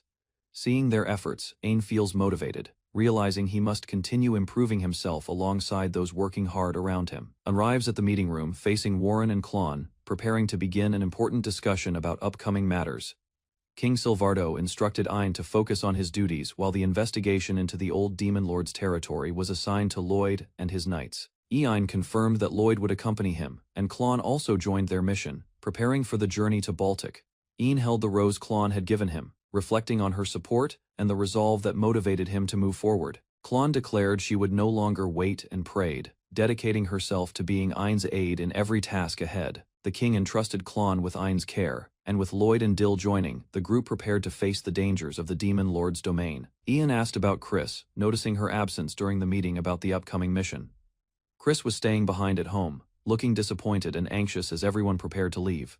She apologized to Ein, expressing sadness at being left behind, while Ein reassured her and reminded her importance as a Masha. Chris held Ein's hands tightly, struggling with her emotions, but understanding her duty to protect the capital.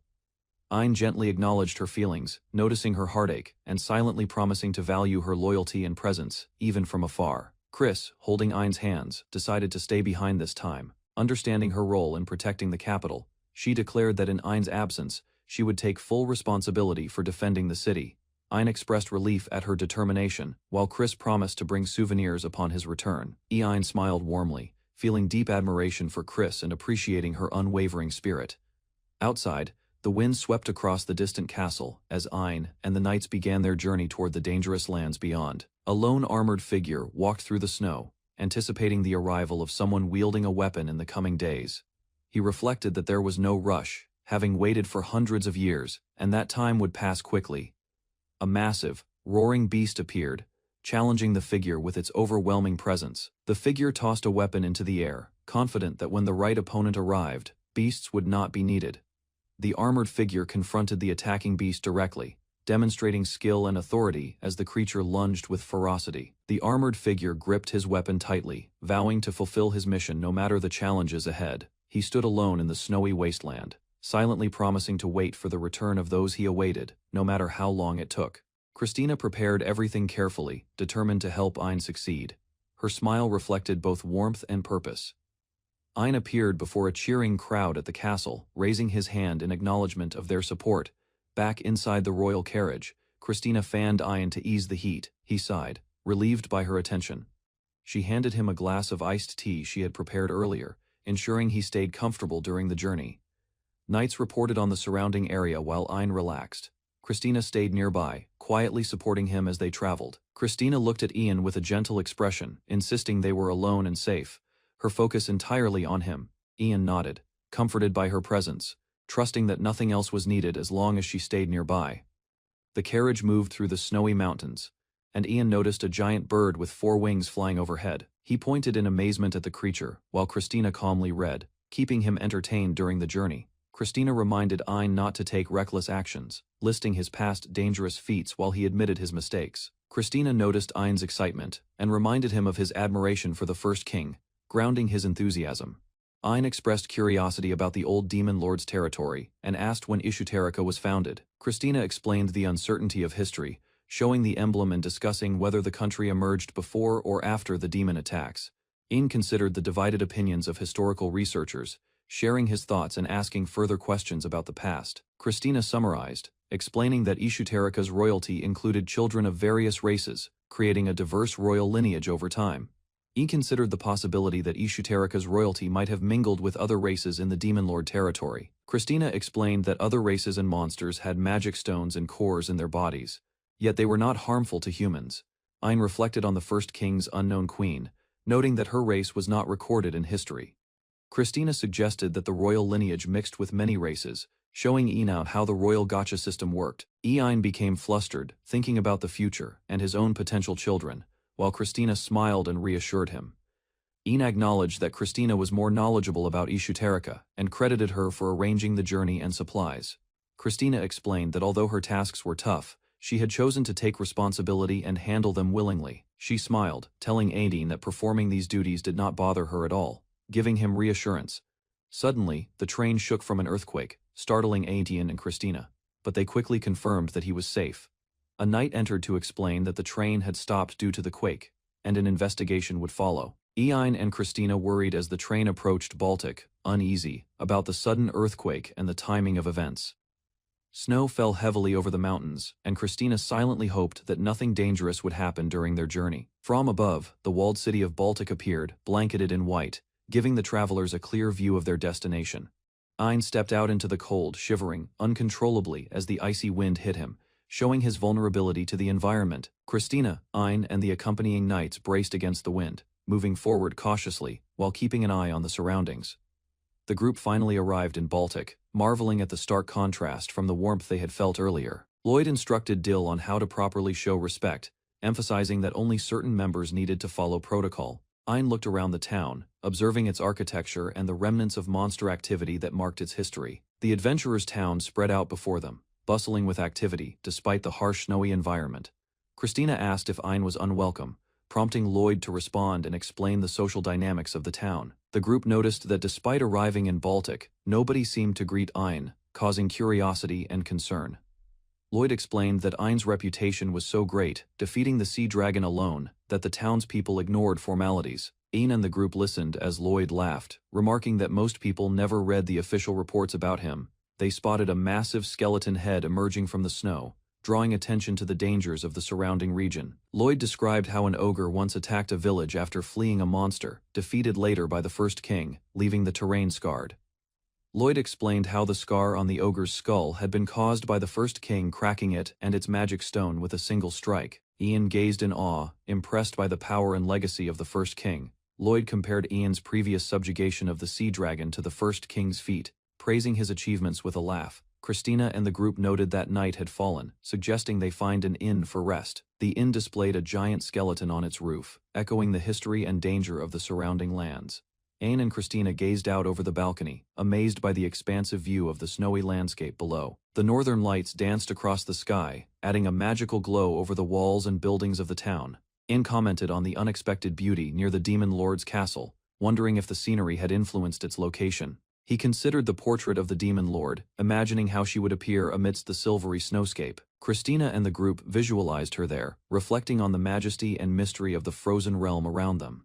Ein asked Christina about their plan to greet the feudal lord, and she confirmed they would visit Count Baltic at noon to accommodate their tiredness. Ein smiled, ready to rest, while the cold wind reminded them of the harsh environment outside. Christina and Ein stepped inside, moving carefully as they entered the building to avoid the chill. Count Baltic formally greeted the group, explaining that he had been entrusted by the king to manage the territory. Ein expressed his honor to meet the famous Count Baltic, and the group acknowledged his importance in the region. Count Baltic offered to prepare a letter of introduction to a skilled blacksmith, highlighting the town's reputation for craftsmen. Ein listened, as Baltic expressed gratitude for Ein's care of his brother in the capital, showing respect for his deeds. Baltic introduced his brother Kaisel, providing Ein with the family connection that he had not known.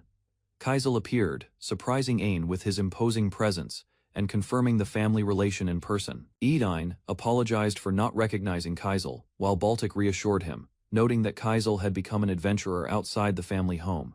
Ein recalled receiving a guild introduction letter from Kaisel a year ago, surprising Lloyd and the group. Count Baltic confirmed that Kaisel was indeed an eccentric person, matching his reputation. Ein explained that with Kaisel's introduction letter, the guild would fully support their investigation of the old Demon Lord's territory. Baltic reviewed the document carefully, acknowledging that it would be helpful for their mission. Ein thanked Count Baltic, appreciating that the document included the latest route information and recent weather conditions, preparing them for the journey ahead. Count Baltic handed Ein a letter from Professor Oz, explaining that the professor had visited the town but could not meet him personally. Baltic described how the professor believed Ein should personally visit the old Demon Lord's territory to reveal potential discoveries. Christina accepted the letter, realizing that the Dullahan and Elder Lich inside Einen might show reactions if he entered the territory directly. Lloyd warned that this task would be difficult, citing observed signs of a powerful monster. Ein questioned the identity of the monster, preparing for the challenges they would face in the old Demon Lord's domain. Ein learned that the powerful monster was likely ancient, surviving since the country's founding, as strong as the sea dragon. Count Baltic explained that the earthquake had agitated surrounding monsters, and rumors suggested this one had finally emerged from hiding. The group reacted in alarm, realizing the imminent threat of a monster appearing so close to them. Baltic drew his sword and moved to confront the danger, preparing for immediate action. Ein and Christina turned in shock as Lloyd sprang into motion, ready to respond to the monster's emergence. The group watched in horror as the city's water train tracks were destroyed by a massive tremor, realizing the monster's immense power. Emerging from the old Demon Lord's territory, the ancient monster revealed itself, the ice dragon Upas Kamui, a being that had survived since the country's founding. 10 magic cannons were positioned around the town as soldiers carried heavy crates of cannonballs, preparing for a decisive operation.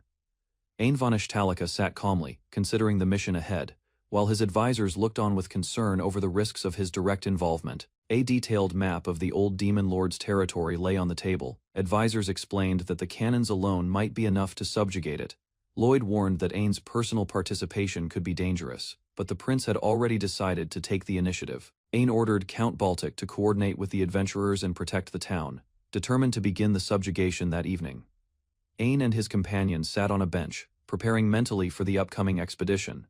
The adventurers reminded him that it was almost time to depart. An listened as they discussed the first king's failure and the dangers posed by the monster Upas Kamui, who had survived past conflicts. Curious about his mission, Ain asked what Upas Kamui's magic stone would taste like, reflecting his habit of gaining power from monster stones. His companions grew uneasy, worried that discussing taste was irrelevant compared to the immediate dangers, but Ain remained focused. With determination, Ain promised to return victorious and assured everyone that the town would be safe, ready to begin the subjugation. Ain thought about Upas Kamui's magic stone, and his companion guessed that its taste might be like chicken. She explained that the monster resembled a chicken, making Ain laugh at the unusual idea. Both smiled together, imagining the monster as a chicken, which eased the tension before the mission. A messenger arrived to report that the magic cannon units had started moving to their designated positions. Ain stood determined, signaling everyone to move forward as he led the group toward the subjugation of the monster. Snow covered the mountains as Ain and his companions prepared to move through the forest toward the monster's territory. Ain led a formation of soldiers, their steps crunching through the snow, advancing carefully toward their destination. The group struggled to move efficiently through the deep snow, and Lloyd joked about including snowfield training in the future. Lloyd reminded Ain to keep his earlier promise, making the prince nod seriously in acknowledgement. Ain resolved that if Upas Kamui wasn't targeting him, he would return to the town safely, keeping the mission and town protected. Ain noticed that strange events seemed to target him directly, and he moved cautiously with Lloyd and the soldiers. He recalled the earthquake that occurred upon arriving in Baltic and the revival of the ancient monster, Upas Kamui. Lloyd worried as Ain examined the destroyed water train tracks. Suspecting the attacks were designed to prevent his escape, the group encountered a strange monster, a lamprey rabbit, which appeared harmless but intrigued them. Lloyd commented on the rarity and deliciousness of the creature's meat, noting its speed and scarcity in the market. Lloyd reminded Ain to control his excitement, and they agreed to restraint while hunting the lamprey rabbit. The rabbit moved incredibly fast, leaping across the snow and keeping Ain and the soldiers on alert. The group advanced cautiously through the forest, following the creature's movements, maintaining formation with the soldiers behind them. Suddenly, the ground began to shake, and the soldiers realized something massive was approaching. Lloyd shouted for everyone to run as the threat revealed itself, forcing Ain and his companions to sprint for safety. Ain and his companions faced the massive monster charging toward them, its jaws wide and claws destructive. Ain noticed the creature's red eyes and injuries, realizing they were remnants from its fight with the first king. Determined, Ain resolved not to lose, noting that the monster was already wounded, giving him a chance. The monster struck, forcing the group to dodge and take cover as soldiers scrambled in the snow. Ain prepared to engage directly, while his companions stepped forward decisively, ready to support him in the fight. Ain faced the massive monster head-on, his sword ready as the creature loomed threateningly. He called out to Dill, signaling him to move forward and support the attack. The monster swung its claws fiercely, and Ain engaged directly, attempting to strike the creature's wounded areas. Dill pressed his attack, forcing the monster back as both fought desperately for control. The monster retaliated violently, slashing at Ain, who struggled to defend and maintain his ground against its immense power. Ain watched Lloyd deflect the monster's claw with a single sword, amazed at his father's skill and bravery in combat. Lloyd reflected on Ain's safety, willing to take any risk, even if trapped under snow or crushed by the monster's attacks. The monster lunged aggressively, and Lloyd sprinted forward, shouting for Ain to run, prioritizing his son's life, while keeping the enemy occupied. Ain noticed the monster shifting focus, clearly targeting him now, as he prepared to engage while protecting the soldiers and his companions. Lloyd stood firm, brandishing his sword, declaring that Ain could not defeat him easily, ready to face the monster head-on. The monster lunged aggressively, its massive claws striking the ground as Lloyd prepared to meet it head-on with precise sword movements. Lloyd's attack connected, forcing the creature to recoil, but its jaws snapped dangerously close, testing his reflexes and defensive skill. He leapt into the air, striking from above, trying to exploit the monster's wounded areas while avoiding crushing blows. Lloyd pivoted and slashed expertly, breaking some of the monster's scales, assessing its strength and planning his next strategic strike. He paused momentarily, considering his options as the monster roared in frustration, signaling Lloyd to choose carefully for the next assault. The monster recoiled as powerful attacks struck its body, shards of rock and scales flying from the impact of concentrated force. Ain shouted, drawing the monster's attention toward him, positioning strategically, while calling for the creature to charge in his direction. The monster attacked with a ferocious roar, its claws slashing through the snow as Ain prepared for a defensive maneuver. Ain commanded the soldiers to shoot, coordinating with the magic cannons as the monster's movements became predictable under combined assault. The monster was blasted by cannon fire, debris and stone exploding around it, severely damaging its armored body and slowing its attacks. Lloyd braced as the monster charged, its powerful jaws snapping dangerously close, while Ain prepared to strike at the right moment. Ain activated his skill, Ocean Current, creating a swirling torrent to control the monster's movement, drawing it into the planned attack area. He observed the monster halt, giving him the opportunity to exploit its vulnerability while the soldiers prepared the magic cannons. The cannons were readied, pointing directly at the monster as everyone coordinated their timing for a synchronized strike. Lloyd declared that although their attack might not rival the First King's, it represented centuries of wisdom, urging the monster to survive. The monster roared violently as bright flashes from the magic cannons illuminated the battlefield, shattering the snow and ice around it. Yupa's Kamui screamed in pain as debris and energy hit it, staggering under the coordinated attacks of the soldiers and cannons. Lloyd commanded the cannons to keep firing, reminding everyone that the monster had survived its fight with the First King. Explosions and cannon fire pummeled the monster, sending cracks across its armored scales while forcing it to the ground. Dill cheered as Yupa's Kamui stopped moving, the soldiers realizing that the coordinated strategy and combined attacks had immobilized the monster. Ain and the soldiers celebrated, acknowledging the success of their strategy as Lloyd praised Ain's idea for luring the monster to the frozen lake. They observed the immobilized monster, noting that it lay partially in the water, but confirming its death would require a boat. Lloyd suggested they prepare to return, emphasizing caution, while Ain and the soldiers considered the aftermath of the battle. Suddenly, a mysterious sound echoed, alerting everyone and causing them to pause, scanning the surroundings for potential danger. Ain noticed the lake's surface beginning to freeze, signaling the environment was rapidly changing, adding a new layer of challenge to their mission. Ain and Dill observed the lake, noting unusual freezing patterns.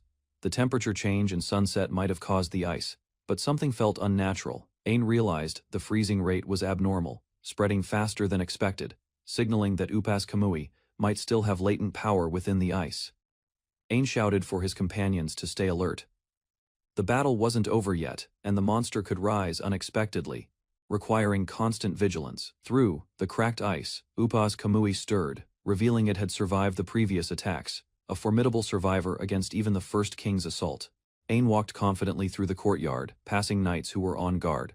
Servants and onlookers turned to watch his steady steps as he moved toward the castle entrance. He circled the doors twice, inspecting the area, while the maids watched silently from the side. His movements were precise and deliberate. Olivia observed him from a distance, her expression a mix of concern and curiosity. Ain's calm demeanor remained unchanged as he continued his rounds. A maid reminded Ain that Olivia wanted him to feed the twins. He paused, surprised, realizing he had been too absorbed in his wandering. Ain finally followed the instructions, carrying the bucket, while the maid noted that he had been moving through familiar places, as if retracing his usual path. Ain walked through the castle corridor, bucket in hand, while the maid reflected on the unusual attention Chris gave him. He moved quietly, focused on completing the task. Ain paused, realizing the rumors about him were true, feeling a flush of embarrassment. He kept his expression calm, determined not to show weakness. He approached the waterway where the twin sea dragons waited. Their long bodies glided smoothly through the water. Watching him carefully, Ain began feeding them. The dragons eagerly swallowed the fish, their size growing rapidly, making the waterway feel smaller than before. He watched the dragons, surprised at their growth. Other characters observed him from the edge, noticing his careful handling and the unusual scale of the creatures. Ain reached out to the twin dragons, who nuzzled him in response. He felt their warmth and comfort, calming his earlier tension. The dragons chirped excitedly, acknowledging Ain's presence. He silently hoped they would stay safe and grow strong under his care. Ain poured a bucket of fish into the waterway. The dragons eagerly ate, splashing water as their bodies twisted and moved. He watched them closely, smiling as they devoured their meal. Their energy and happiness were clear in their movements. Unturned to leave, looking back at the castle with determination. He promised to return soon and take care of the dragons again. The group discovered that Upas Kamui was still alive, shocked. They braced themselves for the ongoing threat. The monster lunged with immense force, smashing through the terrain as it roared. Its massive jaws opened wide, threatening the group. Ain and the others dodged the attack. The creature's attacks shattered the ground around them, showing the destructive power of its special ability. The team regrouped quickly. Magic cannons failed to fire due to the freeze effect, leaving them with limited options against the rising threat. Upas Kamui continued to rise, a menacing figure looming over the characters. The group faced the terrifying challenge together, preparing for the next clash. Ain's allies formed a protective line, standing ready with weapons drawn. They prepared to defend him at all costs. The massive Upas Kamui roared, lunging toward the group, its jaws opened wide, striking fear into the defenders. Ain stepped forward, shielding others as the monster's attack collided with his defenses. He resolved to support the team directly. He unleashed a powerful strike of energy, pushing back the creature and keeping it from advancing further. Ain assessed the monster's toughness, realizing its strength was greater than expected. He readied himself and his allies for the next assault. Ain and his allies were thrown back by the monster's sudden attack. He shouted to the group, urging them to stay alert. Upas Kamui advanced aggressively, its massive body striking the ground and threatening to crush the party. Ain realized they were in grave danger. He refused to give up and began formulating a strategy. He identified the problem. The magic cannons were useless, and they needed a weapon capable of piercing the creature's armored skin. Ain's eyes fixed on a distant landmark, a large skull-shaped structure. He recognized it as a potential solution and prepared to act immediately. On revealed that he had found a weapon capable of defeating Upas Kamui. He instructed his ally to carry out a critical task that only they could manage. He explained that after striking the monster, he might be too exhausted to move. The ally agreed, ready to support him, no matter what. The ally accepted the responsibility, understanding the importance of Ain's plan. Both prepared for the decisive attack. Ain expressed confidence, drawing strength from the presence of his ally. He promised to unleash his full power, reassuring his companion. He called out to Upas Kamui, signaling the start of the final confrontation. Determined, Ain prepared to strike with all his might. Ain acted decisively, prompting his allies to question his plan. He signaled them to trust his judgment despite the danger. Upas Kamui struck the ground, shaking the battlefield and forcing everyone to brace for impact. The ice spread across the terrain, hindering movement and threatening the group's stability. Ain dodged the monster's assault while staying alert for openings.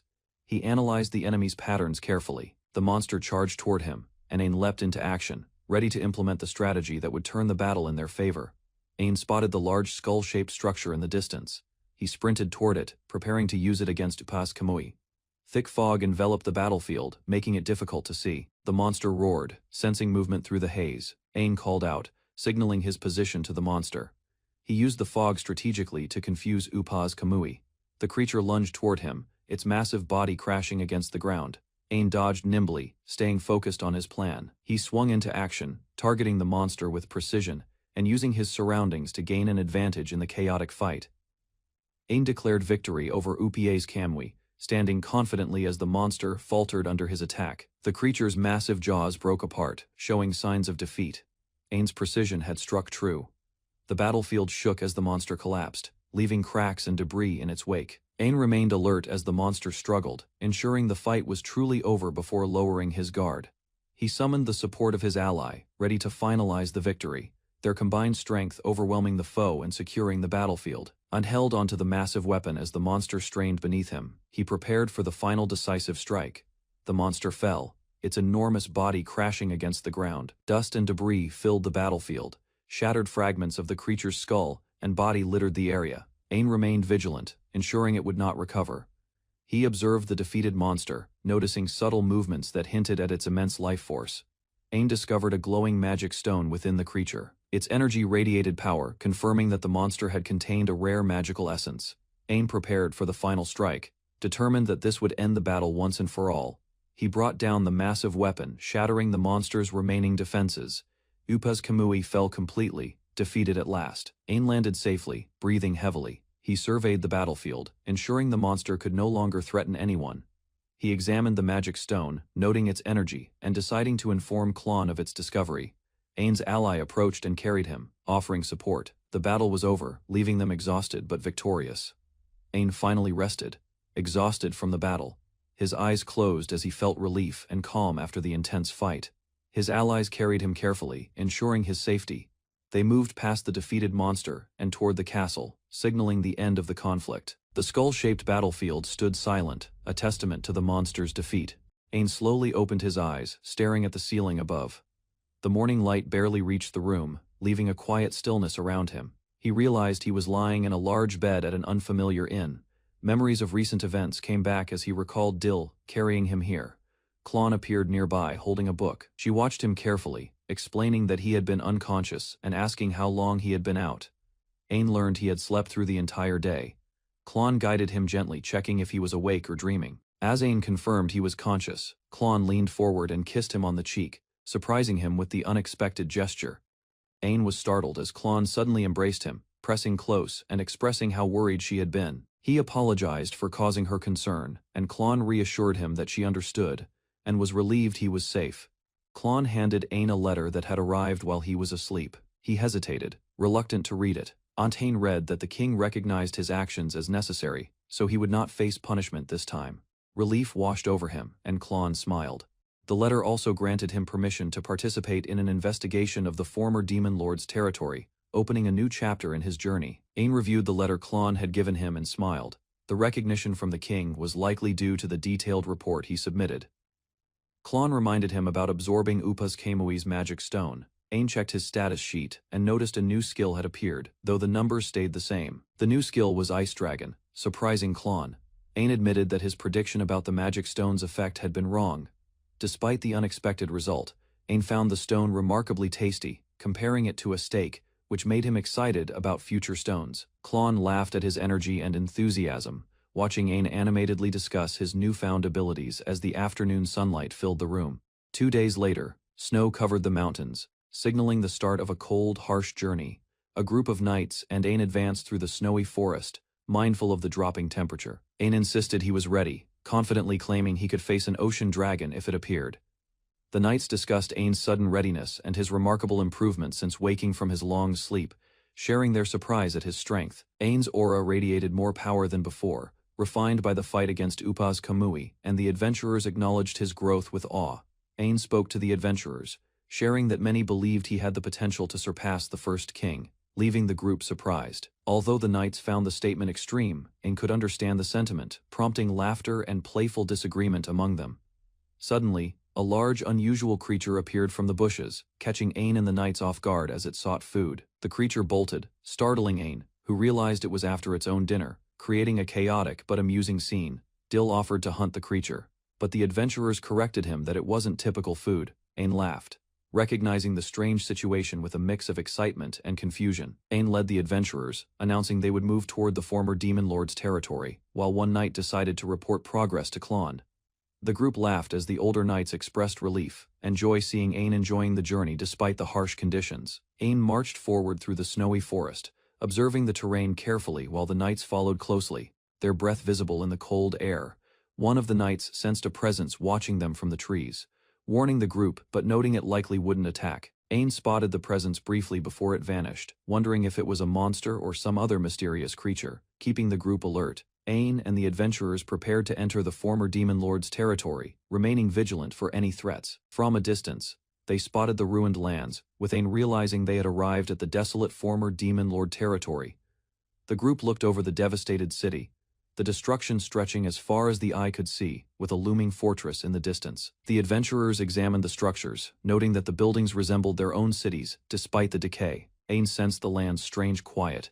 There were no animals, wind or snow, and the warmth in the air puzzled him. Ain stared at the massive castle ahead. Lloyd confirmed it was the Demon Lord's castle, and Ain felt as though time had stopped around it. From below, the castle's towers appeared identical to the royal capital's castle, astonishing Ain and the adventurers alike. Ain experienced mixed emotions, happiness and sadness, confused by the strange sensations that welled up inside him as he gazed upon the fortress. He contemplated the feelings, uncertain of their cause, but a strong intuition seemed to connect him to this place. Ain fell silent, lost in thought, while the adventurers watched him closely, sensing the weight of the moment. Ain closed his eyes briefly, gathering his thoughts as the group stood silently before the massive castle. He whispered to himself, I'm home, feeling a strange connection to the ruins of the former Demon Lord's territory. The wind blew through the area, stirring leaves and signaling a subtle shift in the air, surprising the adventurers around him. Lloyd and the knights noticed the sudden vitality in the forest. The trees and birds seemed to respond to Ain's presence. Ain stared at the enormous gates, astonished as the long-closed entrance began to open, leaving the adventurers in awe and tension. Ain awoke in a camp, the morning sun spilling over tents, signaling the start of a new day's journey. He relaxed on a comfortable bed, noting how magic items made the temporary quarters surprisingly cozy. As he lay back, Ain contemplated the plan for investigating beyond the castle gates into the former Demon Lord's territory. The sound of armor clanging caught his attention, making him sit up and wonder if a patrolling knight approached. Ain rushed out and discovered two large Yatsume, Usagi, startled by their unexpected presence in the camp, leaving him astonished. Ain examined the two Yatsume, Usagi, recognizing them immediately, and noting their unusual presence in the camp. The adventurers discovered the rabbits had been killed skillfully, clearly prepared as gifts, leaving Lloyd and the others puzzled. An tried to see humor in the situation, suggesting they were being welcomed, though his companions urged caution. He checked the animals and confirmed they weren't poisonous, deciding they could share the meat to boost morale. The group prepared the meat together, with Ain encouraging them to increase everyone's spirits before continuing their journey. Ain and the adventurers enjoyed the Yatsume Usagi meat, sharing bites and laughter around the campfire, lifting everyone's spirits. After the meal, Ain leaned back, feeling full and content, a rare moment of relaxation during the journey. He awoke the next day in his tent, sensing something different, and sat up, contemplating the plan ahead. Ain looked around the room, noticing the familiar surroundings, and realizing he was in a private space, comfortable and secure. He recalled the previous night's events, remembering the meal and his return to the tent, reflecting on the strange continuity of his journey. Ain was startled to see a suit of armor standing in his room, carrying a tray with a cup of tea, appearing almost alive. The armored figure introduced himself as Marco, vice captain of the Dark Knights, serving the Demon Lord, explaining his presence and purpose. Marco revealed he was an undead, a living armor, emphasizing his unique existence while standing formally before Ain, blending intimidation with etiquette. Ain prepared the table carefully, adjusting the cloth so it lay perfectly flat. He poured hot water into the teapot, then measured delicate leaves from the elder tree.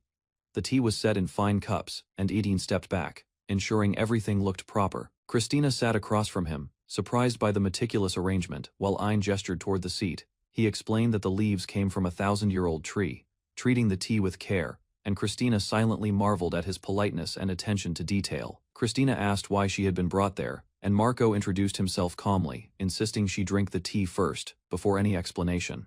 Christina sipped the tea carefully, noting its delicate flavor, while Marco observed her reaction, relieved that poison would not affect her anyway. Marco warned Christina that her vessel remained unstable, advising her to avoid using phantom hands in the area to prevent uncontrolled power. He explained that the core might go out of control, just as it had done for the Demon Lord, creating serious risk. Marco revealed that the area was still cursed by certain beasts, leaving dangerous residual magic that required careful handling and caution. Ain considered Marco's words carefully, realizing the Demon Lord might have been Ash, and asked if he meant the Red Foxes. Marco's hands shook slightly, as he prepared to explain, showing the seriousness of the lingering curse in the area around them. Marco apologized for not speaking their names, explaining the Red Fox's curse prevented him from doing so, while Ain acknowledged and accepted. Marco explained that the tea had blocked the curse's effect, preventing any harm from occurring before Ain drank, providing a safeguard. Ain reflected silently, realizing Marco bore no hostility, and he himself was not seen as an enemy in the tense situation. Marco offered to guide Ain outside, noting that his comrades were likely worried and it was better to proceed carefully. As they walked, Marco advised that entering the castle required waiting for Ain's vessel to mature, avoiding potential danger inside. Ain observed the castle grounds and architecture, contemplating the meaning of his vessel and its significance in the ongoing journey. Ain asked Marco about loneliness, and Marco explained he had an important mission, reassuring Ain not to worry about him. Marco suggested traveling south to learn more about the cursed beasts, guiding Ain carefully while keeping their mission's goal in mind. Marco revealed that after the Great War, forces had sailed from a remote southern port, surprising Ain with the cunning strategy. Ain learned the army had secretly prepared a ship during the war, and Marco's tense stance emphasized the cunning plan. Dark energy began to manifest around Marco, his hands trembling as he prepared to handle a hidden threat silently approaching. Multiple phantom hands emerged suddenly around Marco, threatening him as Ian watched, shocked by the powerful and unexpected attack. Ain tried to react as Marco struggled against the grasping shadows, his composure, tested by the curse's sudden, forceful manifestation. Ian shouted Marco's name as he struggled against the phantom hands, realizing the cursed beast's attack was overwhelming and relentless. Marco marveled at the phantom hands, calling them a wonderful species, while Ein watched in disbelief at his calm reaction. Ein protested, explaining that the phantom hands had caused chaos for the demon lord, but Marco remained fascinated by their nature. Marco insisted that Ein should not speak such criticism aloud, gesturing toward the chaotic phantom hands, emphasizing both awe and warning. Marco unsheathed his sword with force, preparing to fight the phantom hands, attacking with strength and precision to protect Ein. Marco roared as he struggled against the phantom hands, preparing for a decisive strike to regain control over the curse's power. Ein shouted Marco's name as he fell to the ground, watching his protector struggle while the cursed phantom hands surrounded him. Marco explained to Ein that the attack came from the curse of the beasts, which causes berserk behavior and irrationality. Marco warned Ein to be especially careful, emphasizing the lingering threat of the beast's curse and its potential danger. He revealed that the beasts bore grudges against Esoterica royalty, waiting for Ein's return, signaling a continuing threat for the future. Ein reassured Marco not to force himself to speak, trying to calm him while processing the overwhelming chaos around them. He considered what had occurred between Esoterica royalty and the Red Foxes, realizing the historical conflict might explain the current danger. The two stood before the grand castle gates, observing the distant city and the path ahead for their journey. Marco guided Ein, explaining the straight path to the camp while handing him a mysterious box for a future purpose. Ein received the box, realizing Marco intended for him to create a sword, silently appreciating his careful guidance and trust. Ein asked Marco why he risked so much, revealing his status as Esoterica royalty, seeking the reasoning behind Marco's actions. Marco explained that it was natural for a knight to serve royalty, despite the demon lord's army being their supposed enemy. Ein questioned why Marco hadn't harmed the investigation unit, noticing multiple visits to the demon lord territory by the group. Marco revealed he had promised to protect the people of the area, committing himself to safeguarding innocents from danger. A mysterious figure appeared in the distance, quietly observing, adding an element of intrigue and signaling potential new developments for Ein. A girl reminded Marco that he needed to get along with everyone, speaking seriously, while birds fluttered around them. Ein was surprised that the phrase had come from the demon lord, noting it was almost a favorite saying. Ein laughed, realizing Marco's duty to protect the people stemmed from the demon lord's teachings. Understanding his motivations clearly, Ein said goodbye, wishing Marco safety on his journey while Marco acknowledged the farewell with careful attention. Ein cheerfully celebrated his hunt of Yatsume Usagi, thanking Marco silently as he prepared for the next stage of his journey. Marco stood alone in the hall, reflecting silently on the journey and the lessons he had imparted to Ein. Ein's comrades rushed toward him, calling out his name, relieved to see him safe after the recent events. Ein apologized for being kidnapped by a monster, holding the box carefully while explaining his ordeal to the worried group. The group feared punishment for the mishap, but Ein reassured them that nothing could have been done differently. Ein reflected on the demon lord's phrase about getting along with everyone, remembering Marco's chivalry and careful guidance throughout the journey. Ein observed the ruined castle from a distance, noting its similarity to the first king's no invasions rule, connecting with history. He looked at the walled city below, considering its strategic layout and imagining the lives of its inhabitants, and shared a quiet smile with a companion, reflecting on the journey and the bonds they had forged along the way. Ein revealed the box contained a severed-looking helmet, intended as a gift and initially shocking to the recipient. He explained that Marco had instructed him to craft a sword from the helmet, and a letter of introduction was prepared. Ein complimented Klon for her fast work while learning that the blacksmith, Muton, was the best in the Baltic Holy Land. Klon asked Ein if he wanted to meet the blacksmith immediately, and Ein eagerly agreed to go meet him. They approached the blacksmith's workshop, which was marked by a large skull sign, making the building look impressive and intimidating. The inside of the workshop displayed hanging meat and tools, showing it was fully prepared for crafting and forging. The group stood before the workshop entrance, ready to enter, contemplating the blacksmith's skill and the task ahead of them. Ein and Klon arrived at the blacksmith's place, questioning if it was really the correct location, feeling nervous and uncertain. One companion, Lloyd, was instructed to guard the entrance while the others prepared to enter, showing careful teamwork and caution. Ein approached the workshop, insisting on greeting the blacksmith first, despite another companion's concern. moving forward with confidence and respect. Inside, Ein struggled to follow instructions on using the hammer correctly, causing a humorous commotion with the blacksmith yelling at him. The blacksmith and Klon looked shocked at the scene, wondering if the blacksmith was mentally stable after seeing Ein's unusual approach. Ian entered the blacksmith's workshop, noticing the clutter and mess.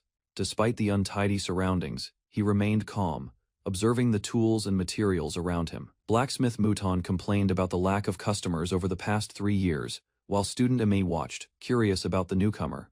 They had almost given up hope for meaningful work. In presented a piece of material and requested a sword. Mouton examined it carefully, skeptical about its quality and uncertain if it could become a proper weapon. Mouton's eyes widened as he realized the material was extraordinary. He recognized it as a living armor's helmet, unlike anything he had worked with before. Emily explained that it was her first time seeing the helmet, but Ein identified it instantly. He confirmed it once belonged to Marco, a legendary figure, realizing the sword he requested would be extraordinary. Mouton explained that the living armor helmet was a rare monster material, shed only once in a lifetime. Emily emphasized its value, while Ein understood its significance immediately. Mouton considered taking the job but warned that processing the material would require the magic stone furnace, a special furnace, powered by magic stones to reach extreme heat. Ein asked about the total cost. Mouton calculated it, stating the material itself would be 50 million, a surprisingly high but manageable price. Mouton added a 20 million service fee, making the total 70 million. Ianzen was shocked, realizing the sword project would be expensive. Ian protested, explaining that even as crown prince, such a cost was excessive. He called Klon over for assistance, showing his determination to move forward despite the price. Klon reminded Ein that 70 million was a fair price, considering all he had accomplished, including subduing the sea dragon. Ein considered this carefully. Klon suggested using the sea dragon's material for the sword's hilt. Ein hesitated, unsure if it would be appropriate, while Mouton thought it was an excellent idea. Mouton asked if the material was available in the capital. He decided to have only the finest pieces sent for the sword's creation. Mouton expressed his preference to personally select the material, but noted it was inconvenient to travel from Baltic to the capital. Klon indicated she had a solution. Ein and Mouton listened closely as she prepared to present her idea for acquiring the material efficiently. Klon proposed making the sword in the capital instead of locally, explaining the advantages of access to better materials. She revealed that her company could handle all preparations and expenses, introducing herself as the granddaughter of the chairman of August Company. Ein admired Klon's talent, noting her skill in both negotiation and support. Mouton considered the plan, weighing its benefits carefully. Ein praised Klon's idea enthusiastically, trusting her to manage the details and take responsibility for the project. Mouton agreed, wholeheartedly, offering his full financial support. He instructed that a proper site, house, and new furnace be prepared, so the work could proceed efficiently. Mouton decided to set up a new store in the capital while preparing the sword, seeing an opportunity to expand his business. He instructed Emily and Ein to begin packing, promising to create the best sword for Ein and asking them to trust the process. The group left the workshop, and Ein admired Mouton's decisiveness, noting how overwhelming his spirit and energy were. Emi worried about the high costs of land in the capital and whether Mouton's plan would be feasible. Feeling nervous for him, the team arrived at the newly prepared location, astonished by the scale of Mouton's investment. The shop was grand, reflecting his commitment and generosity. The city skyline glimmered at night as Ian prepared for the upcoming celebration, reflecting on his recent victories. He attended the grand banquet, dressed formally, observing the elegant surroundings and the bustling crowd of nobles and knights. The king addressed the gathering, thanking the crown prince and knights for their efforts, praising their bravery and accomplishments. Guests approached Ian to commend him for defeating the sea dragon and Upas Kamui, acknowledging his extraordinary courage and skill. Ian humbly credited his vassals and the royal guards for their support, impressing the attendees with his modesty and leadership. Guests raised their glasses to toast Ishtalika, celebrating the kingdom's prosperity and Ian's achievements. Ian felt the party was unnecessary, but his mother reminded him that his accomplishments deserved recognition, praising him for his valor. He acknowledged his mother's words, realizing that not having the party would disappoint his father and others who supported him. Ian noticed an elf hiding behind a pillar, unsure how to approach her due to her nervousness. His mother encouraged him to speak with the elf, explaining that she had been too shy to approach him after his long expedition, giving Ian the confidence to initiate a conversation. Ian reminded himself to be assertive as his mother suggested, preparing to approach the elf with confidence during the party. He politely instructed Chris to escort him to the terrace, taking the first step in initiating conversation. On the terrace, Ain and Chris walked together overlooking the city lights, giving a quiet moment away from the crowd. Chris adjusted her hair nervously, aware of the formality and the presence of the party, still shy in his company. Ain complimented her, noting how well her hair suited her, and expressing that he wished he could see her like this more often, putting her at ease. Chris wiped her brow, noting the summer heat, while Ain asked about events she missed during his absence. Chris recounted how life in the castle had been normal and peaceful, though she hesitated to mention the subtle changes that had occurred. Ain reminded her that she had not been present during his important battles, including the confrontations with the sea dragon and other threats. Chris listened silently, her expression thoughtful, as Ain admitted he had been worried about her. They recalled past missions together, the sea dragon fight, the Academy City bomb riot, the infiltration of the Tower of Wisdom, and the train raid, reflecting on the challenges and victories that shaped their shared history. Chris confessed her regret for not being able to join Ain during his battles far away, expressing guilt and frustration for being unable to act. Ain listened intently, realizing how strongly she felt about the events he faced, and understood her emotional struggle. Chris cried out, overwhelmed by her feelings of helplessness and heartbreak over Ain's dangerous missions. Ain's expression softened as he acknowledged her honesty and the depth of her emotions. Chris, still distressed, addressed Ain indirectly, revealing the vulnerability she had held back, bringing a moment of emotional closeness and understanding between them. Chris expressed that she could not monopolize Ain, yet her emotions compelled her to speak honestly, revealing her strong desire to protect him. She admitted her feelings, explaining that she wanted to safeguard Ain and her frustrations stemmed from being unable to act before. Tears streamed down her face as she released her pent-up emotions, apologizing for her outburst and declaring she felt better afterward. Ain noticed her vulnerability, equally affected by the intensity of her confession, as they held hands in the moonlight.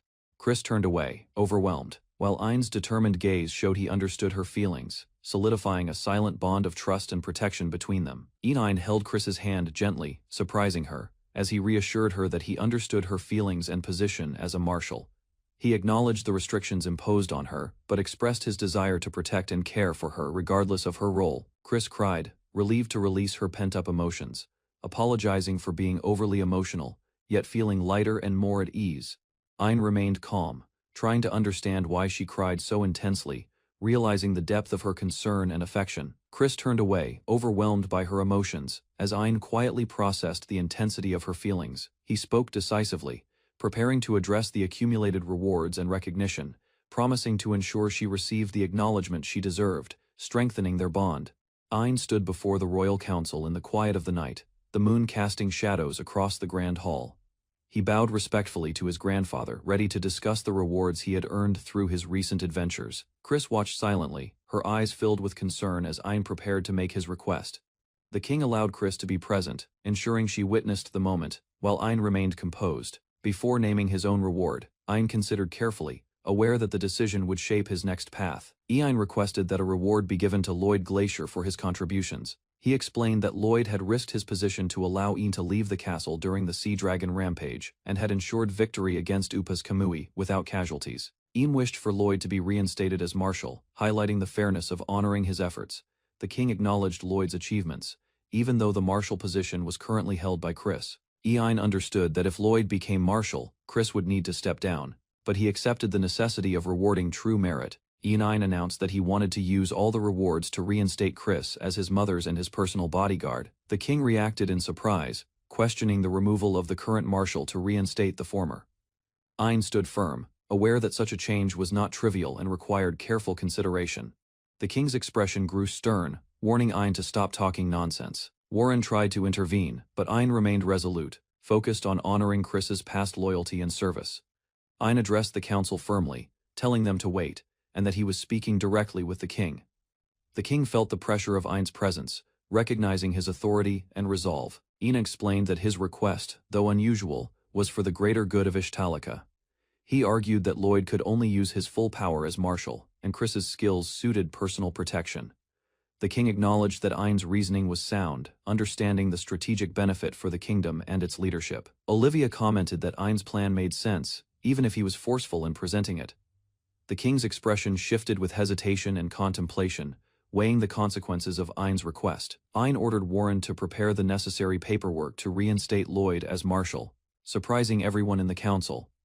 Chris was relieved, being reassigned as a personal bodyguard to Ein and Olivia, no longer martial. The king expressed his trust in Ein's judgment, signaling the approval and transition of duties across the leadership. Chris stood before the royal council, bowing respectfully.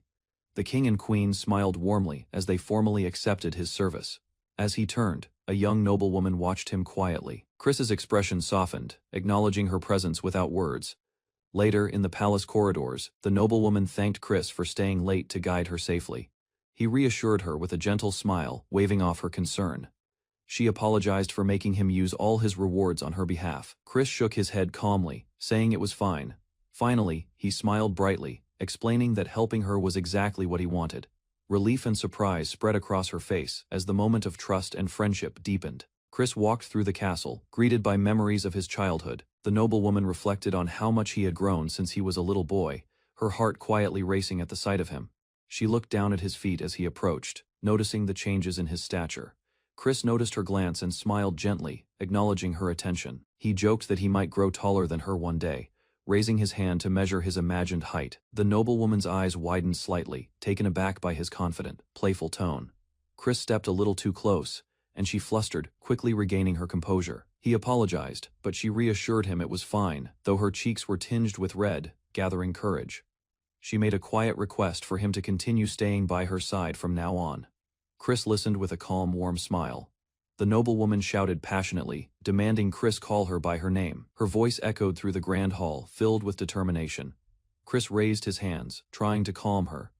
She sniffled, blushing, overwhelmed by emotion, and struggled to contain her tears. She took a deep breath, gathering her composure. Chris looked uncertain, waiting quietly, unsure how to respond to her sudden outburst.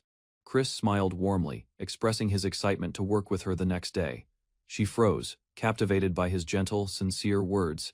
Tears streamed down her face as she joyfully shouted her agreement. Their bond strengthened, filled with mutual respect, admiration, and happiness. Chris and the noblewoman laughed together, sharing a private joke. Their bond grew stronger through light-hearted moments, building trust and comfort. She ran down the palace corridor, excitement in her steps. Chris watched, smiling quietly, enjoying her enthusiasm and lively energy. 3 months later, the mid-November capital appeared in view.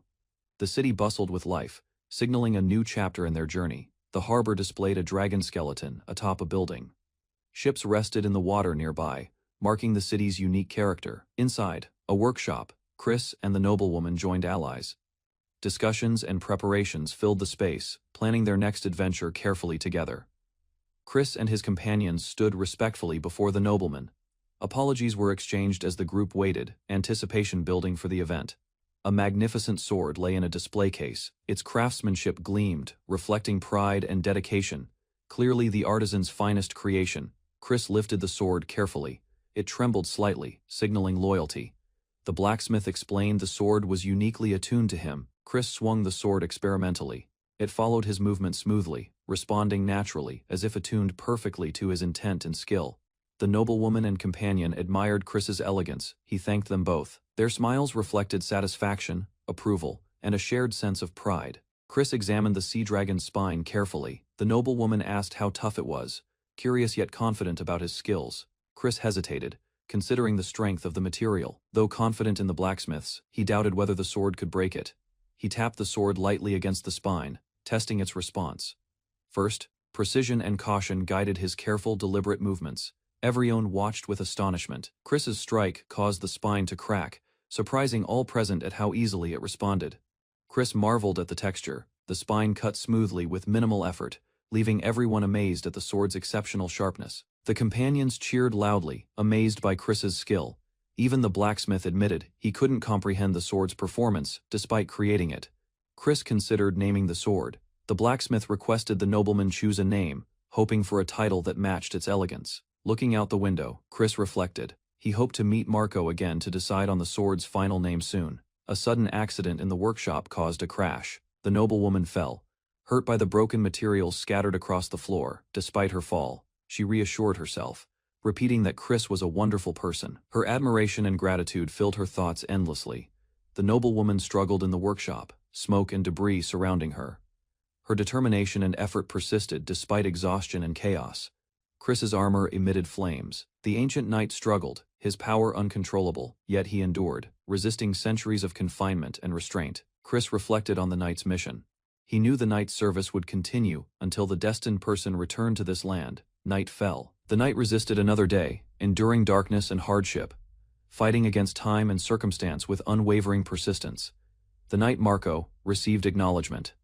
His long efforts were recognized, and he silently expressed gratitude for the guidance he had received. Marco's soul creaked under exhaustion, yet he credited his endurance to Chris, the wonderful person who gave him purpose and strength. Chris sat quietly at his desk in the Grand Library, reviewing his notes and preparing for the day ahead.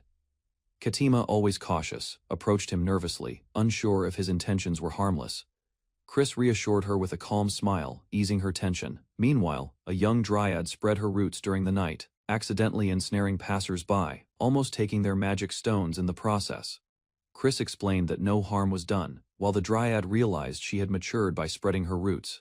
Katima observed silently, thoughtful. Katima struggled with her feelings, as Chris remained composed, leaving her to navigate her complicated emotions quietly.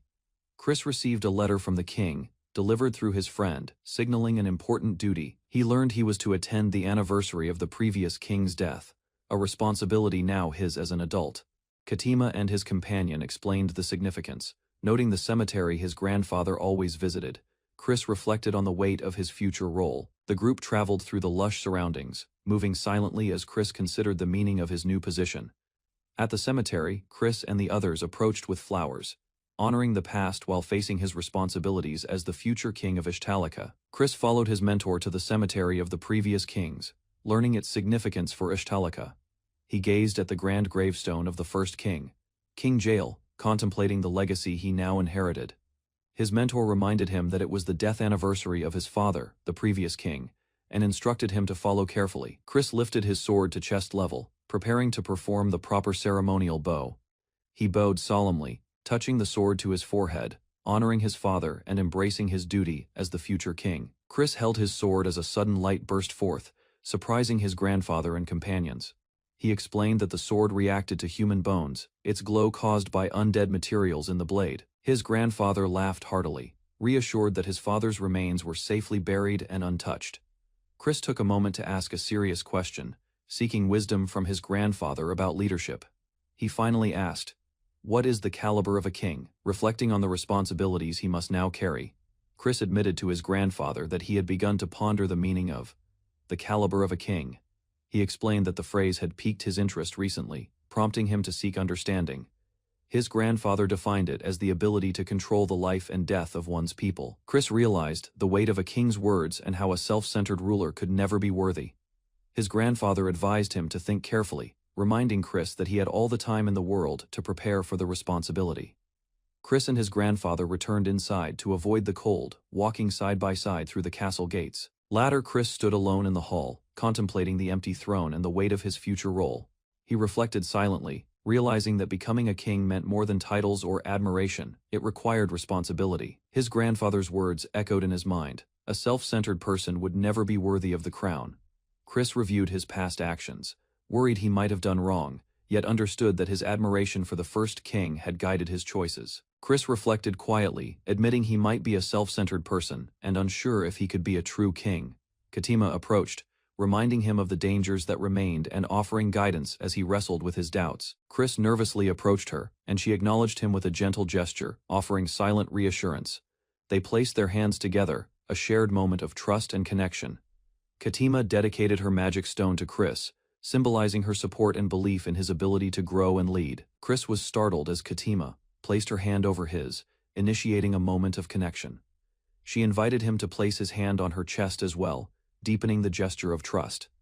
Chris learned this was an ancient elf ritual, normally with a different purpose, now showing mutual respect. Katima explained that elves carry their magic stone in the right side of the chest, and touching it symbolizes utmost trust and affection. She promised to always be by Chris's side, affirming her loyalty and support as he faced his responsibilities as crown prince. Katima reassured Chris that even after he became king, she would always remain by his side. Chris was touched by her words, acknowledging how often she had supported and saved him in the past. He smiled, expressing his gratitude, and saying he had finally moved past his doubts. Unseen observers commented on Katima's reliability and the wisdom of assigning her as Chris's personal bodyguard. They reflected on the ancient elf ritual Chris had used, noting its unusual meaning yet understanding its significance as a gesture of trust and support. Chris and Katima shared a light-hearted moment, with Chris jokingly called a precocious crown prince. Outside, the knights trained diligently, their movements precise and disciplined in the courtyard. Chris greeted Lloyd with a friendly smile, signaling his readiness to engage and learn. Lloyd noted Chris's radiant expression, impressed by his energy and enthusiasm for duty. Chris asked to join the training, requesting to be Lloyd's partner, and Lloyd agreed, ready to guide him through the exercises. Chris faced Lloyd in the training courtyard, ready for a sparring session with full concentration. He announced he would fight using his current full power, determined to give his all. Chris unleashed a massive strike, sending shockwaves across the arena, overwhelming the observers with his strength. He collided with Lloyd, demonstrating incredible skill and power in close combat.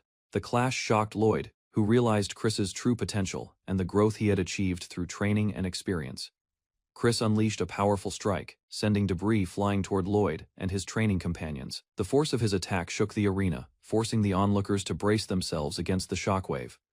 Dust and rubble filled the courtyard, temporarily obscuring the fighters from view. Chris yelled, focusing all his energy into his sword, determined to test his full power. After the dust settled, Chris thanked Lloyd, acknowledging that he had confirmed his true strength thanks to his teacher's guidance. Chris apologized for destroying the training ground, saying he had other tasks to attend to. Lloyd's father reacted in awe as he witnessed Chris's immense power firsthand, surprised by the display. Lloyd commented on how terrifying Chris's strength was, acknowledging the seriousness of his potential. Chris ran forward confidently, his hesitation gone, showing that the future king was determined to continue growing stronger. Enine Roundheart entered the royal palace carrying a bouquet for the first king's grave. As he passed through the hall, guards and attendants quietly watched his determined steps. Moving deeper into the palace, he headed toward the cemetery. There, Ein unexpectedly found King Arnold waiting near the resting place of their ancestor. The meeting quickly became a test of Ein's resolve. Arnold observed him carefully while considering whether the young prince had finally understood what a king should be. After much reflection, Ein had reached his answer. Confidence replaced doubt as he committed himself to the path he believed was right. Hearing those convictions, Arnold reflected on the first king's legacy. Memories of admiration and past envy resurfaced. Arnold admitted that Ein often reminded him of the first king. Those words caught Ein's attention, revealing how highly his grandfather had once regarded his potential. Soon afterward, Einen left the conversation behind and continued toward the royal cemetery. Upon reaching the memorial hall, he knelt before the first king's grave. Silence surrounded the chamber as he paid his respects to the kingdom's legendary founder. With his sword held upright, Ein offered a sincere tribute. The flowers were placed before the monument, reflecting his gratitude and respect afterward. He reflected on his journey. Admiration for the first king had guided many of his actions, though he now recognized the mistakes he had made along the way. Standing before the first king's grave, Ein reflected on the people who had supported him throughout his journey. Their trust and guidance convinced him that his feelings could not be dismissed as simple admiration. Rather than merely following the first king's footsteps, Ein reached a new conclusion. After expressing his thoughts, he bowed respectfully before the monument. The visit had given him clarity, allowing him to leave with renewed purpose. Ein quietly departed the cemetery and walked through the memorial grounds. His mind remained focused on the path he intended to pursue. While recalling the ritual he had performed, a strange feeling suddenly emerged. Something seemed different from before, causing him to stop and pay closer attention. A sudden realization struck in as he reviewed the ritual in his mind. Something about the situation did not match what he remembered from his previous visit. Turning back toward the first king's monument, he carefully examined the area. The uneasy feeling only grew stronger as he searched for an explanation. Without wasting time, Ein approached the grave and knelt before it again. His attention shifted toward the sword he carried and its connection to the legendary ruler. Recalling an old condition, he expected the sword to react if the first king's remains were truly present. The truth gradually became clear. Looking around the silent memorial, Ein realized that the first king's remains were no longer inside the grave. Examining the inscription on the monument, Ein discovered that the first king had been laid to rest in his homeland, Istalica. The revelation triggered a chain of memories. Thoughts about the first king's ideals, the demon lord, and Istalica's royal family surfaced, leading Aeson to suspect a hidden connection. As the pieces slowly came together, his sword suddenly reacted. Looking toward the capital, Ain wondered whether the first king's true homeland was much closer than anyone believed. Later that night, he continued researching old records. While reading, a faint clue caught his attention and deepened his curiosity. The next day, Crone found Ain still working. Rather than resting, he focused on preparations for inspecting the former Viscount Sej territory. While preparing for the inspection, Ain discussed the former Viscount Sej territory with Klon. As the plans were finalized, Ain learned Chris would be away on official duties. Instead, he would travel with Dill during the inspection. After hearing the territory's location, Ain paused to think. The destination's position between Ishk and Baltic seemed useful for reasons he kept to himself. Before departing, he shared a light-hearted moment with Klon. Although busy with responsibilities, Ain showed concern for his family and left in good spirits. When the day arrived, Ain entered the former Viscount Sej territory with his escort. Residents gathered along the streets and welcomed the young prince as he began his official visit. During the inspection, Ain spent time speaking with local residents and observing the territory's condition. As evening arrived, he boarded a water train with Dill. After reviewing the day's work, they prepared to return to the capital the following afternoon. Before departure, Ain handed Dill a sealed letter from the royal family. The document needed to reach its destination without delay. Recognizing its importance, Dill accepted the task and promised to deliver it properly. Soon afterward, the train left the station and rolled into the night. While the wheels carried them toward the capital, Ain quietly reflected on everything he had learned during the visit. As the train continued moving through the night, Dill rushed to Ain in confusion. The unexpected change in plans made it clear that something important had been hidden in the letter. Remaining calm, Ain finally revealed his destination. Rather than returning to the capital, he intended to travel directly to Baltic. The announcement surprised Dill, who questioned whether the king was aware of the decision. Although concerned, Dill understood Ain's determination. With Baltic still hours away, he advised the prince to rest before their arrival at dawn. A faint smile appeared on Dill's face as he accepted the situation.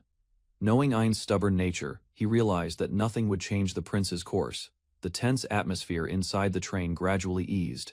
Seeing Dill's reaction, Ain could not help finding the situation amusing. Soon afterward, Ain expressed his trust in Dill. In return, the loyal knight promised to support him and fulfill his responsibilities throughout the mission.